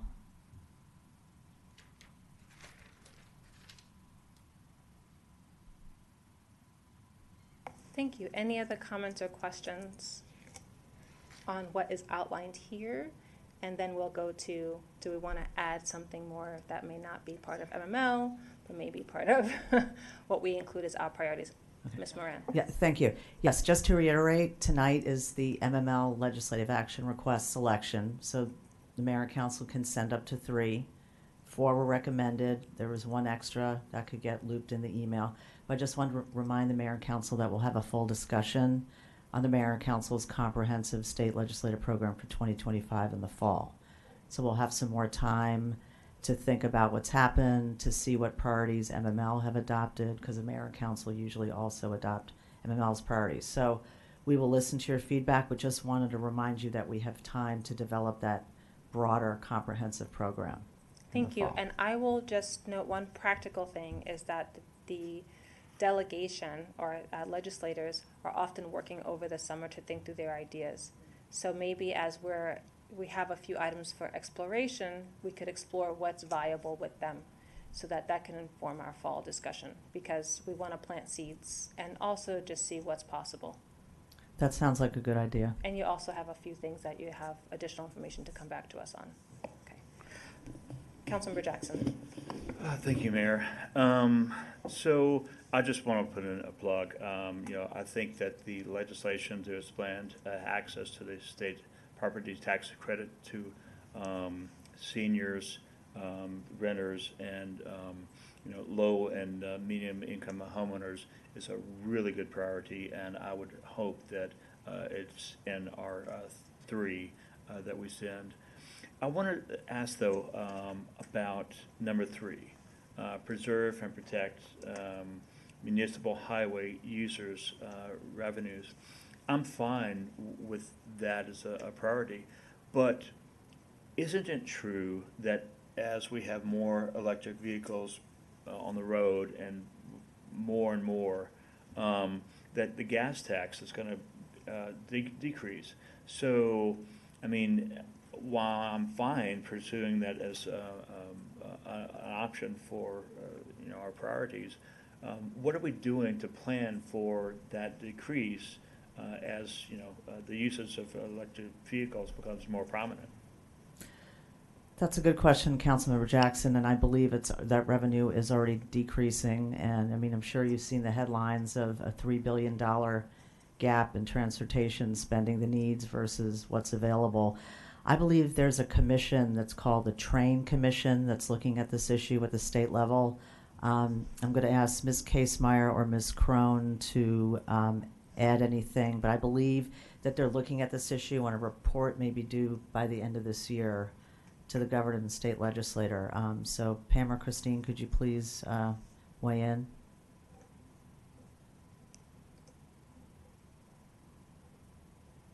Oh, yeah. Hi, it's Pam. Yes, there is the Train Commission. There is a lot of conversation about transportation funding, whether it's the HUR funding, issues around, gas tax revenues and other kinds of things as we're getting more electrification.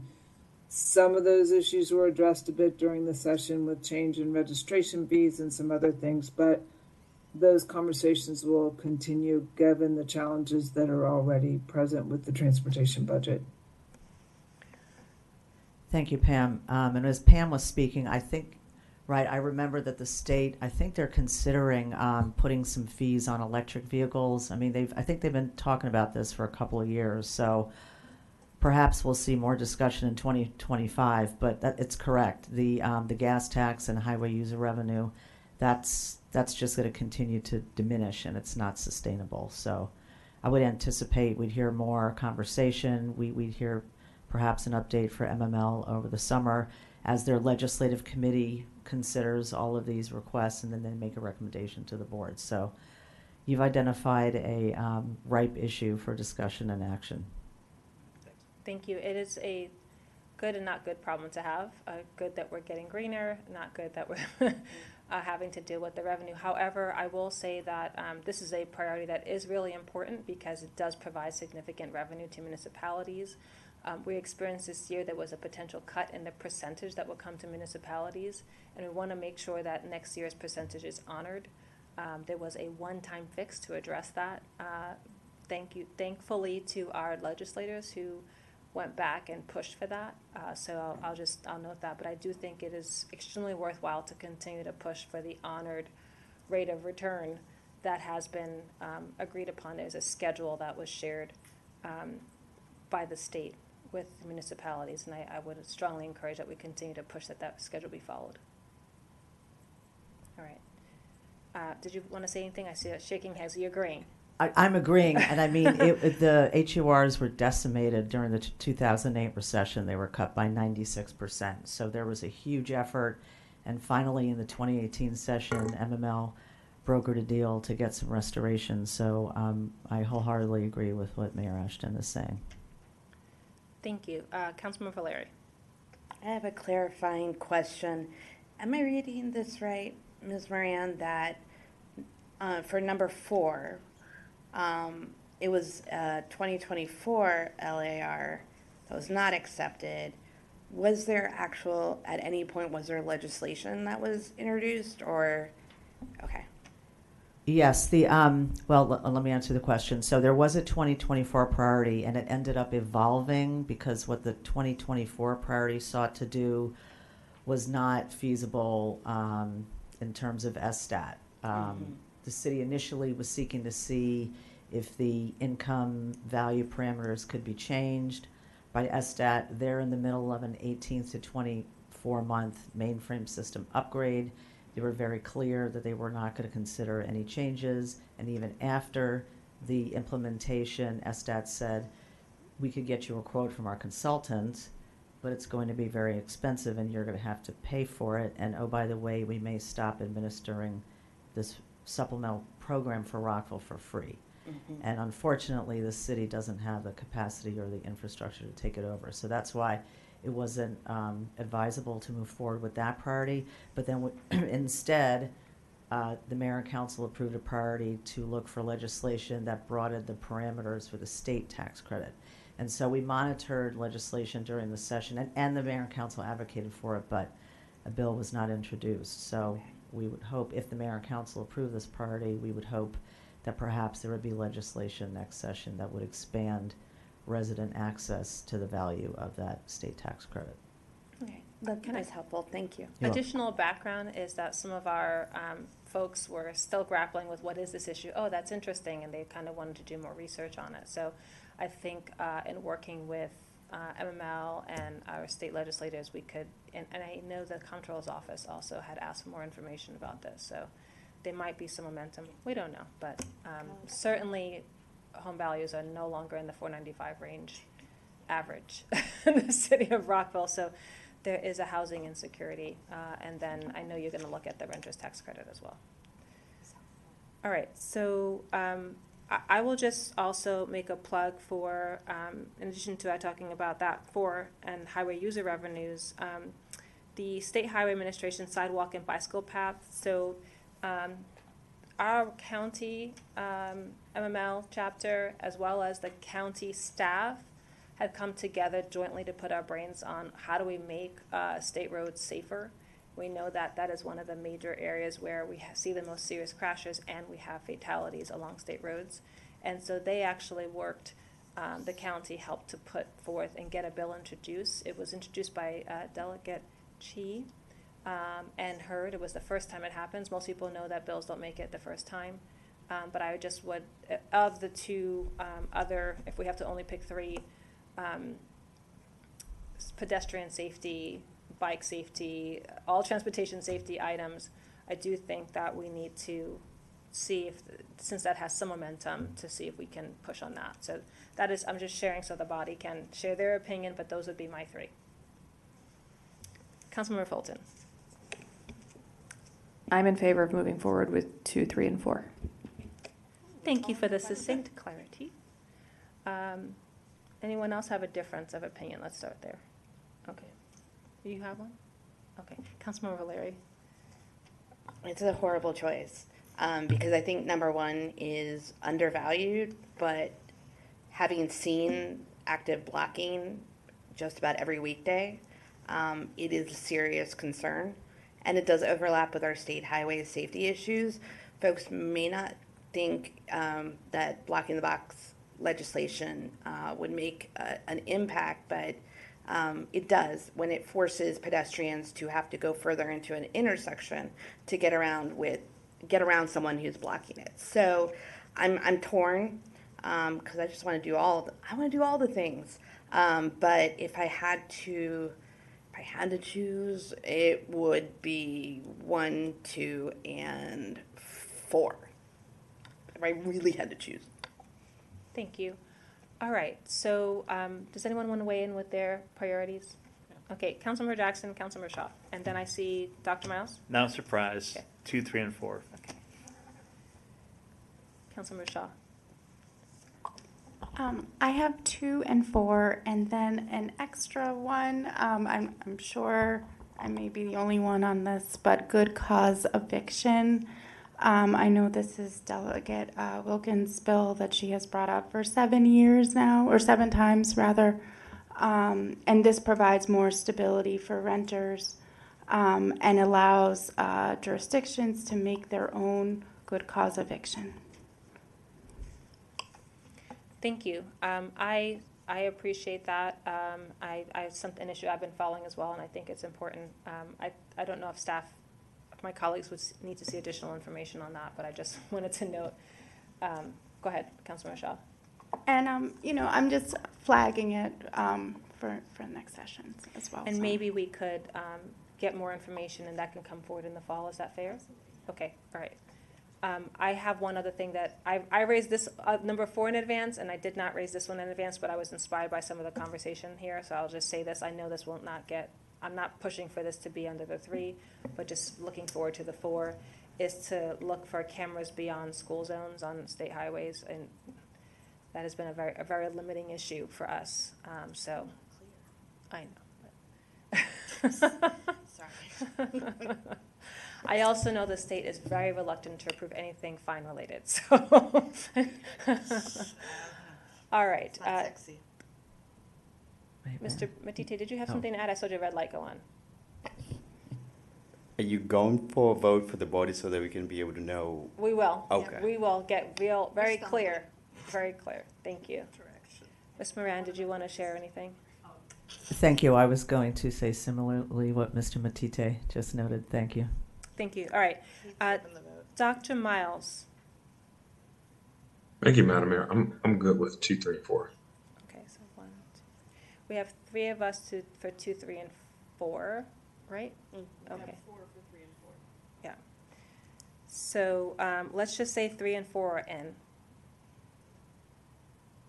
We have enough for 2, 3, and 4. We do. No, we don't. Well, let's just go ahead and now just say who supports item 2 being in. All right, so we have enough for 2 now. We're good. So we have 2, 3, and 4 is our 3. And then we want you to come back to us in the fall with the responses and the questions that we had, and then some of the other priorities so that we can have a more full briefing for our delegation.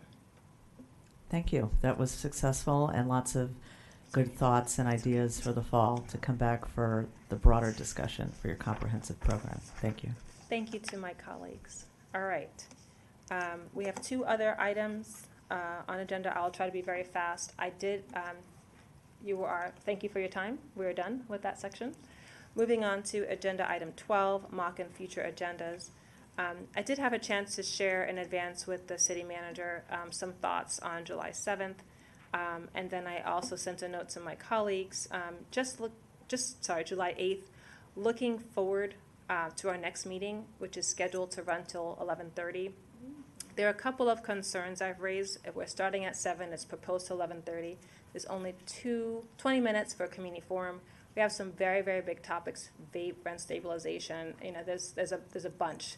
And so the first order of business is: are we willing to start at 6? And I just want to start there quickly with my colleagues. Straw poll: can we start at 6? Okay. All right. My next comment is, can we have language assistance that night? During the last fund stabilization discussion, I noted that there were at least 2 people who spoke to me in Spanish and noted that they would have language assistance.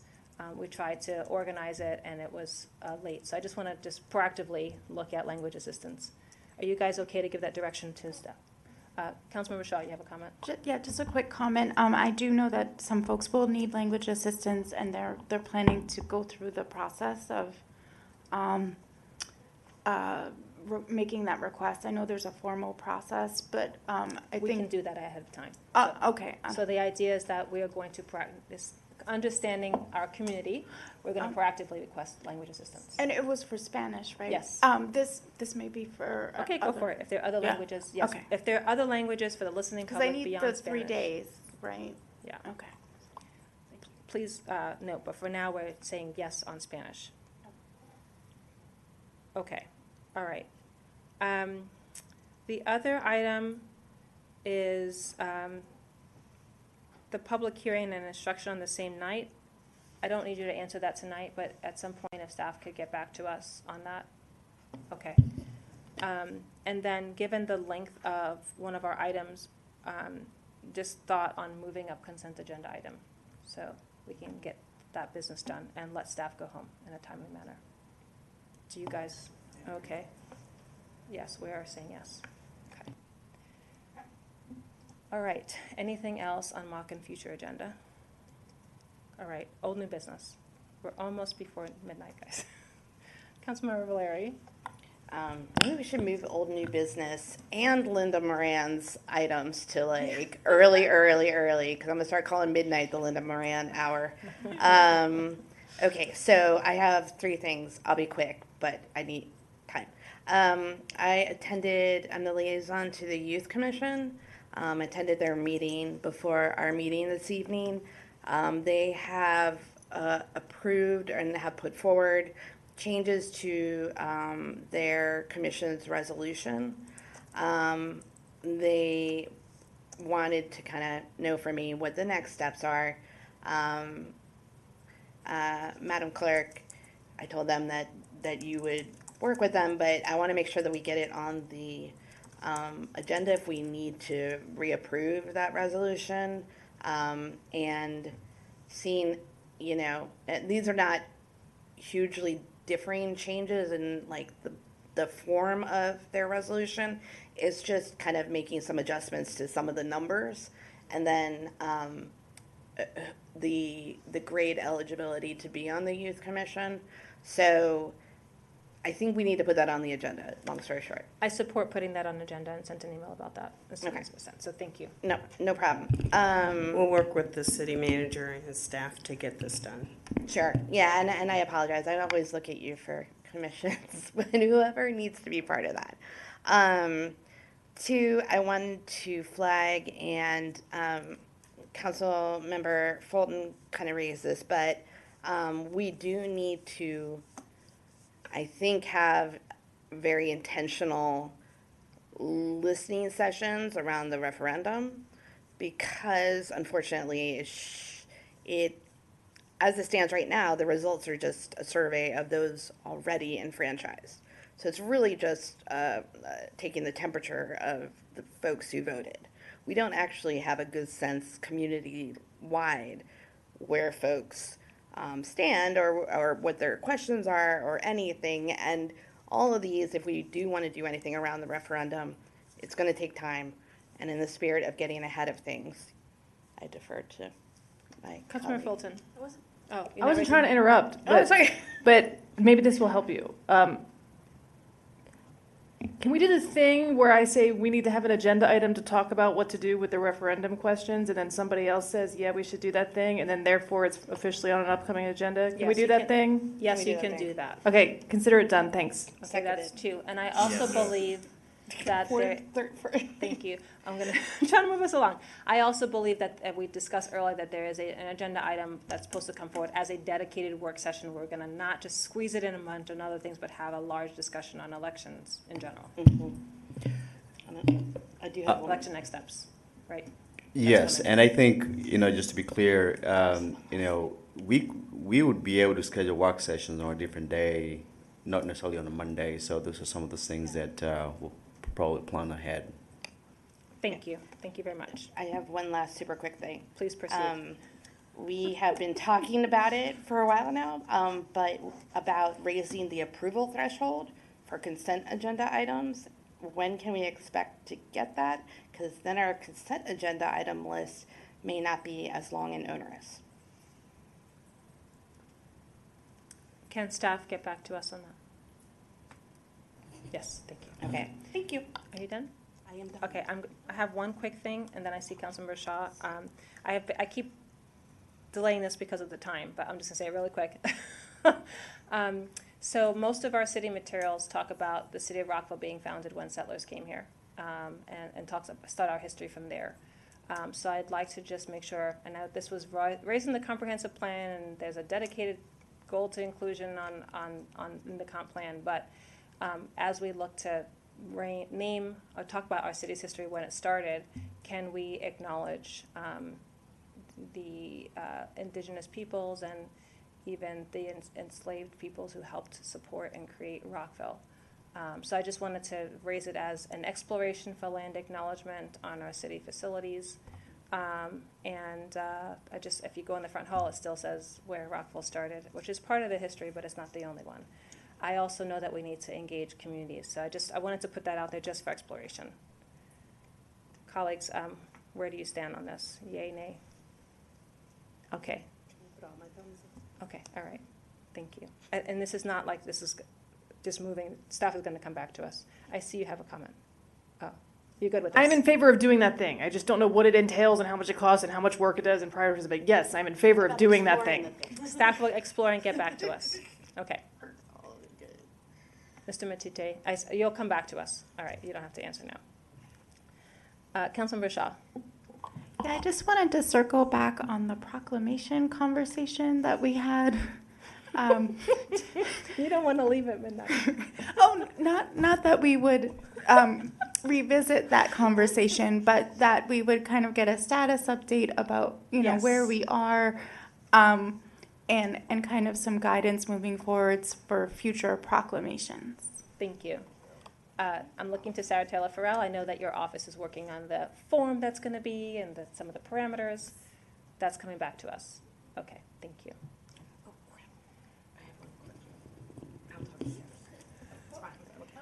Thank you. Did you have anything else? Could you share a little bit more detail on that? Well, we're looking at other jurisdictions to see how they do it, but, it's kind of all over the place. I mean, some have the mayor who initiates the proclamations, and then it's at the discretion of the mayor and council. I think we really need to scrub that list year by year and really look at it and see which ones we want to proclaim month by month. So I know that what was going to happen is a discussion, a review, a notes of what we discussed, and at bare minimum, starting with the form and the criteria we discussed. So if we could start there and then present that to mayor and council, and then we can inform future discussion, and there are the options that you have, so we're happy to revisit that as needed. And we also spoke about posting on the web page. Yes, on the all that was discussed. Yeah. Yes. Okay. Thank you. Mr. Matite, and then Councilmember Fulton. Mr. Matite. So I was just going to chime in and say that I think constantly you all have talked about it, and I think Councilmember Fulton always brings it up about rules and procedures. So maybe a work session to talk about how some of these items and some others might help, with the process. I think that's what I was thinking about. Yeah, I think that we had a really robust discussion, at least on this piece, so we should see the outline and recommendations and the form. Councilmember Fulton. I just wanted to add one. I'm going to be the one that puts us over midnight. In addition to help in addition to the help on the deciding which proclamations, we also had a discussion about the how proclamations. That's right. So I want to make sure we come back to that. Do we read the whole thing? Do we post on the website? Do we actually move and vote? Some of those small things that will add up over time. That's what. Just want to make sure that's tracked. All right. Motion to adjourn.